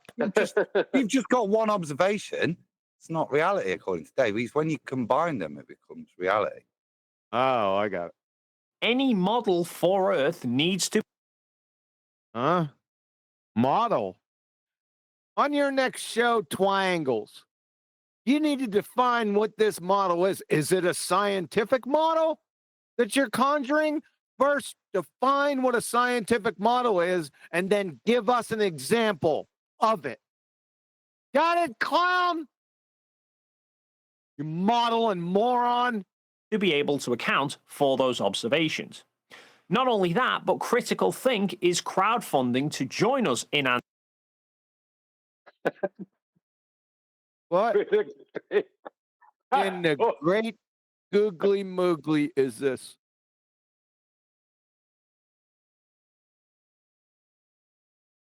What's googly moogly? Critical Think. There he is, that guy. He has zero critical thought. Antarctica. I will leave a link to his crowdfunding page down below. He is planning to bring along some highly accurate. Here we go, some jelly beans. That's we couldn't have called this any better. Digitech jelly beans. Unbelievable. Scientific scales and weights. Scientific scales? What makes them? What's the difference between your regular, average, everyday scale and a scientific scale? One is digital. Goggles? Do we look at one through goggles and the other one we take the goggles off? You glue sniffing idiot. So that he can then measure how the variable of changing location affects.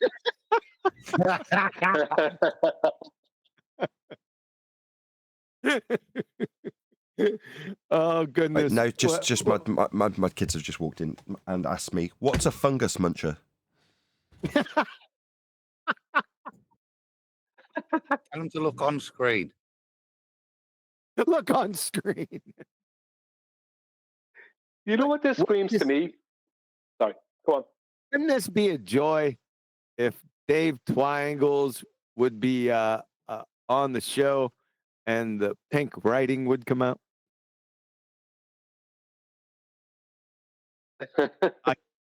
I could just yearn and pine for that day. Go ahead, Brad. I'm just saying, it's strange. It's like as if they are secretly lacking in confidence. All this nonsense they're bringing along for absolutely no reason. What you're going there to see is whether it does this, the sun does this thing at that time of year in this location or not. All this other stuff means nothing. Why are you bringing all this stuff? What are you? Who are you trying to pander to, or what? What you're trying? What? In what way are you trying to keep yourself relevant? And to who? Nothing. I'm bringing on my trip to Antarctica. I'm bringing special science boats that are specially designed. So when I walk, I collect samples, and then later on, I test those samples. You know what I mean? Like, what's the point? What's your science boots? Yeah. Nice one. Affects the measured weight of the scientific weights. And the weight of the scientific. What? What did you just say? Let's get this whole thing. Adam, get ready. Get your therapist on speed dial. Location affects the measured weight of the scientific weights. And the measured weight of the scientific weight, Adam. Hey, what? Next time I'm ordering stuff, I won't go to Weights and Measures for my weights. I'll go to the Scientific Weights Company, and I'll be more accurate because they're scientific weights. Hey guys. Wow. Whether such change conforms to the globe predictions of varying gravitational force. Yeah. Over 100 years out of date. Within their own parallel paradigm. Look at this video. The remarkable thing about weights is they don't have to be validated scientifically. Exactly.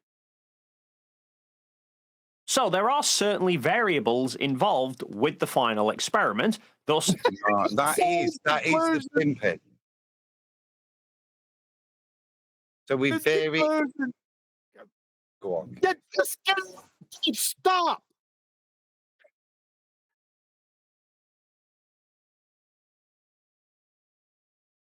Go ahead. I can't. Is this what this filibuster is then? Is this what this is? It's a load of waffle to try and get you to miss the fact of what he's purporting as his variables. So we've had if location and if sunspots. This smells more and more like a scam because we know we've got to invoke these things, haven't we, in the listener's mind. Hopefully they don't recognize them and formulate it. Like you said, Q, it'd be nice to get the pink writing out. It's like the scary part, and it's not like anything. The scary part is he is not just speaking off the cuff. He actually sat down and wrote this out because he's reading a prompter. That's truly scary. You delusional Dunning-Kruger nutter of a doofus. You're trying to Jedi mind trick your dumbass audience. And yes, your subscribers are dumber than you are. And to all these ancillary theatrics of variables that you dreamed up to be connected somehow with going down there and looking at the sun. You need to be institutionalized. You're a retard, sir. Goodness gracious. Yeah, the public should be. It can be argued. Public should be guarded from this guy. So what can be argued, Twang? Certainly variables involved with the final experiment. Thus, really? What's the hypothesis? It can be argued that it is an experiment. Oh, really? So argue. We have yet to hear one. Well, that's it. There certainly are variables. We're varying a couple of things. I'm going to change my pants every day. That's another thing I'm going to vary.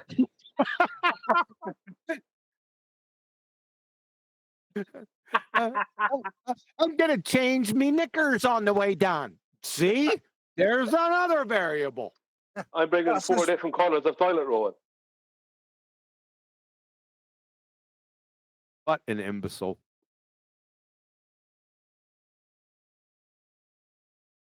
But even if we were to say that it's not, and that... Even if we were to say that it's not. Unbelievable. Why would you say that? If you've just, in your own mind, formulated it and justified it that all you need is something to vary, why would you now mitigate for somebody to say, well, that's a load of cock waffle, right, and nonsense? Why would you go there unless you already knew that you're trying subterfuge? Why are you defending something instead of boldly stating your hypothesis? Right? Exactly. You got it. Yep.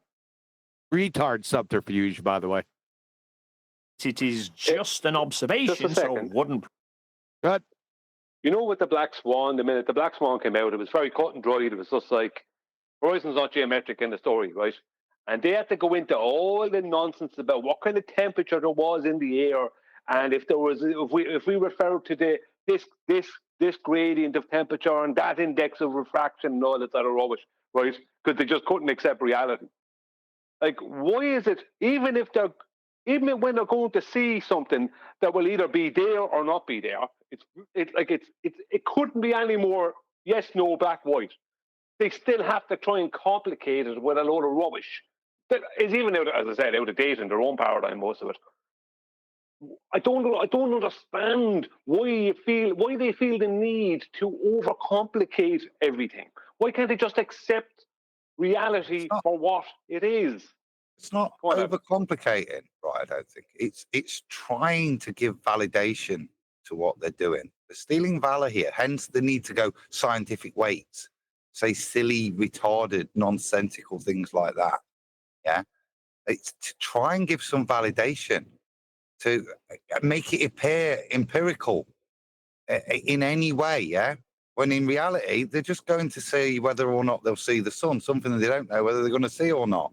But if they were to say that, sounds silly, doesn't it? We're off to see something we don't know whether we're going to see it or not. Are you coming? You're right, Adam. You're right. That's exactly. Yeah, you're right. You've cleared it up for me. That's exactly what's going on. Thank you. And you better not friggin' blink. No, because if you do, that's a repeat observation. That makes it valid. Prove anything. That claim directly conflicts with years of claims by flat earthers. Incorrect. What flat earthers? You know what it is, just before you go. They have all in unison stated that if the Earth's a globe, that there has to be a 24-hour Antarctic sun in December, right? So they need to strawman it that every flat earther ever said that if the Earth is flat, then that 24-hour Antarctic sun can't exist. That's why they keep on trying to what's the term, QE?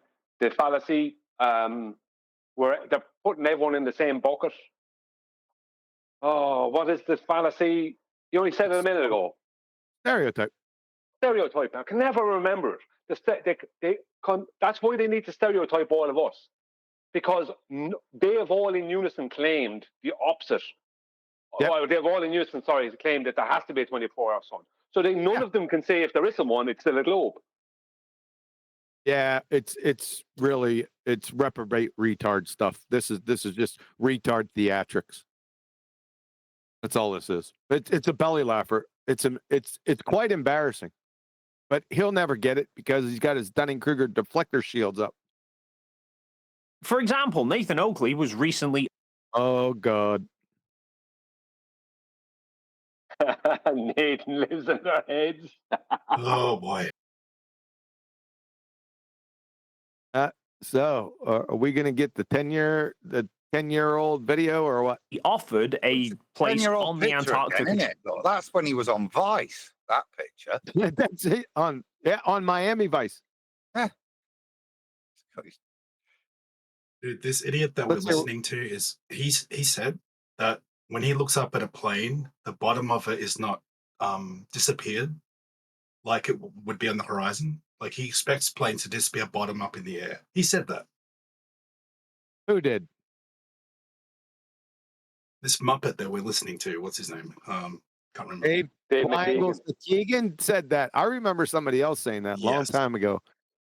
His name was. How dumb do you have Negator. Yeah, like, how dumb do you have to be to think that a plane would disappear bottom up in the air? Yeah, pretty dumb. All right, let's get this thought. Go on, Twangles. For example, Nathan Oakley was recently offered a place on the Antarctica trip. No, he was not. Nathan, you still here?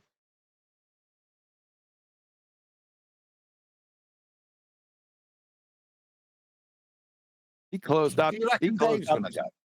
Do you reckon he's going to leave his dog? I don't know. Who's he going to leave his dog with?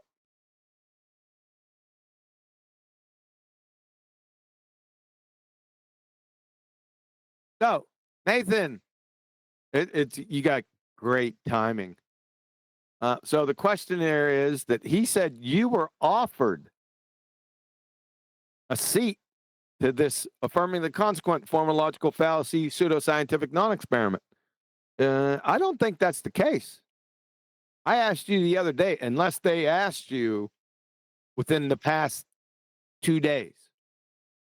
Nathan Oakley was never offered anything personally.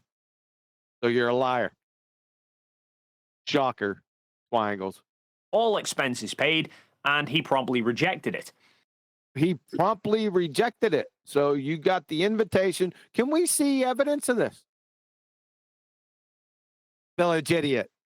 You know, someone that keeps on making baseless assertion after baseless assertion in my neck of the woods is called a village idiot. You have yet to support any of your baseless assertions, just like that village idiot. So, guess what you are?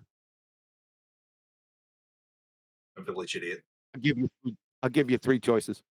But one of his arguments is that a few years ago, 10 years ago, right? So you're using 10 years ago as your evidence, right? he interviewed another flat earther called Robert Shortman, who spent a period of time working in Antarctica, and I talked to Robert Shortman before Nathan did, personally. What's your point? Said he didn't see a 24-hour sun. Are you? That's correct. That's what he told me too when I asked him. I would answer the question about 24 hours of light in Antarctica on a. I've interviewed a guy who's not experienced 24 hours of daylight in Antarctica. He spent 18 months there. Have you ever spoken to anybody ever that's been in Antarctica? Because I spoke to a chap who was a plumber on one of the rigs that's out there and spent 18 months there and categorically stated he didn't experience 24 hours sunlight. Now, ignoring that it seems Robert wasn't actually in Antarctica during. What does that have to do with whether the final experiment is an experiment or not? Well, it doesn't. But what it does have to do is that the final experiment, as they call it, is exactly what Robert Shortman did. So that's all they're going to do. Go to Antarctica at that time of year and stay up all night, right? That's it. Yep. Like Robert Shortman did. Now, all they can say then is he's a liar or he didn't go at those times. Yeah. Or, yep. But what they should be recognizing is what Robert Shortman's experience was is the only experience that they're going to get as well. Doing the same thing, standing there and looking at the sky for 24 hours. So all you can do then is call into question Robert Shortman. Fine, if that's what you want to do, guys. Yep. Who cares? Yeah.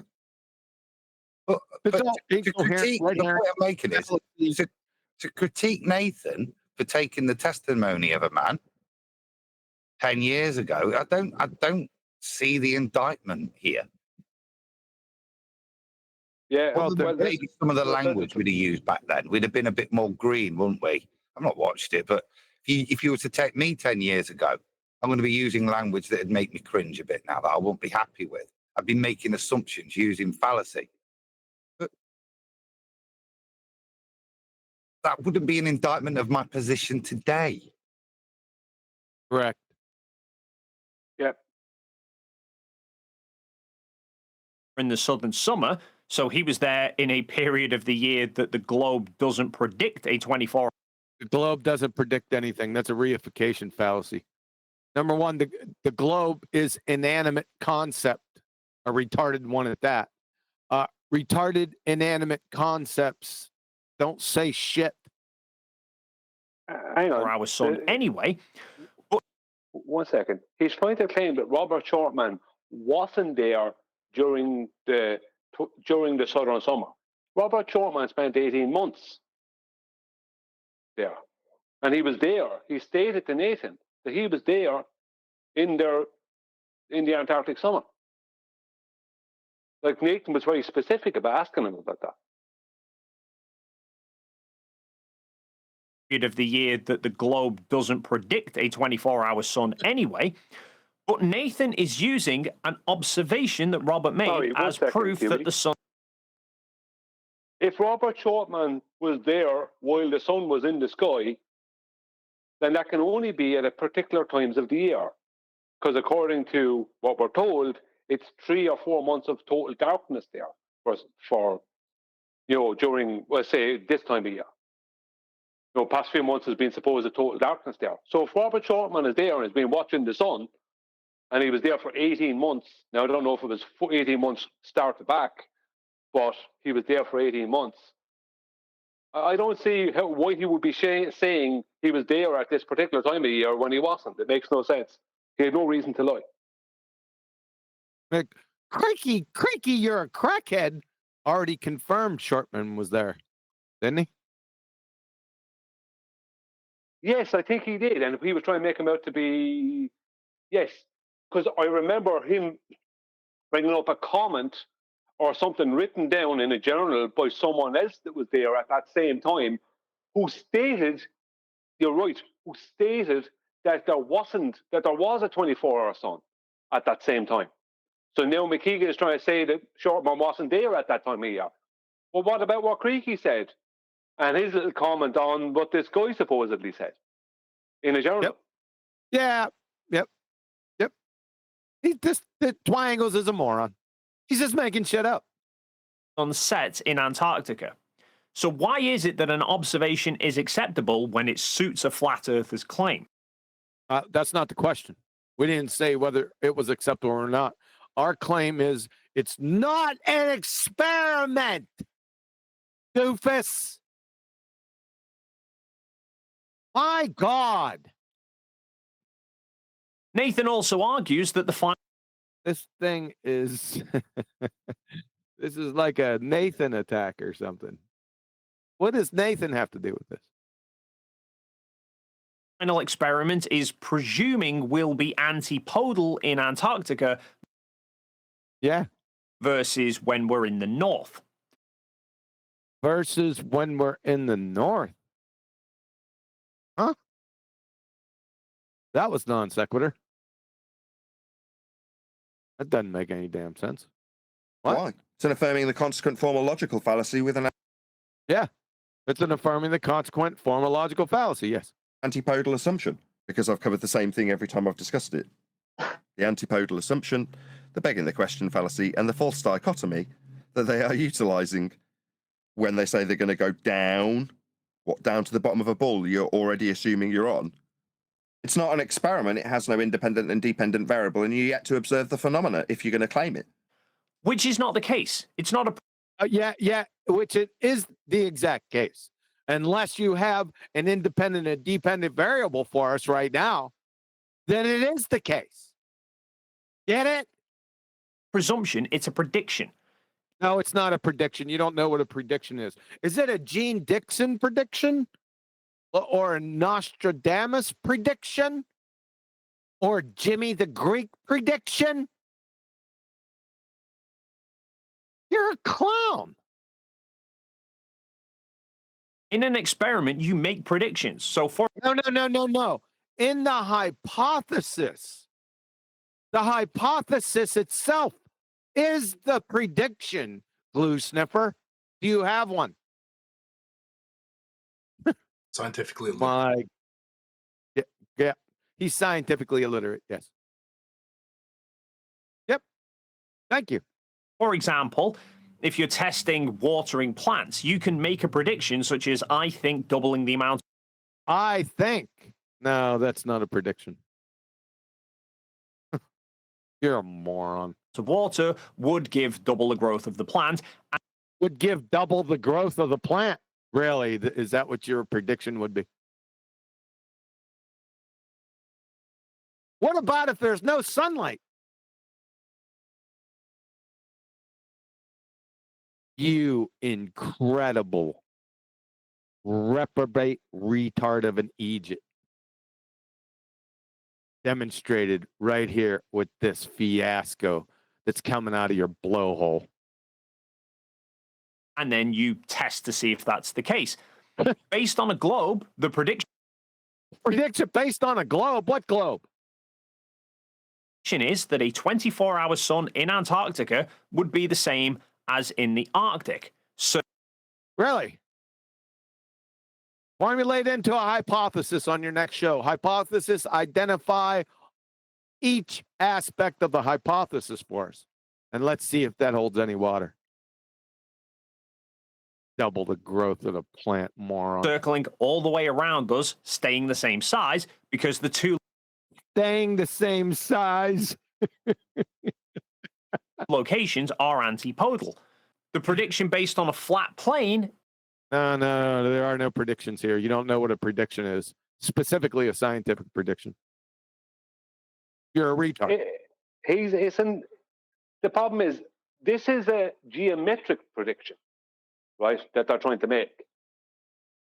via a celestial body and the movement of it. There's no science obviously going on here. There's only a geometric prediction based off of a celestial body. How ridiculous is that? Because there is a prediction and it's geometric that they're making. You're going to have to define geometric prediction. I need that cited. Well, best wishes. I can't cite that. that was the description that I just came up with off the top of my head based on what they are doing. I can't cite that. Maybe Adam can, I can't. But yeah, they are making a prediction. It's just not what they're claiming. So you're going to friggin' double down. Okay, Adam. Can you support the other counselor's claim here? I literally, my dad just rang, so I just missed the last couple of minutes. I just heard geometric prediction. Yep. I'm on a square.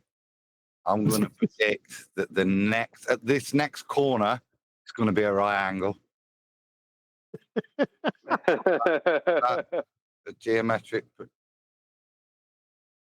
Oh boy. Is that they would be different because the sun can't circle the Arctic and Antarctic in the same manner. No matter how much flat earthers want to think that not flat earthers. No, that flat earthers don't. I don't think that. I'm a flat earther. Why can't it?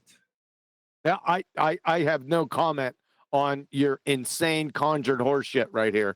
That it's just a basis assertion again. You're a village idiot. It can't do it because in his mind, the straw man that he's conjured for us flat earthers, it's impossible based on the mechanics of a heliocentric sun. Exactly.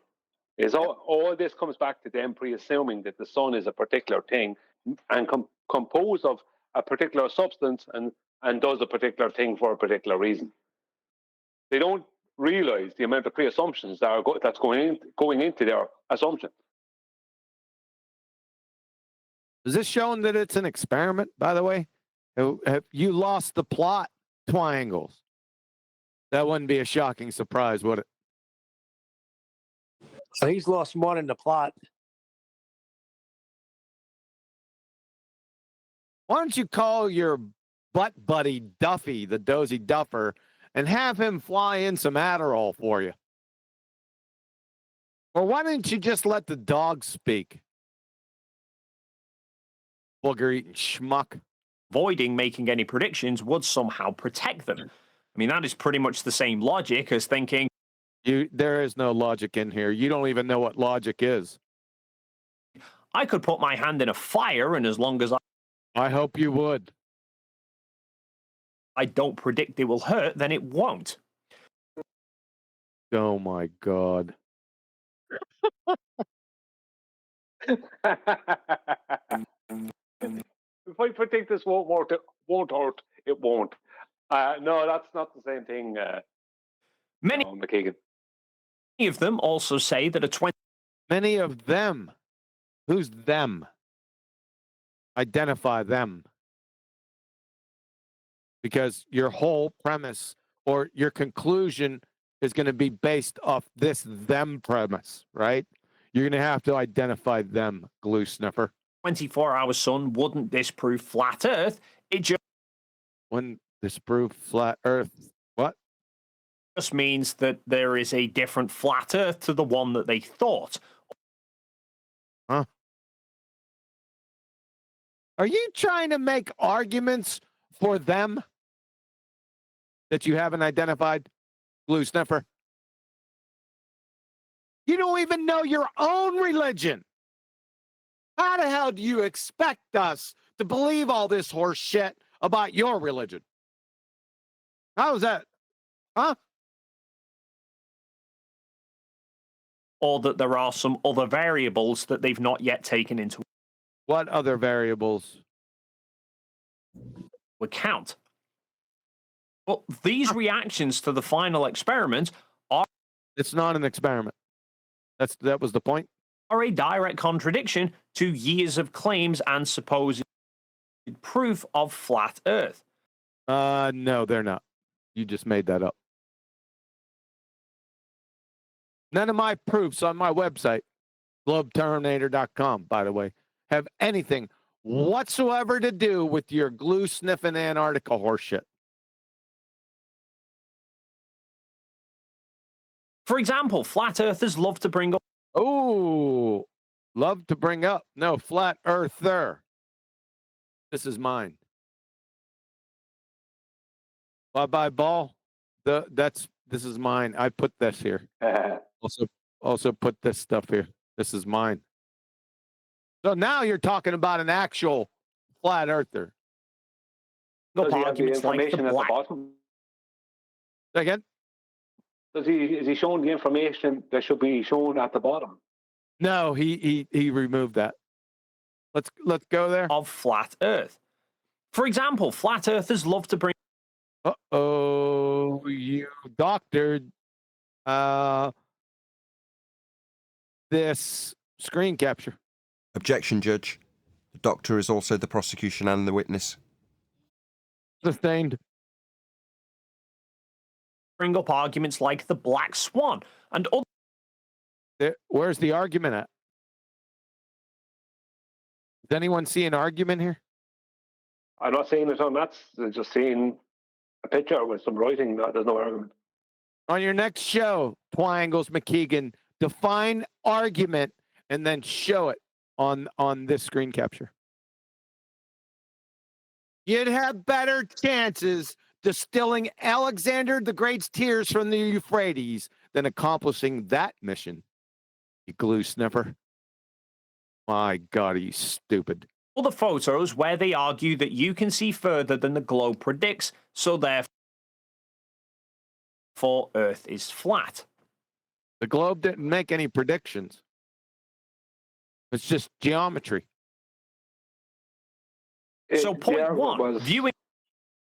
So he's going to divert away and go to Chicago, right? Go ahead, Brian.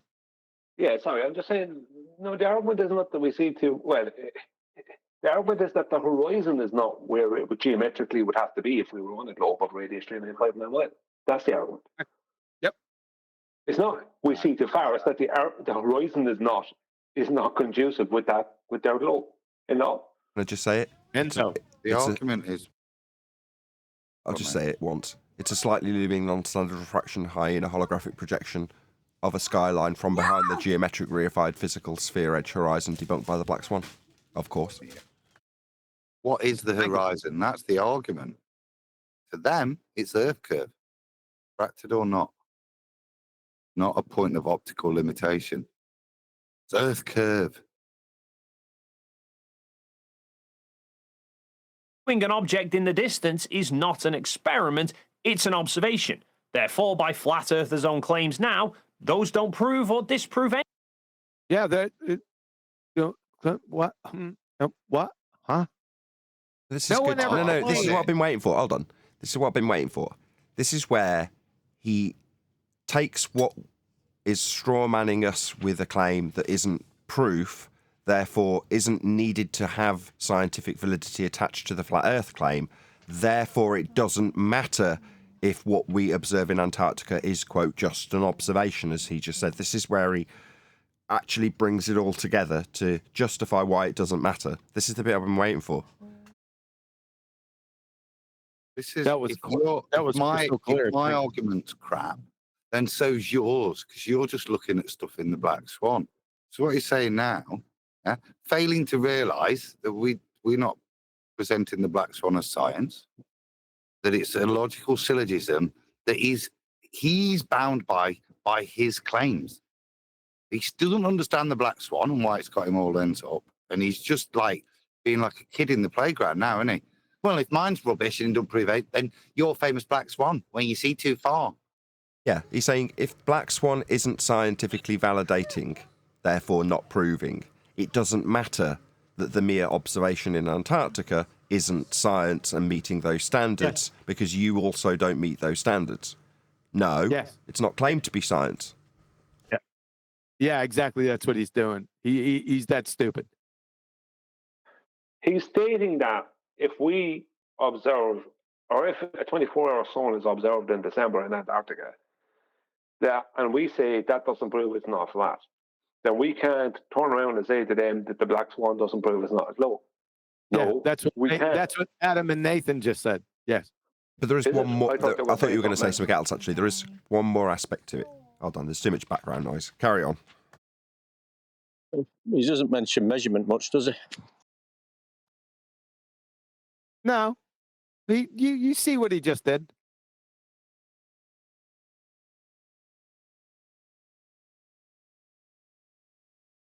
What he just did was show us a photo of Chicago, and a good photo to show us inferior mirage at the base of the building.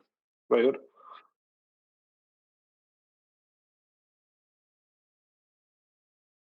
Just play on. Let's see where we go ahead.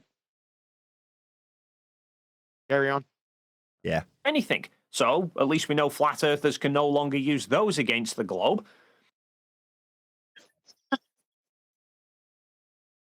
What? You outright Egypt of a moron. Can still use latitude though, can't we? Did he just Jedi mind trick you? That was so Point two. desperate, wasn't it? Like I said, if we can't do that, then you definitely can't use your black swan anymore. Nah. Yeah. I was just gonna do that. We'll try. I really want to make this point, even though there is a lot of background noise, so just excuse it.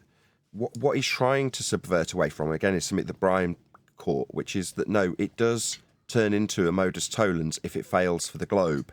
Now, with him bringing in the black swan, he's saying, well, this isn't scientific evidence, therefore I don't need it. I assume that's what's coming. But he's also, by dragging in the black swan, affirming what Brian said earlier, which is that if it fails with an antipodal assumption, it can turn into if P then Q, not Q, therefore not P, which is an affirming the consequent fallacy if it fails on their part, which is the same logic employed in the black swan. That's the bit I wanted to get in. Thank you, girls. Not you, my girls, for being quiet. At least we know flat earthers can no longer use those against the globe. Point two, they're presupposing a sphere of radius 3959 miles. Brilliant pause. You see, I knew you didn't understand it. They're presupposing what? Your ball that you claim. How are we presupposing that? He's projecting. He's projecting his own. He's projecting his own begging the question onto us. It's like saying the black swan is a straw man. You're like, so you're saying that the assumption of a radial value is a straw man? Okay, dum. That's so stupid. Is he drunk? I think he's Have got you speech. been drinking? He's got speech impediment. What a shocking embarrassment. Hey, Globetards, you better get the hook and get him out of here. Imagine to get looking their up to that prediction guy. for how much an object. Somebody's over talking me again. What?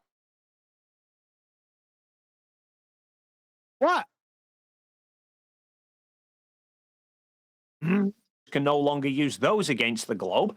Point two, they're presupposing a sphere of radius 3959 miles to get their prediction for how much an object should be obstructed, and when they then see objects beyond that distance, they presume that the Earth must be flat. What? Oh.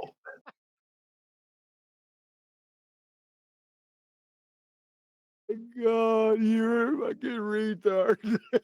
Is he really serious? Yes. Yeah. There's no way. There's no way. Yes, he is. I'm telling you, he is. Look at him. Never seen a flat earther test to see could the globe have a radius of, say, 5,000 or 6,000 miles? What an idiot. If the radius value is falsified, the whole model is falsified. That's correct. Does he know that? That's correct. So, like with latitude, when I put people between a rock and a hard place, if you deny that radial value at 3959, you're denying the base premise that gets translated into a globe based on the measurements that give them 3959 off a flat plane. So a denial of that value means that you can no longer engineer the flat Earth angle measurements from the stars onto the sphere that you project those angles through when you create a globe underneath the celestial sphere. In other words, yes, he's denying the base premise of his model. I never got this 5 years ago when QE told me. No, the radial value set in stone. Not in, maybe it was just the has to be. It has to be, yeah. It won't work, it won't function as a globe, regardless of presuppositional antipodal positioning, if you deny that radial value at 3959. It is set in stone. If the Earth is bigger, night and day wouldn't be 24 hours. The sun wouldn't be a set distance. Everything is thrown out. Yeah, it undermines everything if they change that value. That's what Mr. Sensible found out when he said, at best you've debunked the radius. No. I was just gonna say that. You were just about to bring up Mr. Sensible. Yes. But Yeah, they can't do that because of the latitude and longitude grid. They're held to that exact size. That's not the only reason. And Angels of Light back there named a few of them. There's about 30 reasons. He's just denied his own religion, folks. He's so stupid he doesn't realize it. Do you think that flat earthers gave you that number? What's better is he's been Jedi mind tricked by true earthers, hasn't he? So the true earther paradigm currently is it could be a much bigger ball, right? And he's bought it and incorporated it into his own argument because he's been Jedi mind tricked by dumbasses like Dave. The other Dave, Flat Earth, that's True Earth Dave. OMG triangles. This is a gift that just keeps on giving. I am so glad I pulled this up. That's the example when we attack them and say they don't know their own model. That's the statement that validates that. For you to be even proposing that, Dave, demonstrates you don't know your own model. What's a model? I know. That doesn't exist. No, but was it Angels listed a few there? The implications are just profound. And for you to suggest that it's in any way reasonable and worthy of any investigation to check if it is a bigger ball, hey, Dave, just shows you have no idea what you're talking about in your own paradigm, lad. Yep. Yeah, like gravity, the calculations for gravity is wrong. Orbital mechanics, distances to the sun and moon, like everything.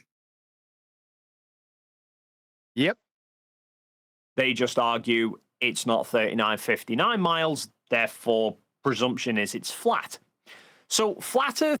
No, that it's not your globe tart. That it must be. My God, are you stupid? Thanks for this, by the way. Did I thank you before?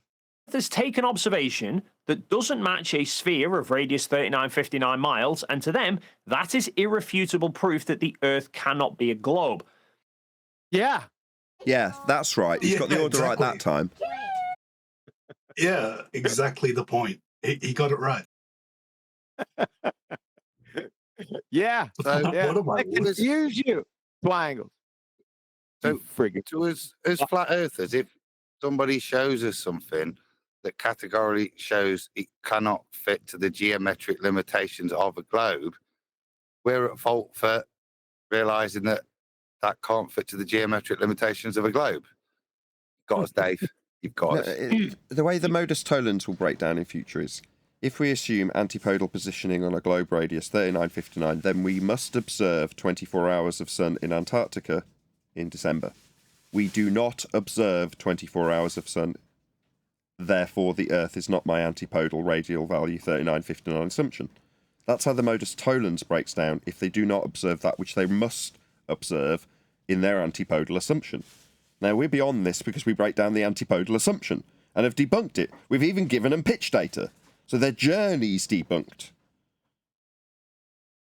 Oh, by the way, I destroyed someone with that pitch data. Thank you. That was a good Yeah, it's awesome, isn't it?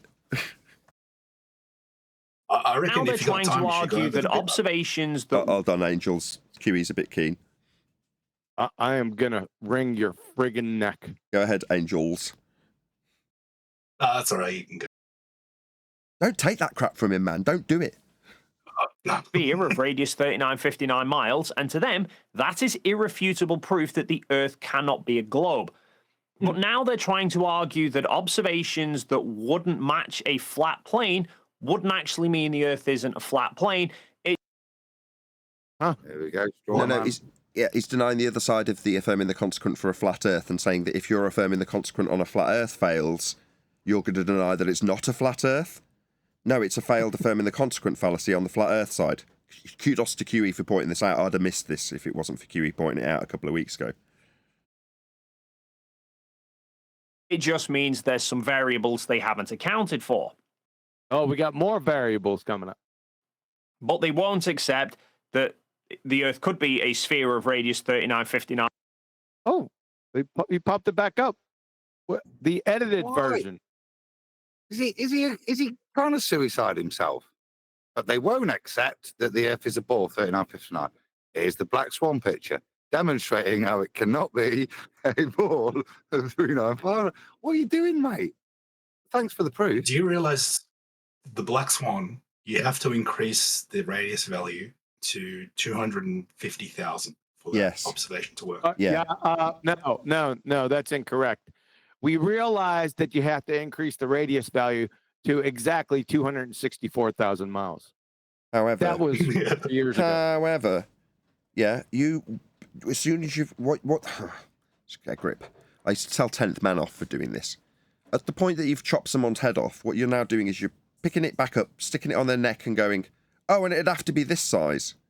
No. Once you debunked, Yeah. What do you mean? Yeah. Don't do. No, I agree with you. I hate this. We'll get back into the argument anyway. Now you've just decapitated the guy. Not a radius 3959 sphere. End of argument. And the sphere it would be if that was the globe Earth edge. Why are we jumping back into the ring?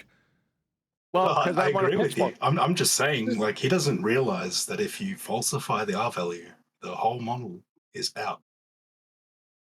You see? It's more like this it. is because it's fun, Nathan. Once you've done it with the Black Swan, you give them back their ball, but it can't be that size anymore. No, you do not. We'll never see. We will never. Don't just undermine what I've just said. Like, we will see eye to eye if you repeat it. That's called teasing the baller. You've won, right? You've won. You make it clear you've won. I go, okay, then. Well, what are the implications then? Because all I want here is a confession that the horizon is Earth curve. Yeah, I'm just going to keep beating him up over the Black Swan because wherever they try to go, they humiliate themselves. Angels has listed some of the things. Let them try and reify that horizon again back into Earth curve. And you bigger ball and watch me laugh at you from 15 different methods. Yeah? Yeah, because I hate this. I absolutely hate this. So we've just destroyed the ball paradigm. Now let's quantify it with how far that would be. Let's say it's the distance to the orbital value of the moon. Let's put people right back into the paradigm with how big that'd have to be. Let's do that. Yeah. No! Let's ridicule them in their paradigm now, is what you're doing there. You're not giving them anything back, really, are you? Yeah. Yeah, you're just setting them up to insult them from a different... Let me just put them back on a ball. I'm not giving them anything. Oh, my God. Off you go. Little Johnny Baller. Bloody back ball onto the ball. simps. Ball simps. You want to give... That's what they need. Give us a little bit of hope. It could be a 250 million mile radial... who cares? Brilliant. Giving him back. Brilliant. So you've then got them saying, yeah, actually, I'm still on a ball and the R value is from here to my presupposed moon distance. Laugh your head off at them. Say it again, Baller. That's not my objective. We have different motivations. My motivation, if this comes back to like on Friday when I don't want to talk about the maybe it's reaching the edge of Antarctica dome that someone's trying to corner me on that I don't know. This is a similar sort of thing. Okay, we've taken them off the ball. We've disproved that it can be a ball. Now let's go back on the ball and start describing how the radial value of the orbital motion of the moon would be the equivalent of the extrapolated radial value after the Black Swan. Why? We're just putting them back in a paradigm using examples for the distance that it could be. This is farcical. Number one, why are we extrapolating out a distance to a point of dissolution into balls on their behalf so we can get back in the ring with them after we've decapitated them? This seems utterly absurd when my only objective, and this is my main point, is to educate people on how the ball fails. with the black swan. Nothing more. Yeah, Well, all it destroyed. depends on your target audience. If I want to pitchfork them some more, that's when I'll use it. I thought we already explained this to you. Now, if we're explaining this Sadism. to newbies, then we won't go there. They're just being sadists to anti-flat earthers at that point. Yes. Oh, okay. Thanks for noticing. Miles, and there might be some other variables they've not accounted for. Like what? What would be another variable here that we didn't account for? It's just an observation. We're just looking. The Earth might be a cube. Just summarize it. This isn't Like science, you refraction. dumbass. Like refraction. He just posted up. Look, watch it. Listen, watch. Be some other variables they've not accounted for. Like refraction right here. They just dive right in. This is also a black swan. Let's just cut it off at the knees. This is also a black swan. Eat you. Bastard. Black swan. This is also a black swan.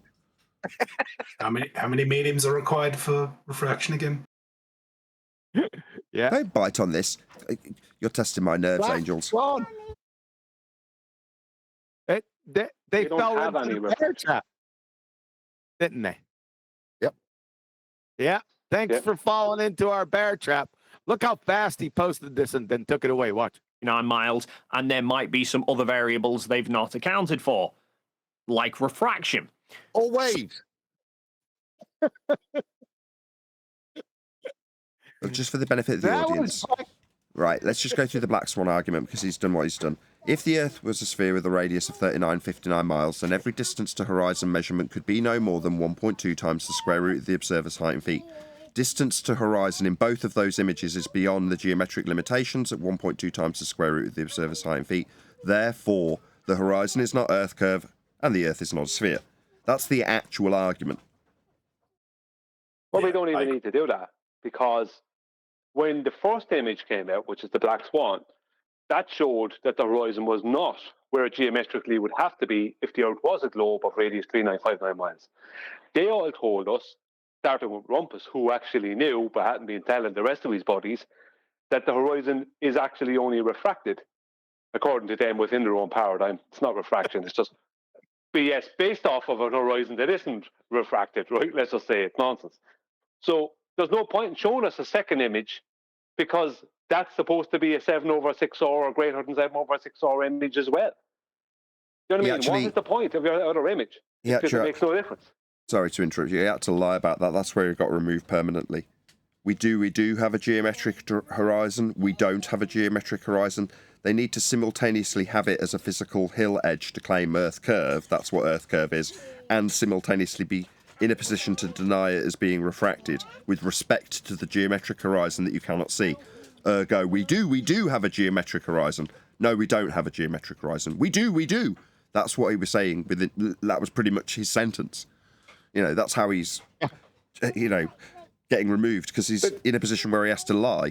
He knew all along because we went back and looked at the earlier debates where he happened to have a screen share up showing us Andrew Thomas Young's justification for the non-geometric refracted horizon years before the black swan came up. So he was well aware of it.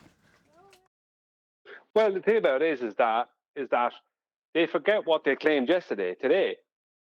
I mean, what's the point in showing me another image when you're already after claiming yesterday that the reason that the horizon doesn't match where it would be on a globe of radius 3959 miles is because it's always refracted. So it's not Earth curve then?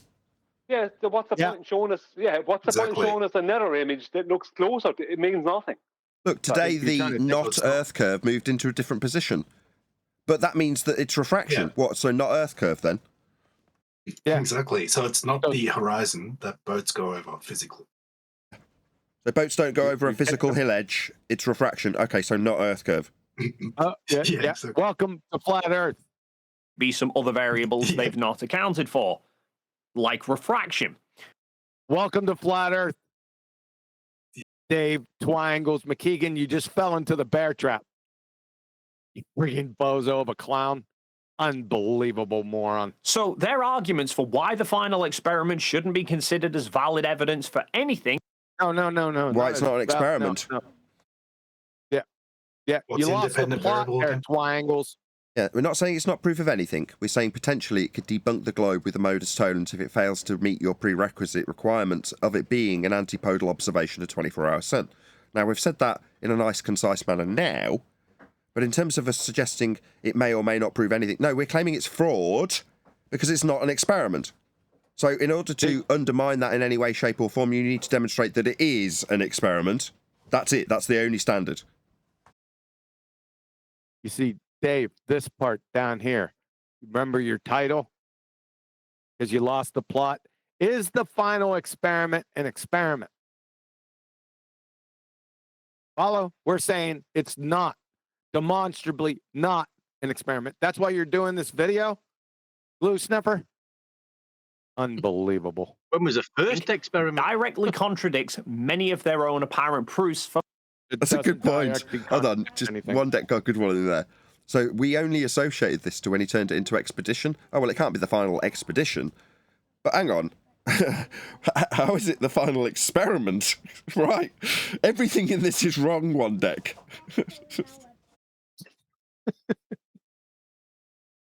Action. Let's go over so the first their arguments for again. why the final. Say again, one deck. Just say, let's go over the first experiment again. Yeah, let's go over the first experiment. If this one's the final one, let's have a look at the first one. Obviously, the systematic experimentation stage has been adhered to so much that this is the final time they want to do it in a methodology that requires you to have ongoing systematic experimentation. Nevertheless, there's some finality. Even that, and I've only just realised that as I was saying it, the fact that he can call it final means that it's violating the principles of the scientific method, right? Ongoing systematic experimentation is part of the method. So to say there's finality to it, in and of itself, violates the method. I was trying to bring that up earlier. I didn't know if anyone got it or not. Oh, get lost like you had this 2 weeks ago when I only just thought about it now. I made a video 4 weeks ago, Brian, on this. I have a different take on it, but it's pedantic, but that's okay. No, let's hear it. We're all about the pedantics. No, I want to hear pedantics, what we're all about right now. Quick question. Go ahead. Question. It's this. Is the final excrement an excrement? Is it a poo? Yeah. Yeah, that's well, no, it's more metaphorically, it's more him pissing down people's backs and telling them that it's raining. It's an observation. It's the final excretion. Yeah, I've got my Gore-Tex jacket on, so I'm not getting wet. Yeah, it's more like the final excretion. Yeah, but it doesn't take any stench away. Gore-Tex will still stink. Yeah, exactly. Oh, you wanted me to get pedantic? Yes, I do. Yes, that's what we're all about right now. Let's face it. Let's face it. Let's come to the realization. Okay, if I do any experiment, my hypothesis is viable. The experimental design has been vetted, and there is nothing wrong with the experimental design, and the results are irrefutable. Or follow what I'm saying? You followed the method. You had a viable independent variable. You formulated a hypothesis with a presumed cause that was easy to vary. You did vary it. You did follow the method. You did actualize your hypothesis. Yeah, we're with you. I really don't have to do it again. No. You could, but in actuality, in reality, it's valid. Yeah, you're never going to change something. You don't do it wrong, you do it right. What QE's alluding to is the idea that if you have followed the method correctly, you have empirically elucidated the cause. Therefore, by rights, there is no need to do it again. Because what's doing it again going to do? If A causes B, and you show A, when varied, causes B, when you do it again, A will cause B. And if you do it 50,000 times, A will cause B. However, within the methodology, the requirement for systematic experimentation is one part of the method that weeds out, this is the point I had to put to Jaron, the idiots that don't do what QE had to preface that statement with. So in order for that statement to hold true, QE had to give his disclaimer. If, and only if, I have successfully followed the method to this point, then there is no need to fulfill the systematic part. There's no need, because it's already empirically validated. That was the point of the experiment. That's the outcome, empirically validating the cause. Yeah? So there is no need, but there are idiots that don't formulate viable hypotheses. And therefore, if someone else comes along and goes, well, let's follow this method that you employed, it's wrong, but I only discovered that because I attempted to recreate it and saw the flaw within it, invalidating it. No, you didn't actually establish cause. You didn't have a viable hypothesis. Your presumed cause was mathematical, and you only did it on paper, or whatever. That's why systematic experimentation is crucial. It also is used as a teaching tool for future people who need to know the principle by seeing it actually occur. That's why you have universities replicating experiments for students, so they can see the principle in action, a principle that will have advanced humanity, therefore is definitely worth teaching next man.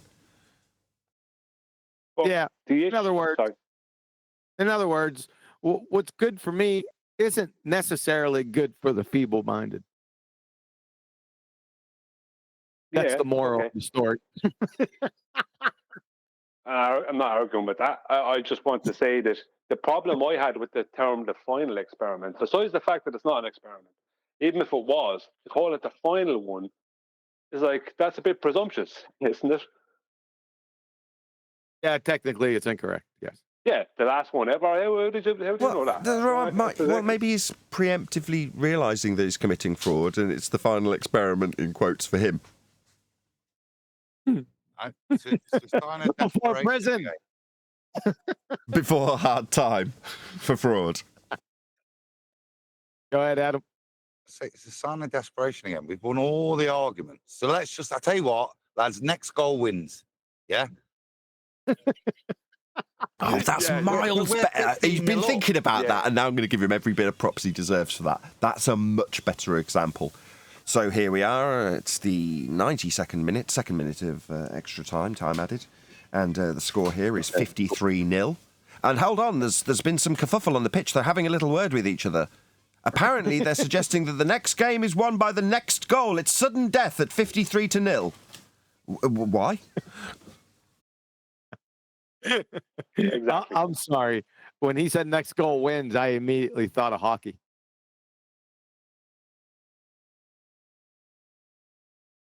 Never mind. Okay. Right. Evidence for anything directly contradicts many of their own apparent proofs for flat. What apparent? Many of Let's those list them. apparent Let's see if he lists them. What are those? Yeah, let's see if he lists them. Earth. And I've no doubt that even if I go to Antarctica and there is a 24-hour sun that we document, there will be flat earthers who try and argue that it didn't happen and that the footage is. So now you're conjuring future events. What are you employing your special Evo mind powers? You know what you should do? Why don't you start guessing people's weights or barking for the yak woman? Or maybe you can graduate to being a pixie dust spreader on a tilter whirl. You friggin' bozo of a moron clown. God, you're stupid. Is fake. However, I will say that such a response cannot come from the likes of Flat Earth Dave, Nathan Oakley, or no. Flat Earth Dave is not a flat earther. Nathan Oakley is a flat earther, demonstrably. Right, the response can't come. Preemptively, I've already debunked the entire premise, but what, after you observe a 24-hour sun, affirm the consequent and assume antipodal positioning, I can't turn around and say, you've just assumed that you're on the bottom of a ball and then observed the phenomena with your claim to be fraudulent experiment. I've already said that. There's nothing going to be added. Nothing will alter in January. Nothing. Zero. Oh, look at this. This is interesting. And I was asking you this when you weren't here earlier, Nathan, because this was sort of a Nathan Oakley bashing video. If you weren't here, so you don't know. It says Nathan Oakley 1980. Got a spry picture of you over here, and it says free trip declined.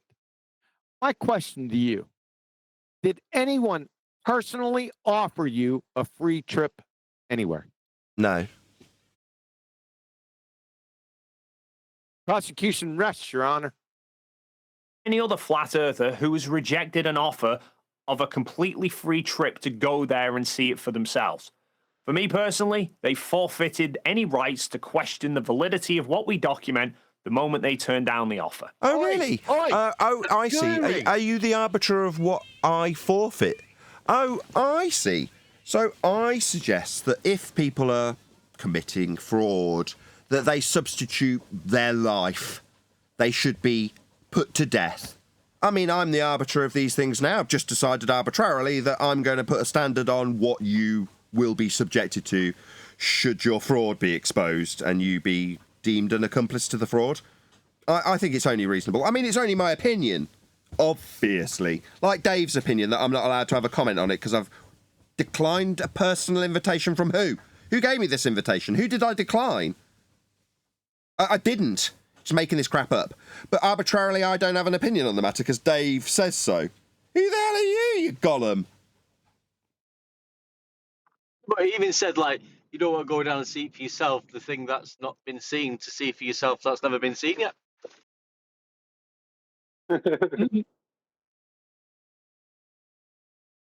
Adam?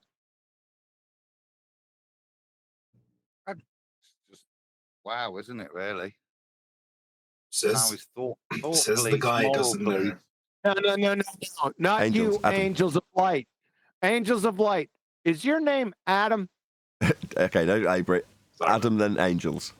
There's nothing pertinent. I was just outraged there in terms of, is that what it's come to? Kind of fascist logic now, where we make statements, well, if you've turned it down, then you've got no right to ever comment on it. Very Yeah, odd. you're a fascist. That's a good word. You're a fascist.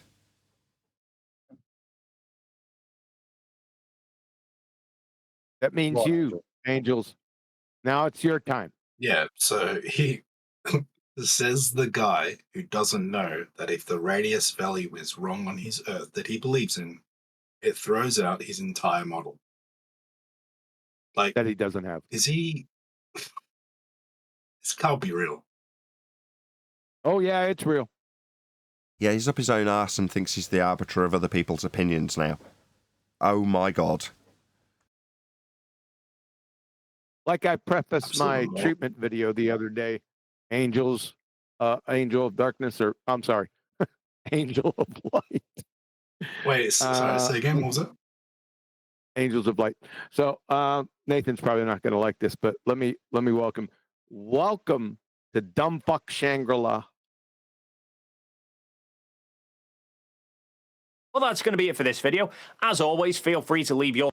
That's going to be it for this video. I thought, is this a final experiment and the final experiment and experiment? And did you deal with this? Is it an experiment? No, it isn't. And his justification is, well, the Black Swan's not an experiment.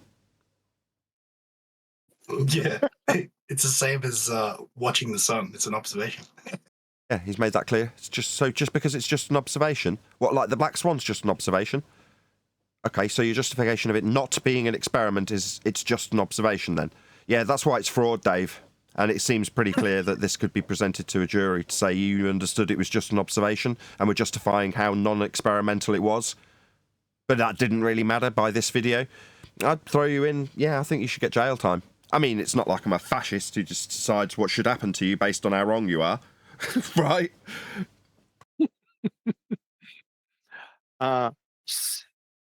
Dave, Triangles. No one ever claimed the Black Swan was an experiment. You idiot of a moron! And even if we did, even if we were so stupid as to suggest that the Black Swan was an experiment, would that be a justification, when that's also incorrect if we did assert it, for how this observation potential is an experiment? If we said that the Black Swan was science, would you say, look, they say the Black Swan's science and it's just an observation. Therefore, this just observation of the sun that may or may not happen is also science? No, he's no way justifying that this is science. He's mitigating for why it isn't. Therefore, he's part of the scheme. He's part of the fraud. Throw him, give him 10 years. Someone explain to me what the black swan is? You're ruining my punchline, Neil. Give him 10 years, send him down. Yes, sir. He's probably just misunderstood, you know, how we took the black swan image. He probably thought we used a scientific camera. Therefore,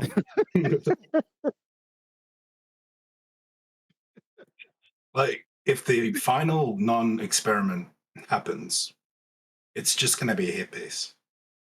If it actually ends up happening. that's the other thing, right? In all of this, he's not once mentioned the implications of if he doesn't see his son.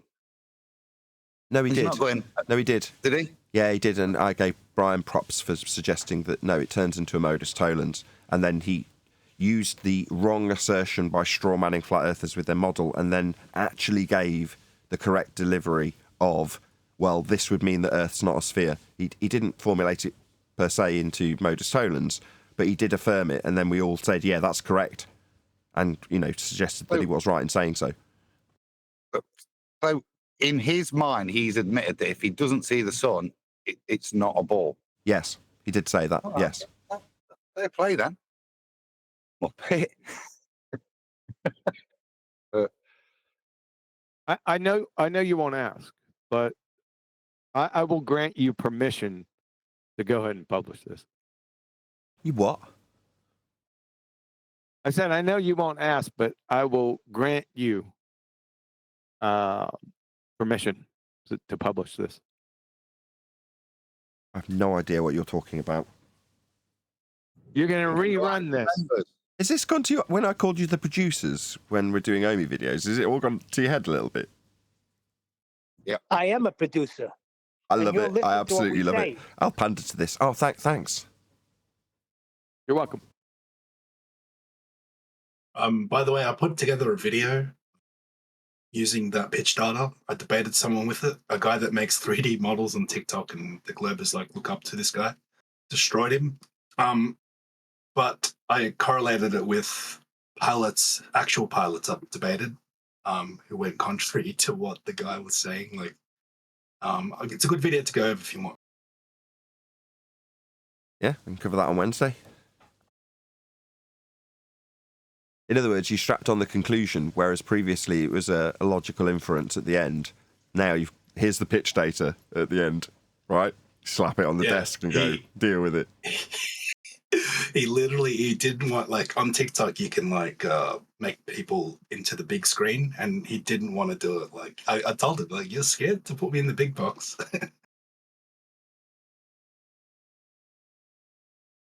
How old are you? I told Angels? him, like, Just out of interest. 33.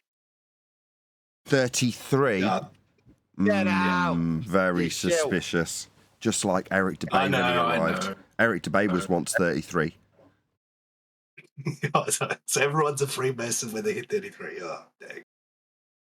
Not even joking. Eric Debay was once 33. It's true.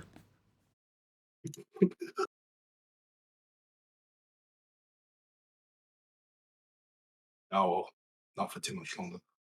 But man, you can do with that information whatever you like. I'm not saying anything. Like, I told him, I go, I have pitch data that shows the plane had a positive attitude for 2 hours, 1,000 mile distance. Put a plane on your globe and then fly around it without nosing down. And it's the funniest thing ever.